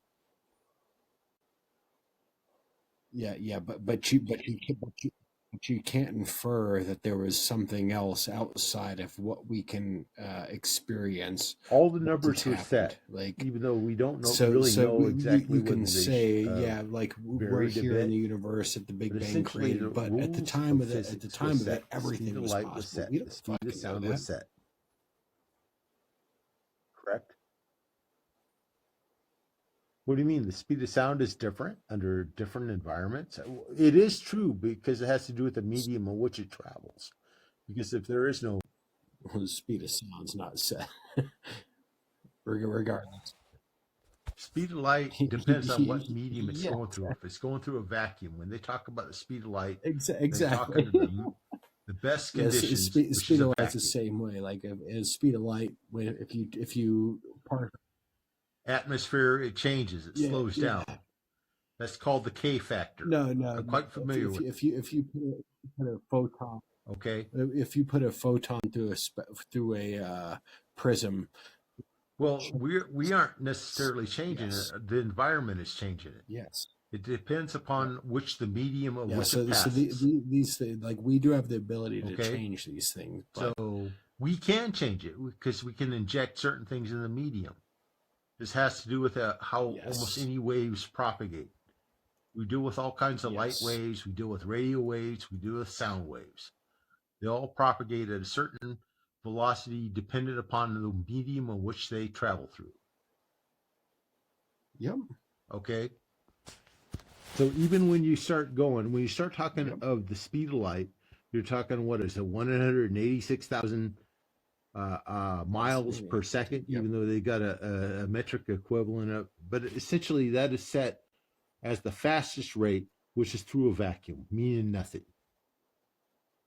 Everything else travels through a medium. It depends on the particles that are in the wave and the wave that you're sending through it. Well, you got red shift, you got blue shift, and you got higher. All the waves have different frequencies, just like any other.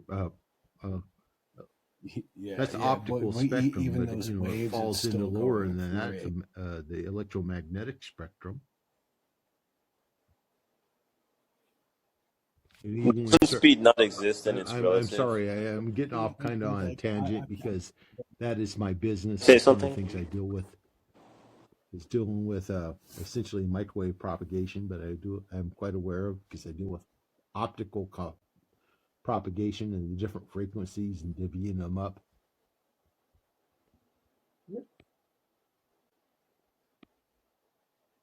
Oh, that's cool. No, I actually right now I'm working for Nevada Energy. Yeah.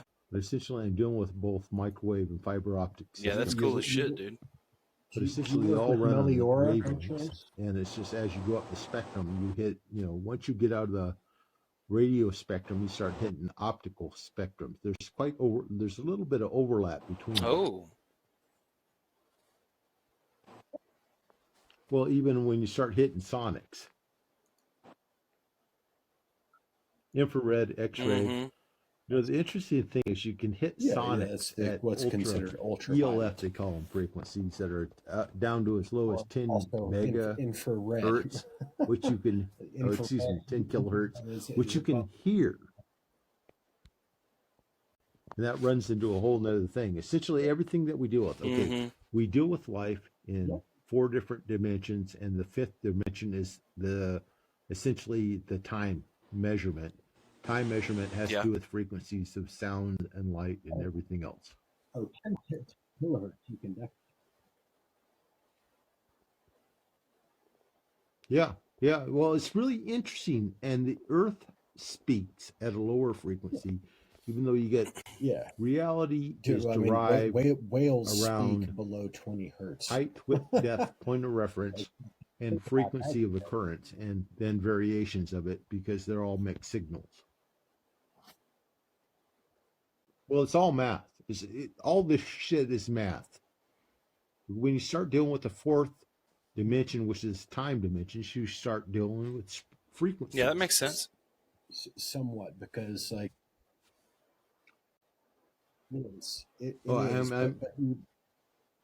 frequencies is movement in time.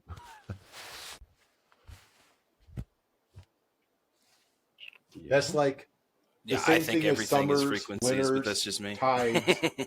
Tides all run on frequencies. It has to do with this essentially flowing waves, sync. At the quantum, everything is just a frequency of movement. So I love thinking about it that way. That's how Very everything metaphorical. is structured. That's reality. Yep.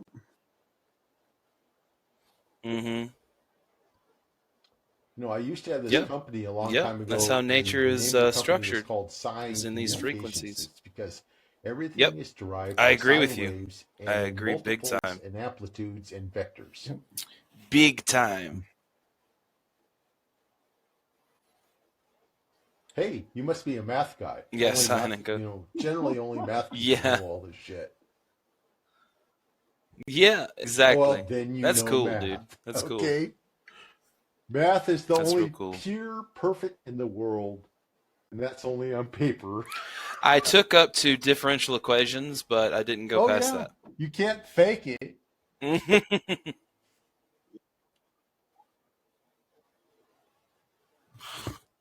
It's the most beautiful language that we have. Music and math are beautiful.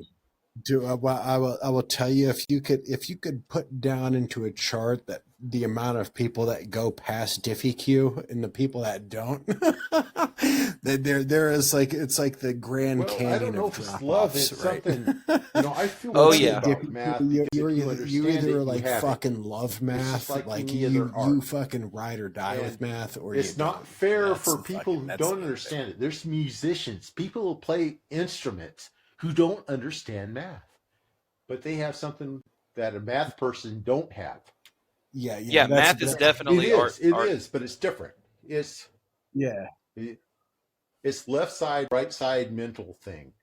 Math is just as important in terms of art as, math is just as important in terms of art.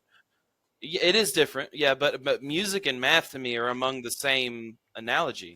But that's work, man. And what I'm pointing at is like Diffie Q is the point when it becomes like a job. I try to find that's like fun things like to most do. people hit Diffie Q, like differential equations, and they're like, when, holy fucking Christ. Way back when I actually started in coding, way back then. It's tough. I realized that coding sucked. They put you in a closet, and your whole world would be nothing but numbers, and it sucked. But for people who like that, that's the other thing. We're wired different. I think I mentioned this earlier.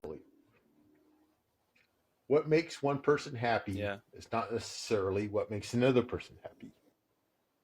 Some people love shit that you think is total crap. Just accept it. I mean, be happy that you don't have to do it. Yes. You know? Mm-hmm.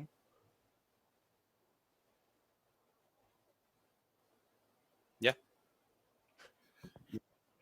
Oh man. Yes. Not only do I have heard it, it's part. It's well. Have you ever heard that? I don't try to. What might be I right don't for try me to go might down not anybody be right else's for road some. unless it's a road I want to pass, and they're in my way. Oh, well, even then, I'll try to go around them. Yeah. I don't really think on disturbing people. I'm not I'm comparative more with myself. Yeah. A little bit with other people around me, but much more with myself. It's just because that gives me a point of reference. Yeah.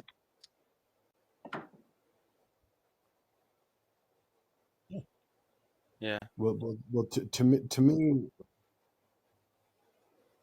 yeah, I guess to me, like what I find interesting is like you can look at the world in a deterministic way. That's the changes. Understand all the physics and everything. Things that are injected. But what is it about what is it about the human experience man? that makes that the case? That what's right for me? No. No.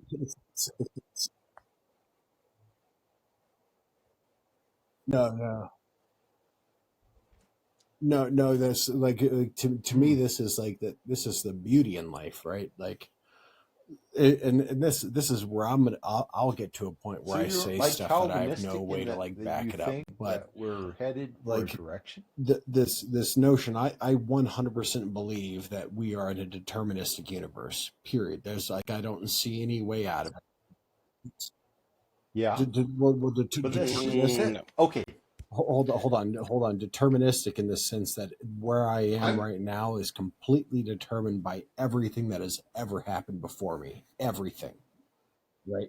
So okay, I know I'm separate. in that situation. You right? are right where but agree there's still with something you about the human that where you're experience at and where you're where going we is deterministic. can listen to a song and be But like, I also man, this believe song is fucking great. that everywhere before you are now and after you are now, where you're going through that moment, is a variable and probably has happened. It's just that you haven't pathed it. Everything that could ever happen that you can imagine is, and then more than that, it's probably happened, but it doesn't make a goddamn bit of difference because that's not your vector. Yes, exactly. Well, we're traveling down our paths, man.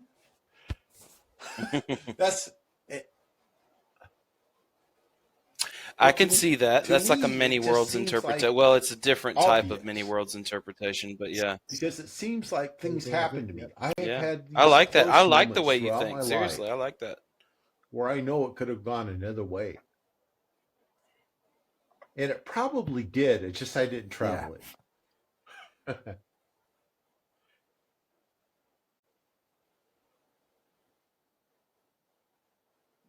Yes. But does it make a difference? And that's the thing too. Like, so say we find out that's right with 100% certainty. You hit it. The case, you hit it right on the bat. It doesn't make a difference. All these other possibilities. Yeah, exactly. Where you are is where your personal you're at. experience is the one that you're in, so it doesn't matter. We're traveling down our path. You know, I used to make this philosophical determinist now, Rich. expression that you want to maximize your fun factor versus your unfun factor on your life. That's right. You're on your path. Yeah. Bye. Go ahead.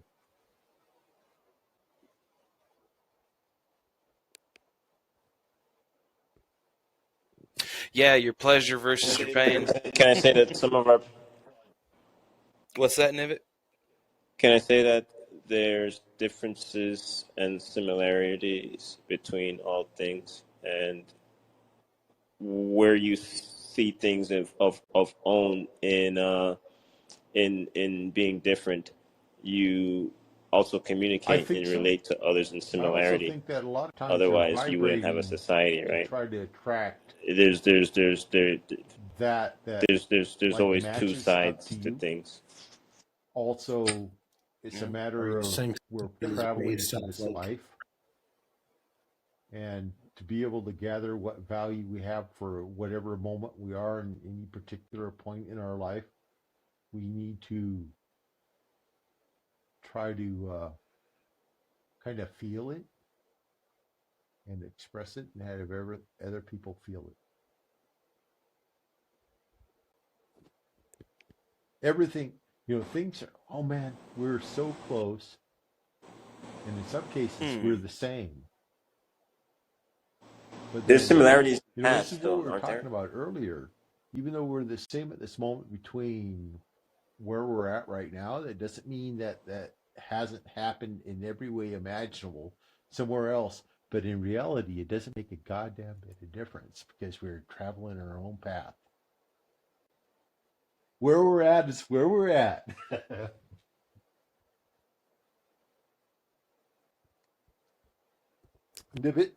No, I agree with you on that. We're where we're at, right? Can I respond to what were you? What? Yeah, real quick, brother. Nivik, what were you trying to get at?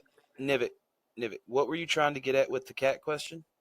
When he's talking about different, when he's talking about like people like have their own unique path, and I'm saying that there's always an opposite, that there's similarities, and where you have people who have unique differences, but people who can find commonality with one another and bonding of aligning similarities of what's more relatable, and whereas coming from is that with differences and similarities, they both work together in a symbiotic way in adapting. My point being, whenever I talk to a person who's of the right, they talk about it's all about the individual. The individual matters. It's just individual, and the individual is the breadwinner for the group. And when you talk about the person, talk to the person on the left, they say,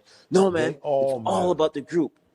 That's what matters most, of course. That's so idiotic to think that like the individual would matter over the group. And I'm saying like they both matter. People. The group are made up of individuals, and you have one factor where the individual could matter at a certain point in time, and being more important in a beneficial way to the group, and sometimes that individual can be at a hindrance to the group, in where you have like a totalitarian asshole that's just, you know, I'm a god and you guys, you know, you eat shit, and that's when you have uprising, and it's like you're actually a hindrance to us, and you topple that individual, and then you would you more cater to the group. But that's how come I always say to people, it's like they both go one and one, where you invest in the potential equality of a potential outcome within the group, and you'd have a strong individual likely emerge because not everybody's the same. People naturally compete, and they create natural hierarchies. And I'm not about equality only, and I'm not about only about hierarchy. It's fluid, and depending on the changes in the environment, uh, uh, um, the individual But Nivik, could it be might a have been benefit, important but if during that the time. environment changes, that individual is no It's longer a time important, and stream. We're somebody looking else at a would come time up stream, within the group who and can meet the changes within the importances environment rise and fall. in becoming the breadwinner. Yeah, but that's my Importances. point. You mentioned a person being important. This is really It's interesting evolution. that you brought it Individual. up, and you're very insightful in that, it brought me to thinking Second. that we're traveling down a timeline. And at one point, a person points out things and they're really on the top of their game, and they bring us to illumination. Yeah. And later on, as they evolve, they turn into shit.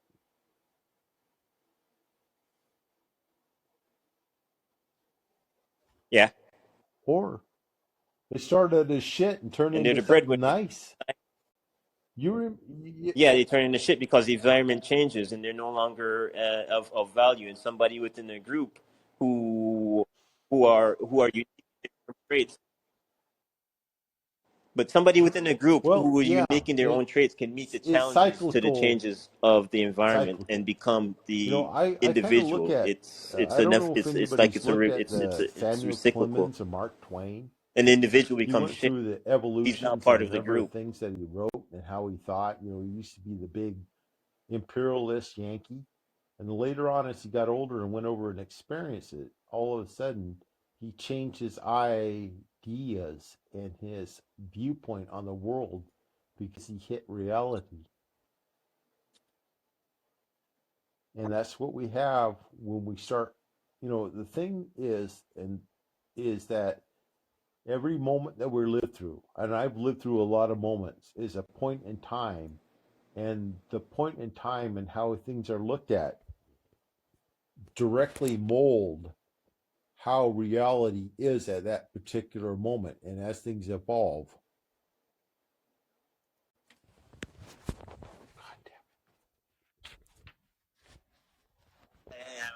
About the industry, and he wants to say I'm the breadwinner and fuck everybody else and everything else.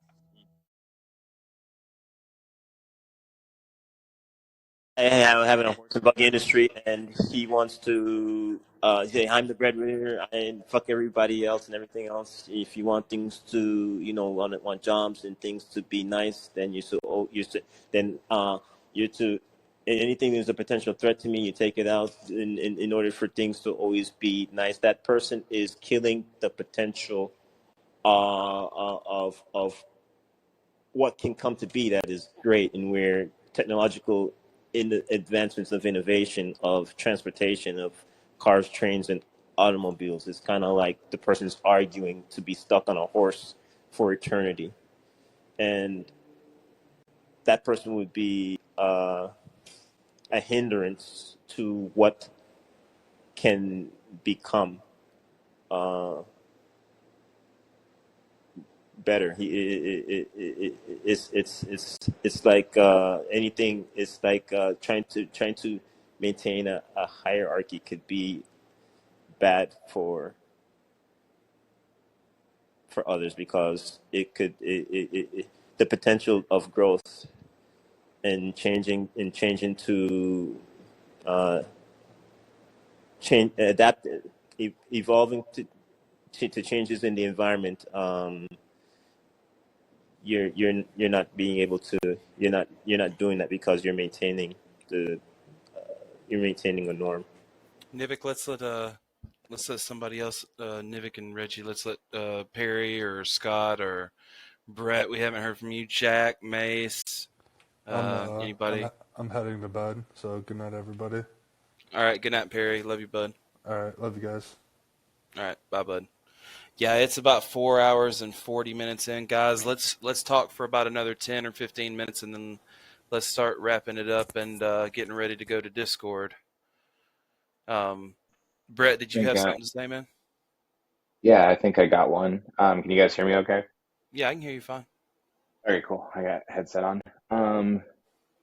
So you know how this might be simplistic, but you know how you go, like people go to a concert and when the musician hits the right note on a song, like the Mm-hmm. climax and everybody just like starts cheering like crazy because they're just like Mm-hmm. just the note that everybody hears. I Yep, just wonder, been to 300 concerts. I know exactly what you're talking about. yeah, I just wonder how that sensation could be replicated, in, human thought where it's not with music, but it's like, Introspection and meditation, my friend. yeah, Music can and help you that's, get there, but you don't need music to get there. You can have that yeah, elation and that feeling of ultimate climax that you get from the perfect notes being played in your own mind introspectively. You can do it. It yeah, just takes some training. and that's kind of where I wonder how far the determinist perspective goes, just because, like, I mean, I guess like I was saying earlier, I may have misunderstood it to a certain degree, but It's I not think, an easy concept. Determinism is quite complicated. So, yeah, but like I feel as if when people say that, you know, it's impossible to get everybody on the same wavelength because, they've had different life experiences and like, there's different interpretations of reality. There's interpretations of like an event that occurs. There's, multiple perspectives and stuff. I understand that to a certain degree. And yet I know that, you see humans around the world like eating dinner together being like a really big tradition, where everybody's with their family or friends. And like you see like the older sibling or, parent or aunt or uncle or whatever when you're working with a really, mm-hmm. youngster, and you're like, you teach them the sport or whatever else it is. And so I don't see us as that different in that regard, because it's just like, it's the same way in that, people either are religion or no religion, they speak with the same, what's the word, fervor or fervency? Fervor. Fervor. They speak with the Mm-hmm. same fervor about how much that the given topic means to them, or their favorite sports team, Yankee Mm-hmm. fans and Boston Red Sox fans. You're right, but they take the art literally with different front. That's the difference between like you going to watch a Thanos movie. You're not gonna leave thinking those characters are real versus religion. Well, yeah, but there are. I know you mentioned earlier about environment, like maybe an hour ago, having an impact on it. But I think that besides environment and besides the differentiated experiences that people have, I sense that there's something in neuroscience that we just haven't gotten to yet, because Oh, for sure. in the way that an orcapod swims together towards a certain location, like we have some of the same Yeah, synchronicities. Yeah. synchronicity, Mm-hmm. and I just like, I wonder what it's going to take to get some of those, where people realize that the future is living in accordance with the earth and not on it as like, just destroying it, or like that if people are really being honest, because when I say honest, okay, that's maybe not a good word. When people are when people are pulling all of their ideology back, it's very hard to refute the fact that, like, I deserve water and my neighbor doesn't.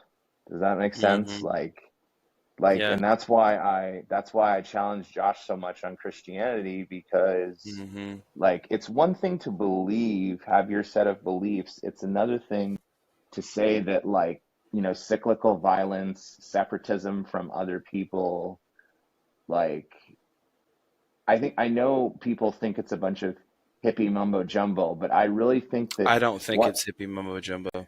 I really don't. Like what if it is a matter of enough people slowing down, like, you know, this guy Sadhguru from India, if you've never heard of him, he's pretty dope.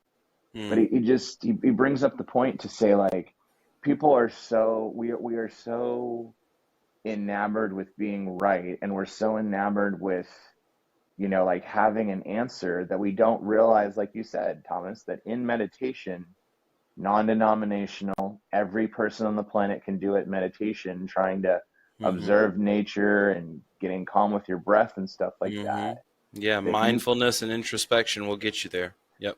And you can do wonders to where maybe you don't solve every chronic issue you have, but you can make a good case for yourself. You can help yourself a lot.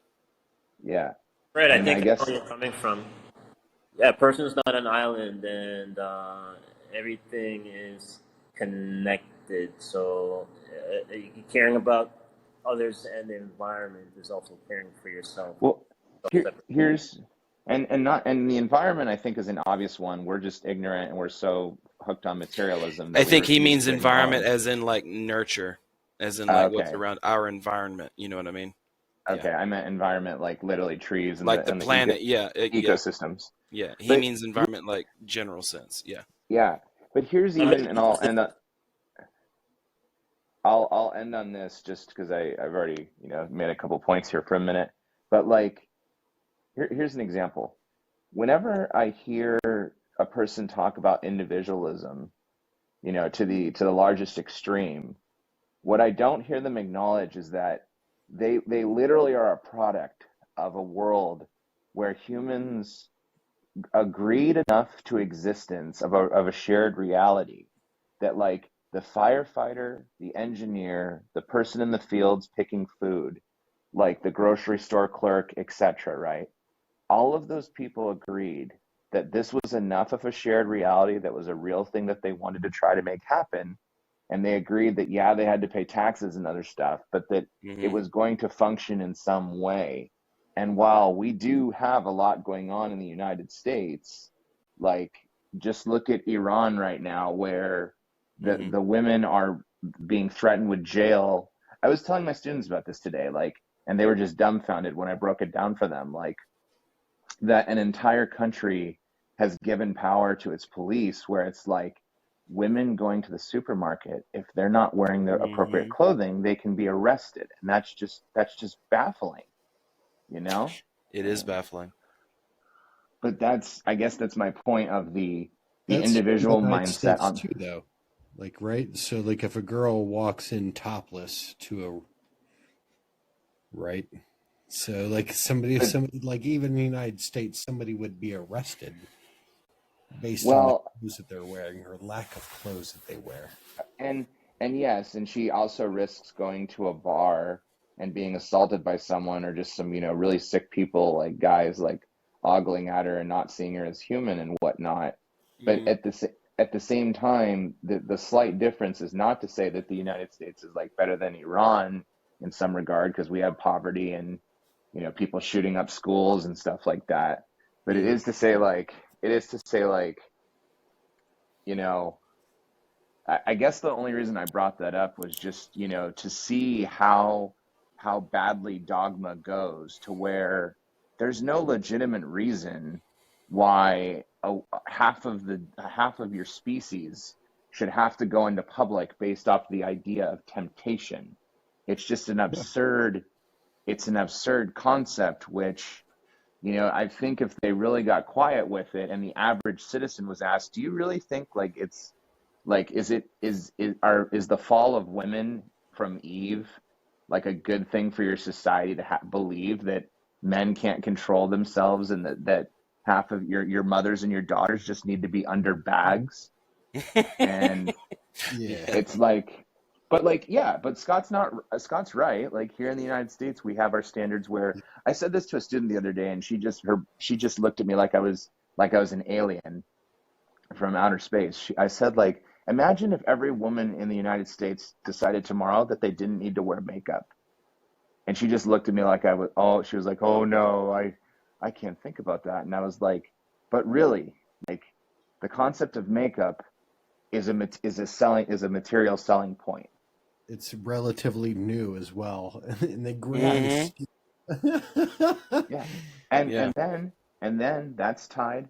If you go to, again, you go to someone's dinner and you ask everybody to just get quiet, and you lead a little, you ask if you give permission to be the leader for a second, and say, what man in here wants their daughter or mother or whoever to have lower self-esteem in society?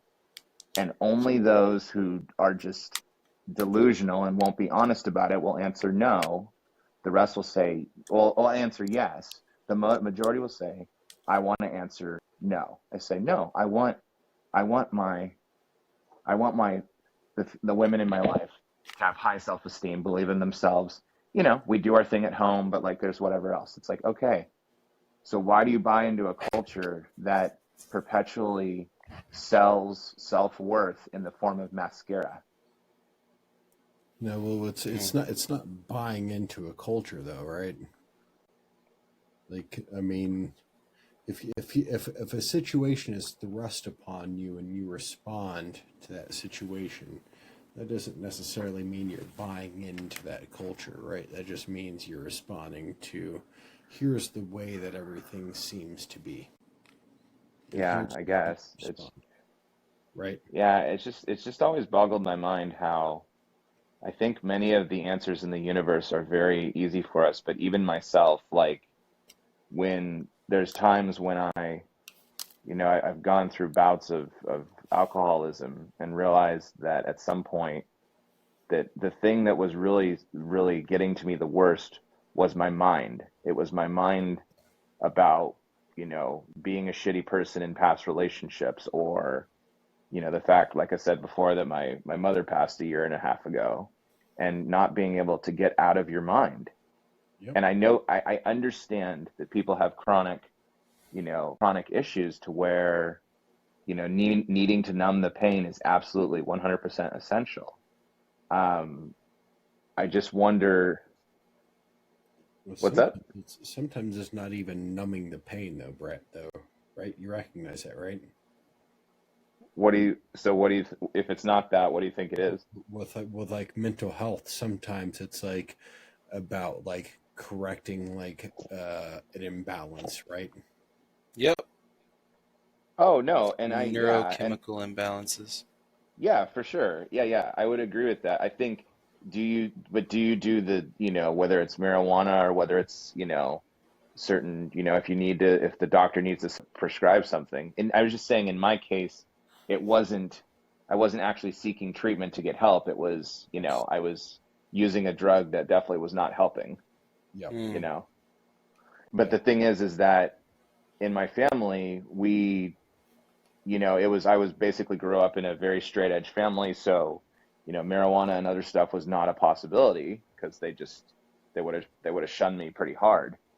And so I turned to the family. Ironically, I turned to the family tradition there. Yeah. Brett, don't tell me you're Irish. Oh, yeah. Bro, look at my picture. Brett, I like me and you have talked, and when you're live on camera, I'm well aware of the fact that you're Irish. I'm making a joke. Oh yeah, yeah. It's actually, it's like a whatever.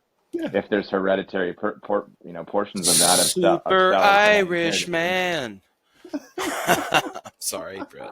It's all good, man. Everything you were talking about, though, man, I'm with you. I understand. Yeah. What you were getting at. Yeah, it's just. I understand how. I guess I understand how it's not that simplistic always.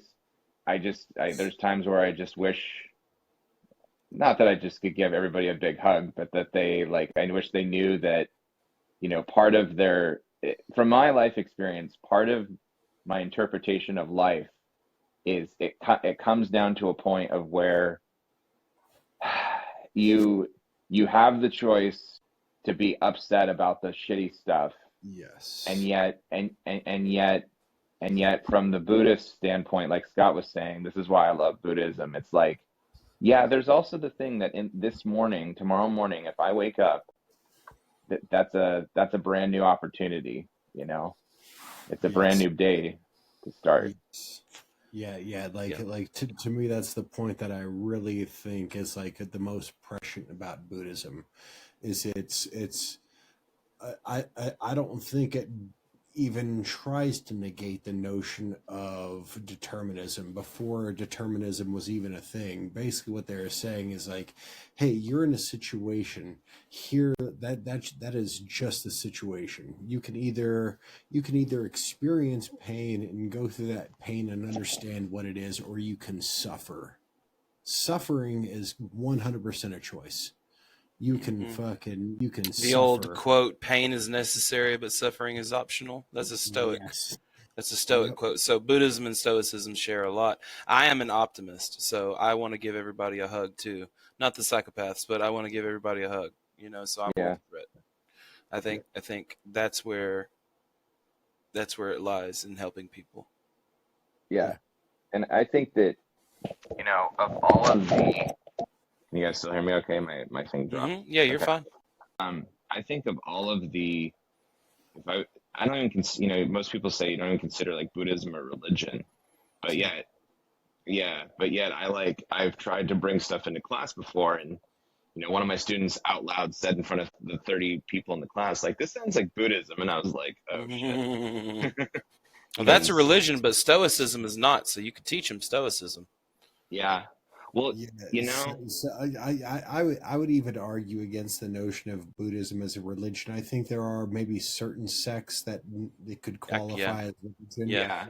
But I think for the most part, it's more along the lines of a philosophy, right? It really is. It's just a bit more dogmatic than certain philosophy. You know what I mean? They have certain, like the Eightfold Path for certain tenets and things like that. So exactly. But like most hardcore Buddhists that I've ever met don't even really follow the Eightfold Path. It's more of like, no, it's like it's more about like this understanding like that we're just an observer to what's happening to us. Right? And like to me, that's been the biggest thing that I've ever taken away from Buddhism, is recognizing we're looking at things in that way of being like, hey, we're a passenger. Acceptance is the whole thing about Taoism and Buddhism. Is acceptance and non-attachment to thoughts. Man, when I really, like one night when I sat down for a while and just like, I was in a dark room. I remember this specifically. I was in a dark room except for a candle with my statue of Buddha. Probably, you know, worshiping my idols. Like I probably shouldn't have been, but I was listening to my didgeridoo, and there was probably some drugs or something. But there's just a moment where I was like, oh, like I'm thinking thoughts right now, and some of them come up without my control. But when you don't attach to the thought, and you say, nope, we're going back to zero because you're out of control right now. If you just let them happen, that's good too. But you know, you can go too far either way. You know, that's why they try to find a balance in the meditation of observing the thoughts and being the thoughts. You know what I mean? Exactly. And here's something I think me and Thomas will agree on, is we've probably had this exact same experience at a show. Watching a band, right? I mean, I've almost jizzed myself at a show, bro. I've had such an elated experience, I can't even describe it. Exactly. You just don't make up some sort of like elaborate backstory for it. You just say, hey. Exactly. You know, and that's like to me that's the difference. Like this necessity of making up a backstory versus not. Because you can just say, hey, this is the situation that I was in. This is what I experienced it. I'm going to take that for what it is. And some people will be like, oh, no, well, the reason I felt that way is because God. Or because whatever. this, that, and the other. Exactly. Yeah. There's always. But we can feel that feeling in many different ways, through music, through art, through culinary art, through all. I mean, you can have that feeling of transcendent elation with many different people who do math very deeply, in theoretical math. They talk about being able to get into the flow and like losing themselves in the math that they're doing. I mean, you know, it's analogous to that. Dude, I can't even imagine how euphoric it is to like crack a problem that you've been working on for years, like, and then all of a sudden blowing a load. Oh, I solved the problem after 22 years. Oh my God.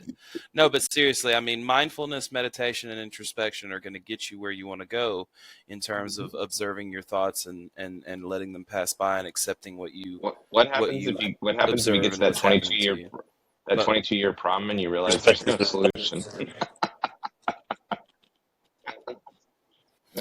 Then you just keep going, I guess. When you realize there's no solution, that's when life actually starts, in my opinion. Yeah, when you realize how much you don't know. Oh, okay, yeah, like okay, let's really go from here then. Yep.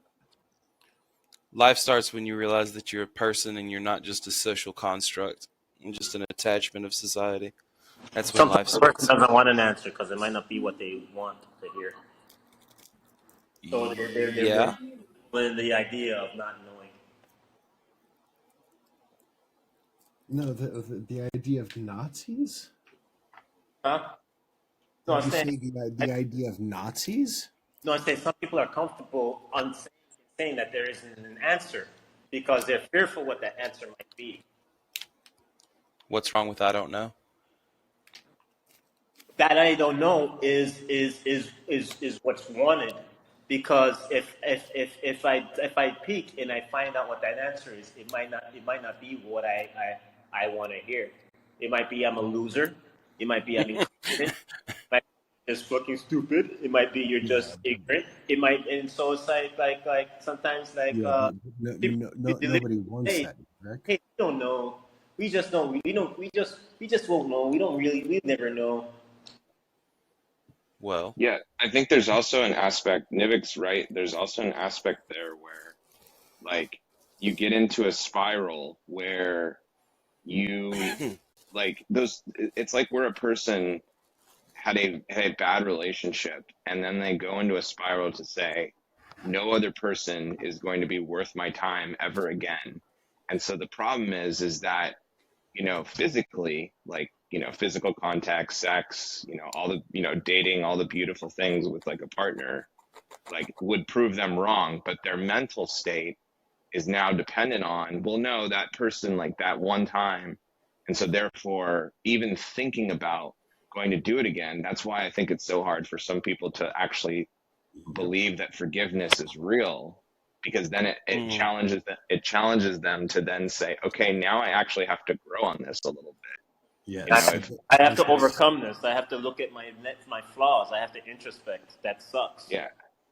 Yeah, or like hold on, Brett, because this is specifically why I bring up the idea of God damn it, I just forgot. What the fuck? It'll come back to you. Yeah, just take a minute. I was talking about why people bring up the perspective. Hold on, Brett. Just repeat your last point, Brett. Forgiveness and how they might have to, you know, they might have to forgive and then have to move on, and they might have to accept things that have happened. Man, you said one thing and then you started going, and then I got distracted and I lost it. That's life, brother. Fuck. It'll come back to you in a minute. Damn it. If it comes back, good. Write it down real quick.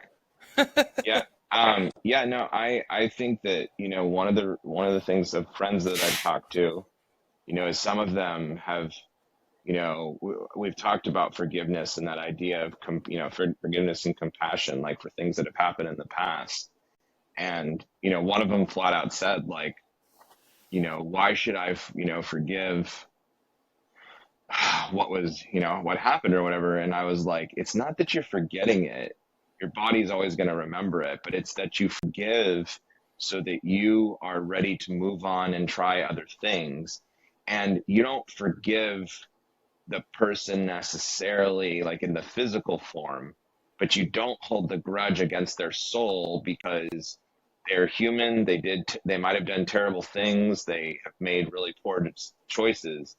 But if you don't allow for some forgiveness, there's some healing. There's a portion of healing you're never going to reach because you essentially, it's like you're holding on to fire, and that's obviously really easy for me to say, not having been like someone who was the victim of like, rape or attempted murder or, really badly abused, etc. Yeah. I just don't see another way for them to actually be able to move on and find some measure. Forgiveness is a part of acceptance. I think it's necessary, don't you? Yeah, and it's hard because you judge yourself. But again, like I tell my students, like when you learn in that moment about who you really are in your heart, like you don't need to judge yourself. You learn from it and you try to like use it as wisdom, but the forgiveness is so that you are able to fully function again, or to function the best you can, think about it in this way. Like when you say that to me, like it's the notion of think about forgiveness is like letting go of a like burning hot rock. Like if you keep holding on to it, it's gonna fuck you up real bad. If you just drop it, you're gonna be fine. It'll suck a little bit, but you're gonna be fine. Yeah, but back to Nivik's point, your ego sometimes doesn't want you to drop it. It's like some part of you, identifies. This goes back to the identity thing with Buddhism. You identify with that, part of that broken self, and it's not even identifying the broken self. It's wanting what you previously had. And so the levels of depravity that you will go to that you think will give you what you previously had are, man, I think infinite. I mean, the kind of shit people do to get back to where they once were is sort of fucking grotesque, right? And that's all what it comes down to, right? It's like, think about any sort of broken relationship, the fundamental thing that's being done by the person who's like the aggressor is they're trying to get back what they previously had that's gone at this point. And the harder they try, the further away it's going to be, no matter what they do. Yeah, it's like you're trying to grab mist. Exactly. It's like it's crazy. It's like the notion, Brett. Have you ever heard of the notion of like grabbing sand? Like the harder you squeeze, the less you can hold. Mm-hmm. Yeah, that's a good point. Yeah. Grasping at straws. Hohenheim, did you want to say something? I'm kind of steering us towards closing down and going to Discord because I need to go to the bathroom again. But Hohenheim, did you want to say something? Yeah. I was just going to push back and disagree with Scott. Sorry, Scott, I seem to be disagreeing with you in most of the conversations we're having the last few weeks. And I see you as like a dude that literally is like the dude in person. He is the dude. Form. So there's the laugh I was hoping for. Yeah. So just Buddhism. So I would I push back against a bit on that. I would have identified as a Buddhist from like the ages of around 18, 19 to 35, and I've strongly loved but I would really say it's a religion. Like they have universal laws. If you break these laws, they have far more hells, far more punishment in these hells and the Christian religion, and they go into far more detail. Like the time you spend in these hells is could be comparable to infinity. It's ridiculous, and what happens in these hells is absolutely horrific. But then in the same breath, the practices and the practices and things you can take from Buddhism are like invaluable. In the same way, though, that like fasting can be taken from Islam, and these practices are useful, but then what I had a big problem with, sadly, with Buddhism, not with Buddhism because it's a beautiful, I'd say it was a religion, but people then use that kind of religion to piggyback on these amazing practices, mindfulness, vipassana especially, and then they use that in Buddhism to make a shitload of money and take advantage of people. So that's what I see, and I see that here in Thailand especially. You wouldn't believe the amount of money that's made. Like the temples, these monks literally fly around the world in first-class jets, and that's the same thing that's happened in America. So it's about what I would expect. It's religion used to make money, you know. There is that similarity,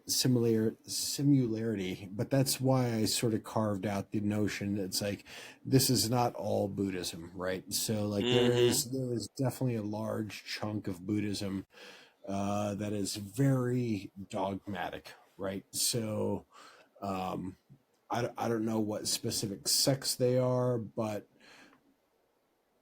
for the most part, all the Buddhism that I've ever been exposed to is like trying to break down the dogmatism, right? So it's less about here's the way that you have to do something, and more along the lines of like you are not who you think you are. You are a passenger. You are I don't know, like. It seems more mental than it is religious. You know, it's talking about how like as a conscious being, you are an observer, not a agent, basically. You know, and I agree with that to a certain point, but I don't know. Like I guess the Buddhism that I've been exposed to is not this like hardcore Buddhism. That's dogmatic, but I do know there are like in China especially like these hardcore like Buddhist sects that are like commit terrorism and like all kinds of crazy shit. I just don't understand why there is in the dogmatism of people claiming that, you know, if I were to say, like, because I don't claim any one, you know, I don't even claim a political party anymore or a religious sect, but it's like when people say like, oh, you're not Buddhist if you don't do whatever things. And it's like, isn't this really just open to interpretation? Because of the fact that even with, you know, Islam or Christianity, like people say, oh, you're not this religion if you don't, you know, do this certain thing. And it's like, it just seems like a power grab. Like for who the people in society who want to dictate what it means to be a Buddhist or what it means to be a Christian. And I find it pretty ridiculous that I can't get, like, if I wanted to claim to be a Christian and I wanted to say that, but I did want to say that Noah's Ark is total bullshit, people would look at me like, well, then you're not a Christian because you don't accept, you know, the God of the Old Testament. And it's like, why do you get to make a rule on what a Buddhist or Muslim or Christian is? I can decide for myself what is rational interpretation, bro. Because why? Yeah, Brett. You know every Scotsman. Yeah, no true Scotsman fallacy. So I was just saying that. Anyone can identify. I'd say that everyone would be a Buddhist, and then I would even push it from my understanding of Christianity that everyone is a Christian. I mean, it's a but then I would, while I was saying that Buddhism is a religion, it's like literally the word Buddha is to be a Buddha. There's only so many Buddhas that would survive this kalpa like this. You're describing when you say Buddhism, you're saying is the study of Buddha, and Buddha is one of the 10,000 apparently Buddhas that will survive this kalpa and etc. It's like it is a dogma, and it is like a set of information. So that's why I was saying Buddhism is a religion, because No, I know. And I was just responding to Brett's the no true Scotsman. Like, I'm not saying that you can say this is or isn't religion. I would just say that it is a religion. I just say the modern interpretation. Yeah, of Buddhism, Scott admitted that a minute ago. I meditation, don't know if you heard him. Just to kind of improve themselves. I wouldn't say that's Buddhism. I'd say that's people just using parts of Buddhism to improve their lives, which is really useful. And I agree, and I do it myself. So.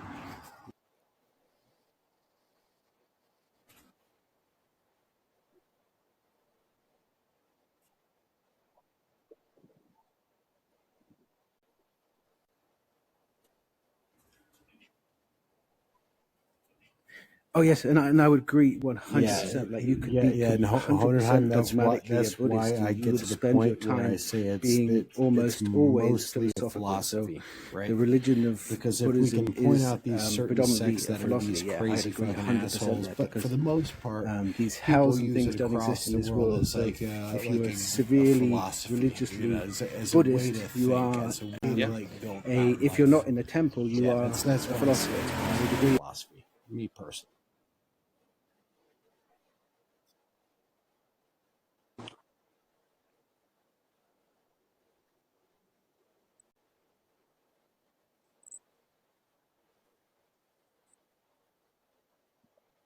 Yep. Yeah.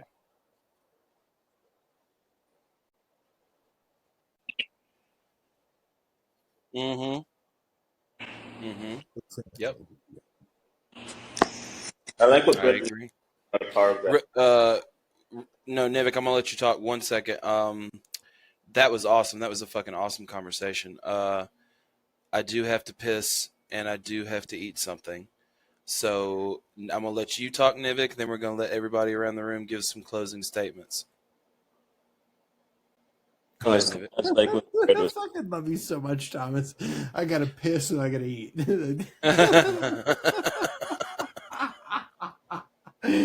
That's fucking brilliant.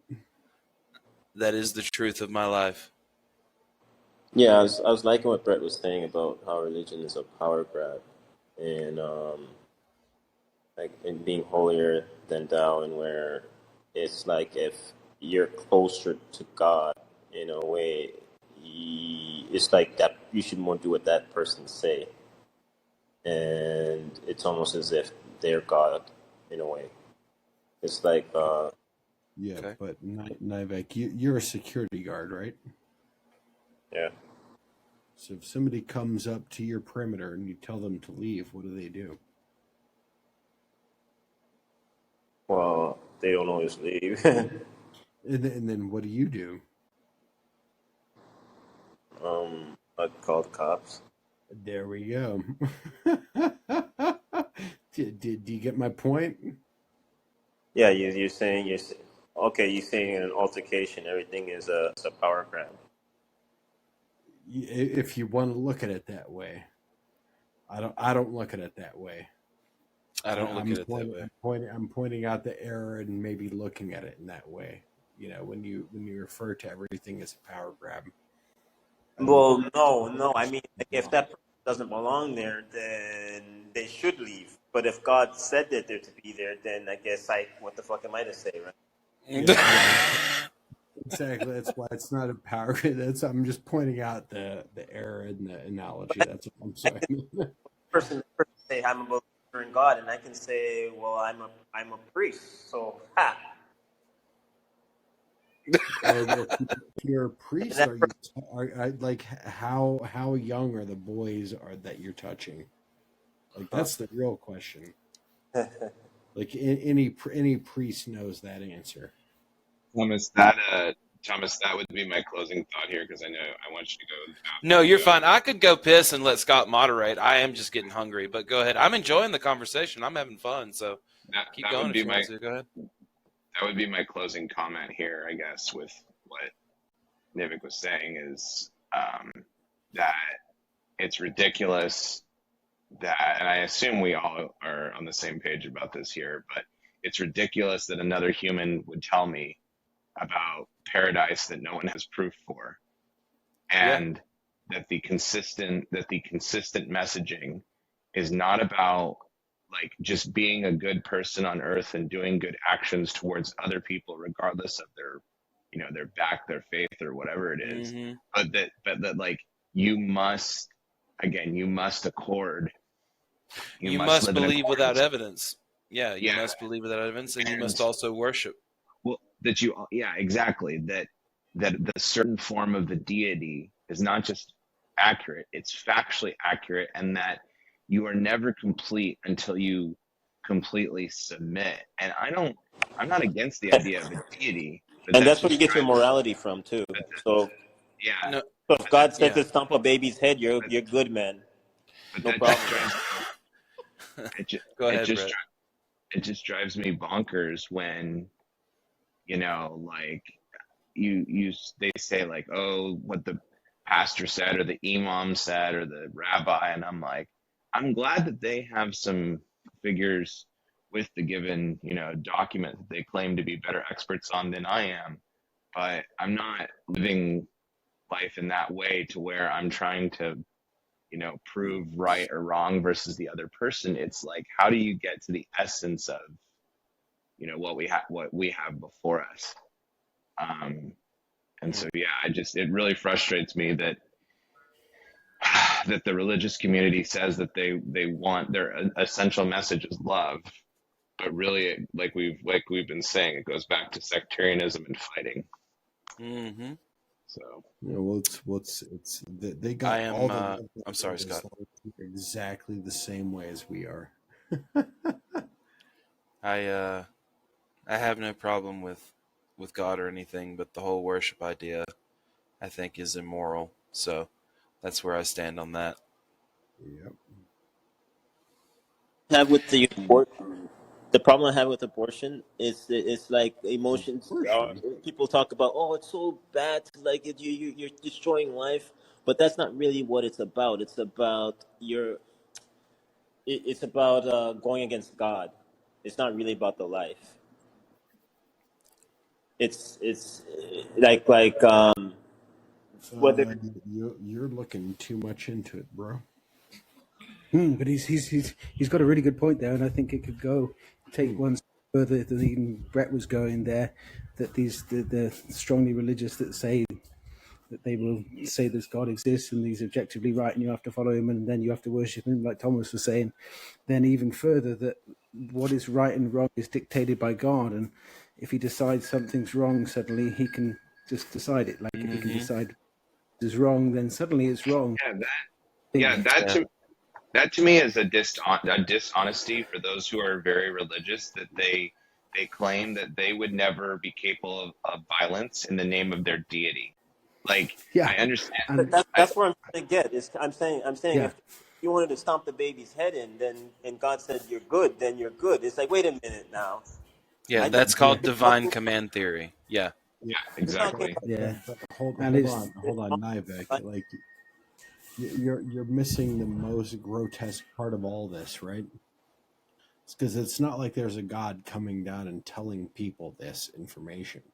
Okay. It's just people coming up with this information arbitrarily. Like, I don't know if Perry's still here, but this is the perfect case for using the word arbitrary. Yes. It's people coming up with this notion out of fucking whole cloth, just been like, hey, you've got to do this. It's completely arbitrary, but this is what God fucking says. Yeah. Nah, dog. Nah. You gotta fucking give me more than that. Yeah, precisely. That's what I was aiming at. And so, this is bonkers. It's illogical, and it's really, I find this really annoying. Being someone who does kind of have a strange faith, I won't get into that at all. We can get into it later at another time. Yeah, I'll just briefly say that I would say that my God would be beholden to some kind of objective morality, even if not at all, and it just makes him happy to make everyone happy, and there's some kind of plan. Right. That's what I would say. Right. Even if there is no objective morality in the universe, he'd still be good because it Yeah, makes it's him the happy. Euthyphro dilemma. Okay, so for you, Hohenheim, it's not that God created everything, then, right? I don't know. I don't know. I would say Okay. I have a kind of loose belief or feeling edging that God has some control over what's going on. Even if no control, then it was intended in a plan, possibly. But then created, I don't know. It would be nice created. It could be created. Created and control would then possibly be the same kind of thing for me. But I'm kind of guessing now because I have no fucking idea. That's beautiful skepticism. Seriously, that's perfect example of good skepticism. Is it manifest destiny, natural inherent morals, and manifest destiny? Wait a minute. Where are you popping out of this with, Nivet? What are we talking about now? I'm just the perspective that I'm coming from is a lot of the viewpoints and how people are viewed as God is how they view themselves is where I'm coming from. Well, manifest destiny is something that's specifically related to like 1800s in the United States. How are you applying that? How are you applying manifest destiny? Are you talking about like predeterminism, where God knows the future and everything? Is that what you're talking like about? how other people are perceived. Others, they are they're immoral and they're not as God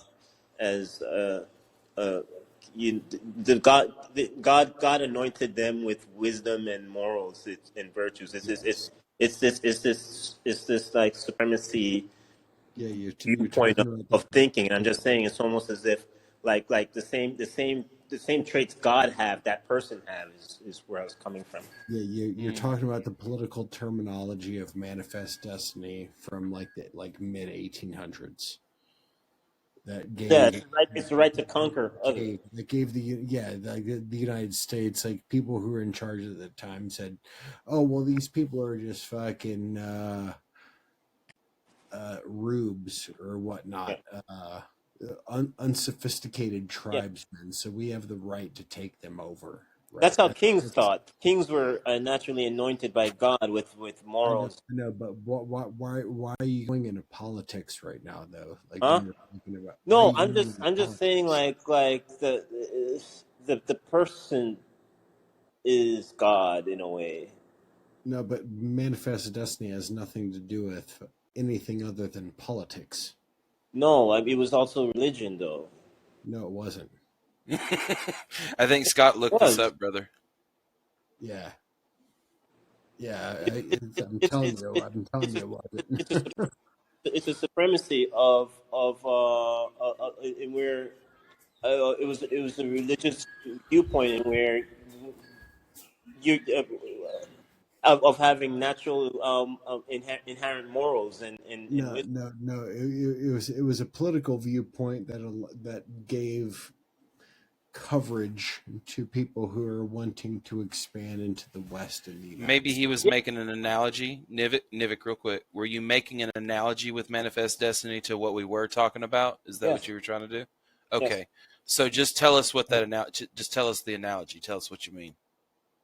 No, like when to the right, like because God says because you're to do this or do that because God say. I think it's a narcissistic God complex that's really of people. They talk of themselves in a way of just like a king would they're projecting their narcissism onto God. Is that what you're saying? It's the same thing what God is what they are in a way. Yeah. Okay. But when you Nivek, when you say the right, you're talking about the political right, right? Nivek, do you see how I did that? Yeah, but Nivek, when you said the right, were you talking about the political right? Yeah, I bet money you were. that's my point. It's like Brett and Scott were talking about. No. I didn't. It's okay. It's okay, Nivek. But Brett and Scott were talking about specific religious things, and then you brought in manifest destiny, and Scott was saying that was a jump to politics, and then you said right, so that was another jump to politics. Do you see what he's getting at? Yeah, but I mean, religion is part of politics. People believe that you should be ruled by God. Well, let's hope that that's not the case in most of the developed Western world. Yes. Once I talk to a person, they say, the globalism. Like, what's that? It's kind of like a one world government. It's like, well, what do you think of theocracy? Oh, that's wonderful. And I'm like, wait a minute, you're saying like you'd want like a one world theocracy? Yeah. Correlation is not causation, Ivek. Boom. What boom? Correlation is not causation. Go ahead, Scott.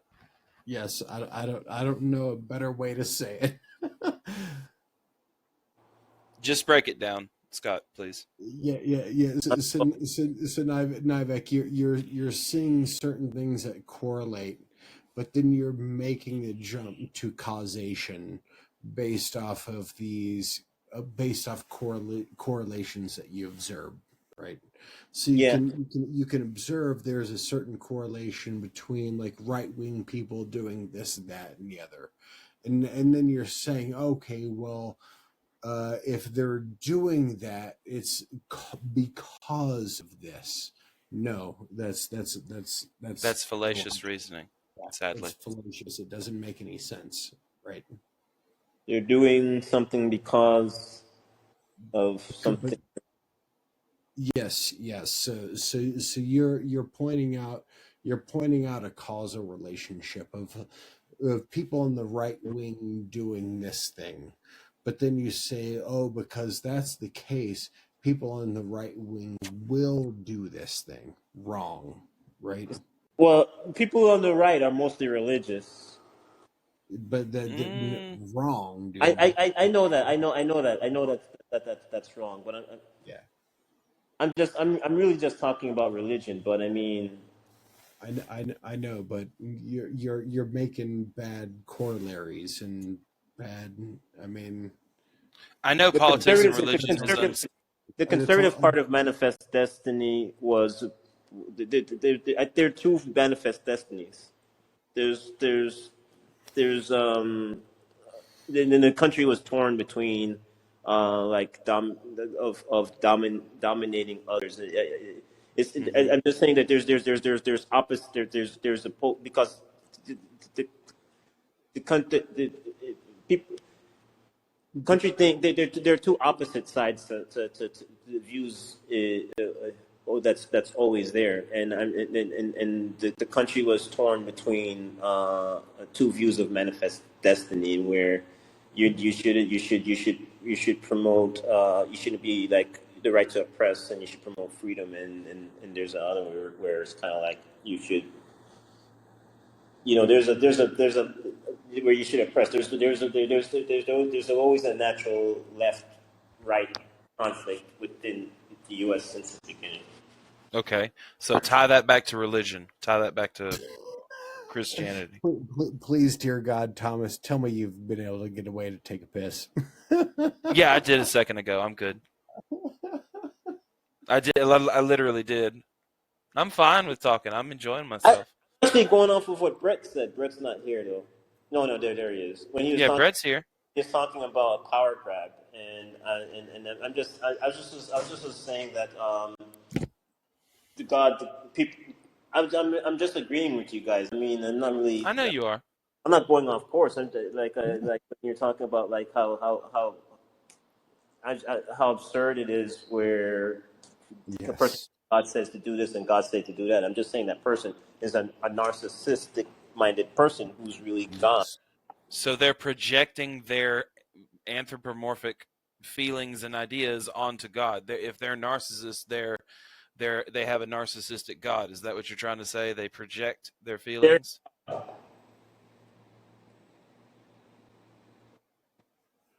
They're God. They can't say they're God because that'd be absurd. Nivek, like think about it this way, like what me and Thomas are doing, we're trying to throw you nuggets, right? We're throwing you nuggets. Like when you're talking about these things, think about these aspects, right? So you have like this base of knowledge, and we're just trying to like expand that base of knowledge. So take what you're thinking about, and then think about it this way, right?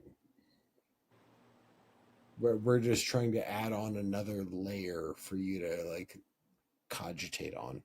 Mm-hmm. That's all we're doing. We're not telling you. We know you're making sense. We're not saying you're the whole thing about Manifest Destiny was just weird that you brought it up at that time.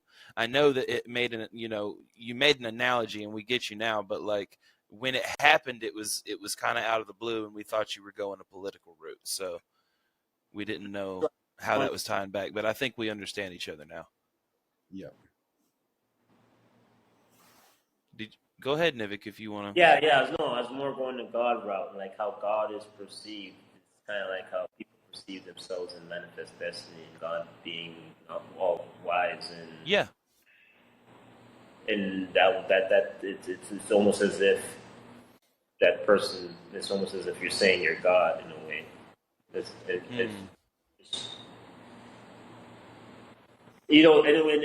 And with I guess with slavery too, it's kind of like with the right to own and to take a life. With slavery, you more have a say over that person's life than they do themselves, right? So I guess to take that life is not about what you do to that person. It's about taking away what belongs to another. Okay. So in a way, that person is that, so in a way, that slave owner is the god of that slave. Yeah, you could look at it that way metaphorically, but what does that mean to us? What does that tell us? Was it like a serf under a lord? Yeah, and like feudal. Are we going back to feudalism? Yes. Lord is. Holy fuck! Sorry. It's okay, Nivik. We just know you're playing the hits, bro. It's all good. What Brett said about a power grab, it was interesting, and I was just more adding. Well, since we've attacked you for a while, Brett, do you have a response? Yeah, God complex is what it is.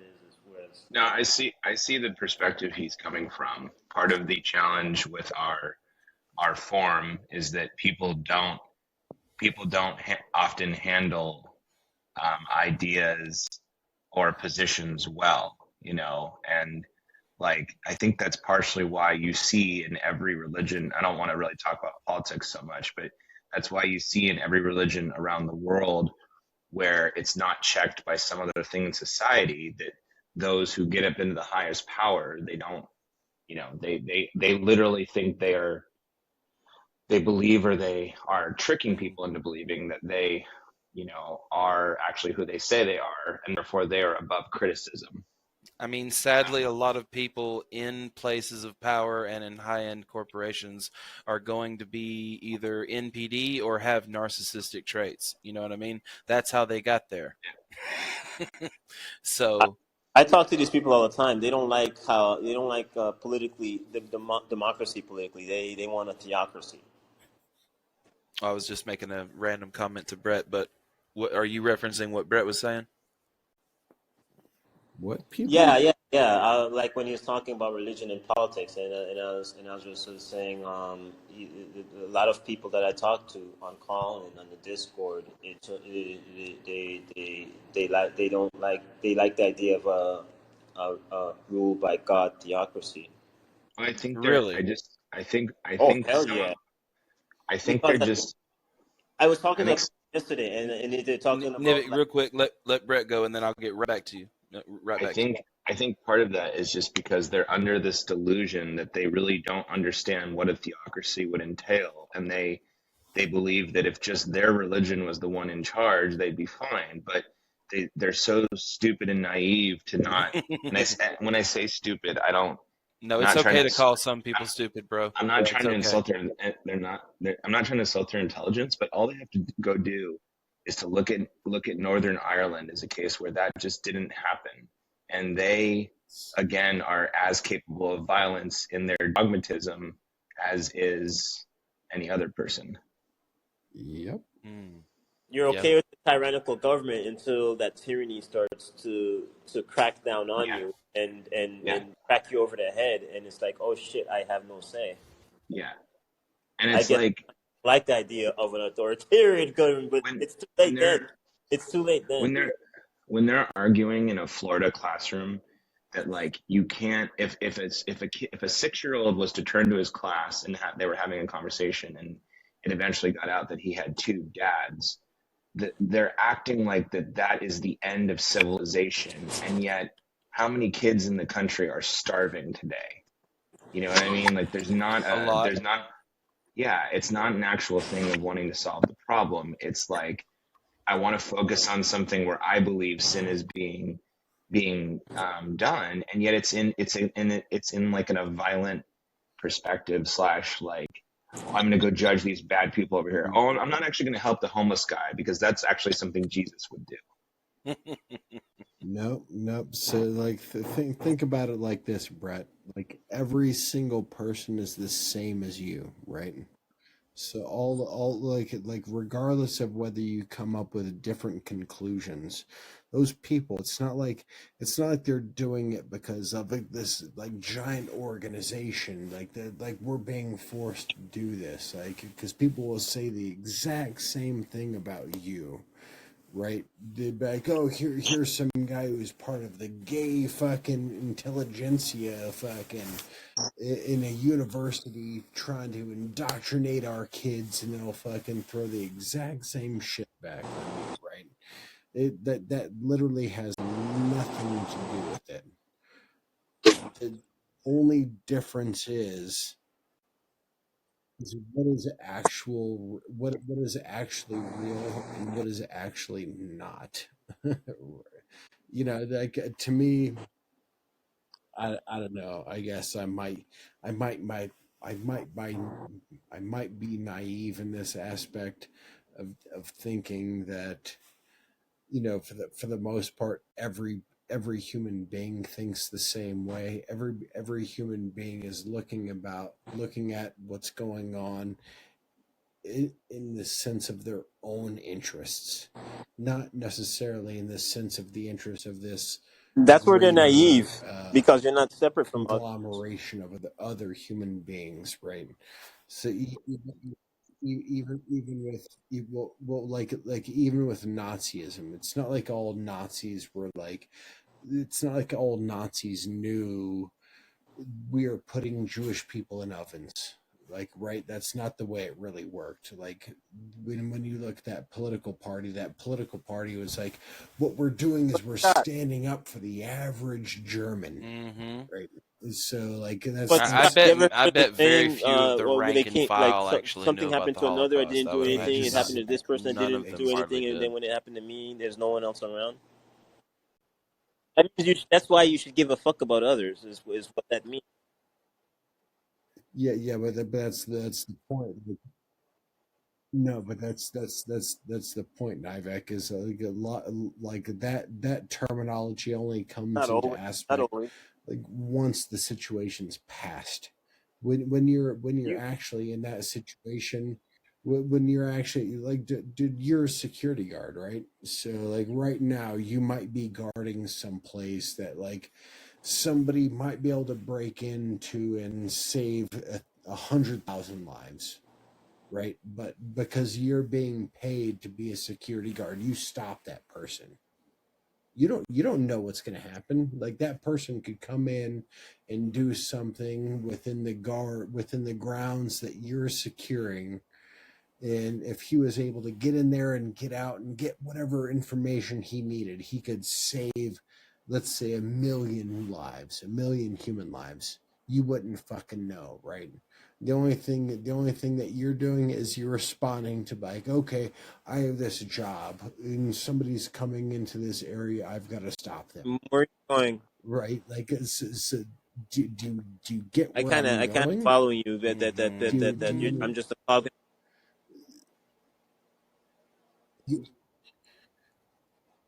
You don't understand where I'm going. But some people, with but Nazism okay, when I'm I get referring where to you're coming from. But I mean, fact like that some you're a people push back. security I don't want to guard. be a fucking security guard. I don't want to be a cog.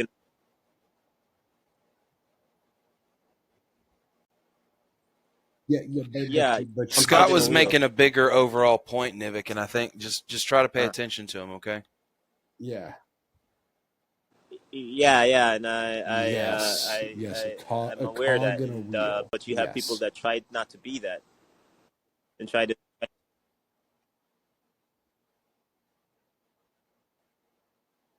People, well, I mean, like, I can might not be as much of a want, cog that that you doesn't mean they think I are. am. Right?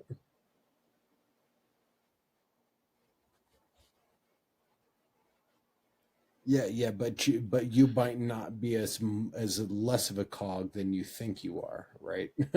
He's not necessarily talking about you, Nivik. He's talking about the Can I general expand you. to my point? Yeah, like even if we're talking about you, like I could even throw that same thing.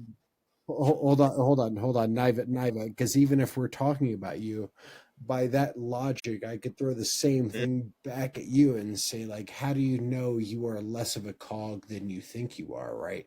Like, you could be a bigger cog than you actually think you are. You don't think you're a cog at all, but you're like that. You are the primary functioning cog. I know. That's like Well, taking down all of fucking humanity, right? How do you know? Do you see my point? So like, okay, so I mean, like, I guess How anything you do is can the be answer potentially of the bad, question. is what you're saying? Exactly. Well, I mean, I do have actually referring to me and the security guard. I am trying to leave from this system that I'm in and put in of the design matrix and download myself online and try to get income and be and have more self autonomy and have and I fucking wish you would, and be for able real. to travel where I want and you know, digital fucking Fuck yeah. nomad, you know. You don't have to have a job in the internet, bro. You can just get my, exist. you know, Yes. I don't have to necessarily be manipulated or imposed on by my environment because everything is through online. But let me expand on what I was saying before when I was talking about like came from one person that you did nothing and the other. A lot of times people they share commonality and that's why divide is pushed peddled within society. It's so there's no commonality where if they come for one, you don't give a fuck because that's an other, because everybody's divided along identity, and that is part of the design to have control more over folks. Because once you are okay with an authoritarian system and thinking it's just gonna fuck that other, you're just naive to think to not understand that it's gonna eventually fuck you too. It's for you to not give a fuck about another in order for it to be in power. I'm just saying in general, man. No. Just so you don't care What about the authoritarian specific system are we because talking about, the Nivik? other's going to be. Let me finish, please. Because the other's going to be fucked, and once the other and then once that system comes in and it gets power, it's going to want to keep power absolutely, and it's going to fuck you too. Because it's not going to care. It's not going to care about because it's not about caring about what you say in your vote or anything. It's just it's just wants the. Yeah, it just wants to. I mean, that's the issue with Putin over there in Russia. You see a lot of Russians. It's all of a sudden, oh no, you know, we have a problem with. You see, like they're trying to push back, but they get their heads cracked in. They were okay with going along with the dictator. Now they're in a jam now.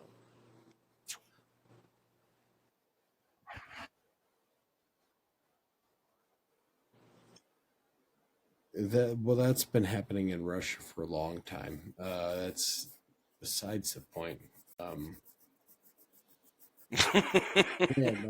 Like you had like several points I wanted to talk about, but then like no man, we're talking about Christian and then we got to politics again. Damn it, dude.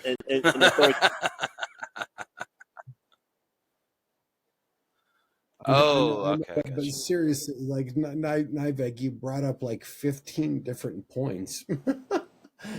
Holy shit!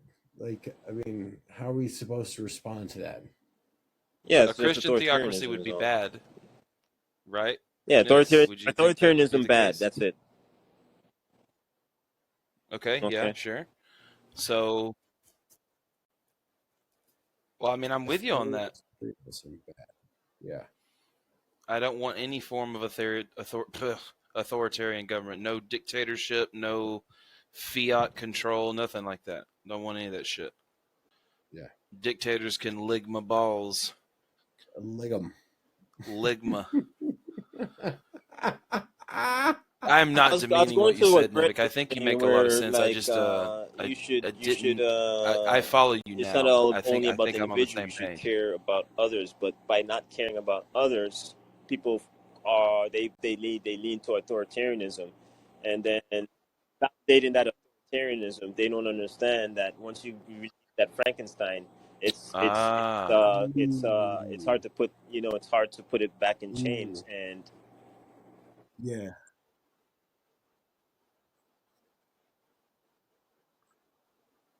Yeah, but that's I think so. Yeah, this is the differentiation, Vivek. I don't think the amount that somebody cares about another person is going to have anything to do with the authoritarian inclinations, right? Because somebody might be like, "Oh, what we got? Like, I really fucking care about people. So what we got to do is we got to be really authoritarian no, to take care of these people. If those others are being oppressed, why would the person give a shit? Yeah, you're like a dad who makes his children live in the shed. Yes.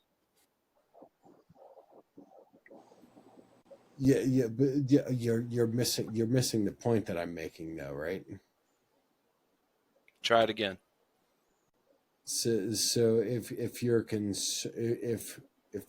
if what you're saying is what's really important is how much somebody cares about other people, that's the negation of authoritarianism. You could have authoritarians who really do, like, regardless of the statements they make, like, imagine here's an authoritarian that really fucking cares about people. And he cares about them so much that he needs to dictate every action that they take to make for sure them. that they If it can't be for them, if he's an authoritarian, is going to be the best. It's about himself. Mm-hmm. And he really fucking cares about. No, he really. His caring for them is about himself. People, it could have nothing to do with himself. I mean, if a slave driver caring about lashing his whipping the slaves, the pot of feel is about the money he makes off of them.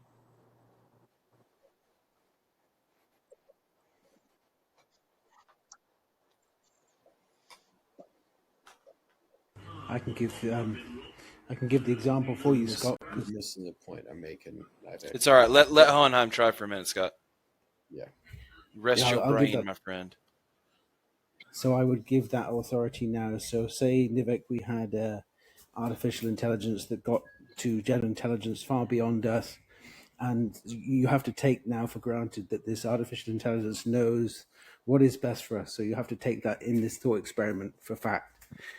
Now they would, I would say that them taking full control of us, making us slaves until they have made the system that is optimal for us, is a good thing. So that would be extreme authority over the whole planet's human population.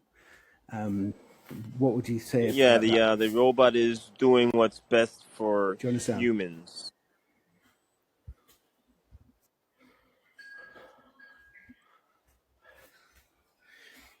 Yeah, so you have to take for granted that it knows what is best for us, and we are on a path to destruction, possibly, and just to unhappiness as we are at the moment. Like 80% of people are unhappy in their workplace. They spend nearly 90% of their lives in the workplace or preparing for it.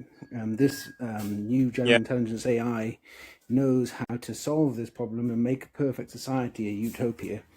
But to get there, it'll take 5-10 years of us. I think that's fine. Doing exactly what it says, 100% pure authoritarian rule by this AI. Interesting. So you're fine with authoritarianism. Okay, yeah. It wasn't expecting. I mean, I would be okay if with it's the making you benevolent progress AI in the ruling most my efficient shit way, as long then as that's I a knew good it thing. cared about me. Even if it took 15 years.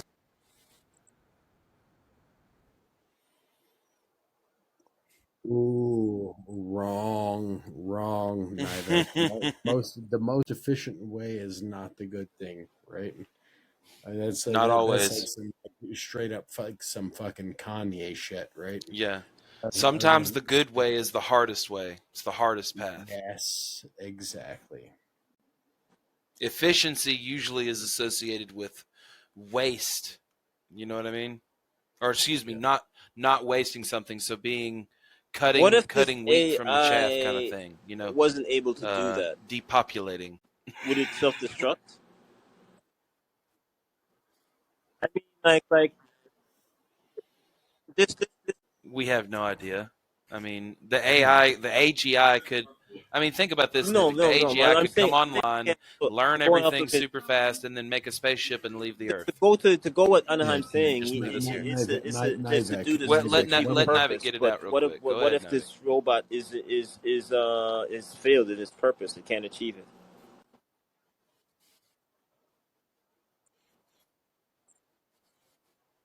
Yeah, not Nivek. What if?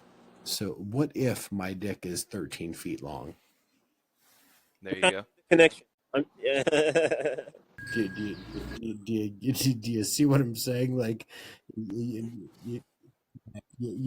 can't make a logical argument with a what if, right? That's right. It's like anytime you say what if, I can throw any sort of random fucking statement you can possibly imagine, right? Say like if you ever want to say what if in your argumentation, think about saying what if the stupidest thing possible. It means the exact same thing. Sometimes I agree with Scott, but sometimes what if is fun if we're doing like tangents or if we're doing thought experiments or whatever. But like what if in reasoning and argumentation is not a good way to go about it. So I'm with Scott on that. What did you want to say, Nivik? Hold on, I'm in an elevator. The thought experiment was aimed Nivek, what if they're just putting it convincing back on Nivek that an authoritarian authoritarian it's all right. rule would be a good thing. Hohenheim, did you have something to say, brother? Cool. Hello. Yeah, the whole intention of that thought experiment was just to see if you'd be okay with the elevator. Authoritarian rule. You got your answer. Say it again, Anaheim. Which then you got were, your answer. Really awesome. Yeah, we can hear you, bud. It's all right.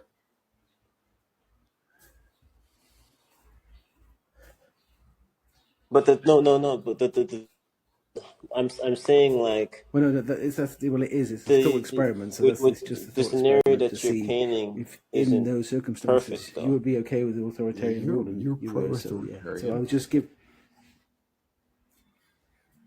Okay. Well, yeah. If you had this super intelligent, benevolent AI, you said to Hohenheim that you would be okay with that, right? But how's that a bad thing, though?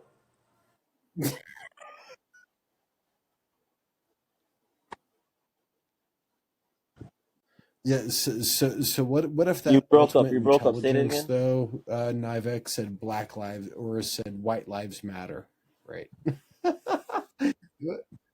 I'm saying, what if that ultimate authority, that supreme artificial intelligence that Hohenheim is talking about, said White Lives Matter?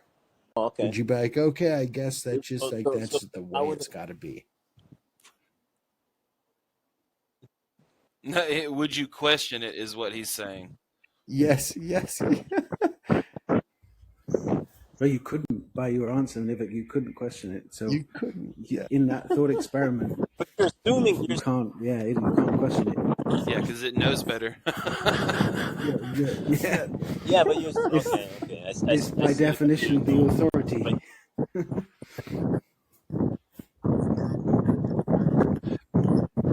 we're just trying to show you that there are in some ways you could think of a way that there might be an authoritarian AI that might be a good thing, but authoritarianism in general is not a good thing. Night, Brett. See you later, buddy. But yeah, they were just trying to show you that there are scenarios and thought experiments in which you could accept authoritarianism from a benevolent, super intelligent AI. But they, that's all they were saying. They were just first I was saying, giving you an alternate scenario. Authoritarianism and of imposing on others in. Sorry about that. So the authoritarianism of a theocracy. Dudes with less than 5 inches. You being a person being indifferent to others would bring authoritarianism in that is bad. And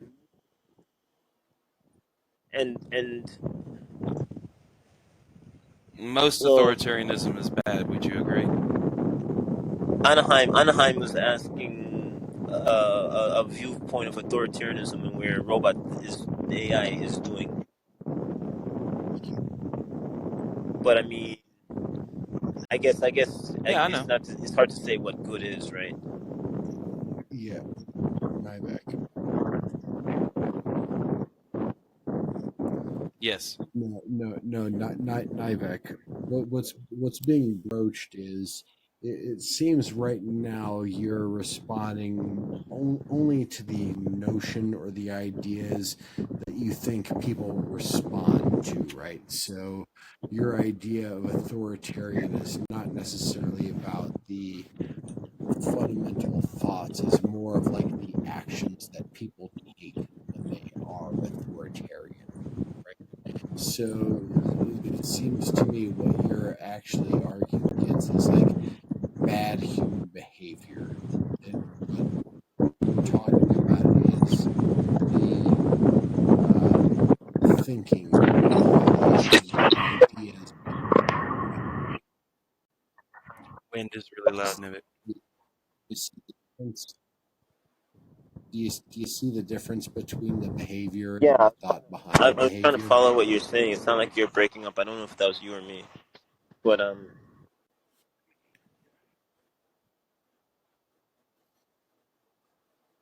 It was probably me. Yeah.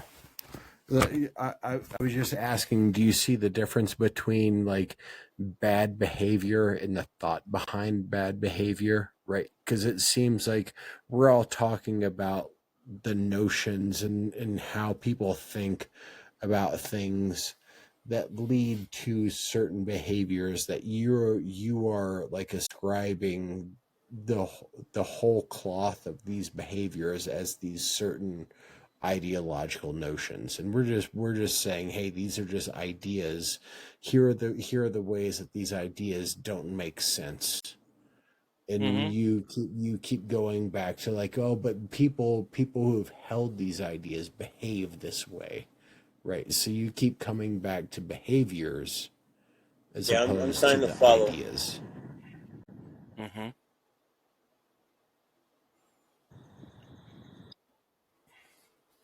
I mean, it's all right. You're doing fine.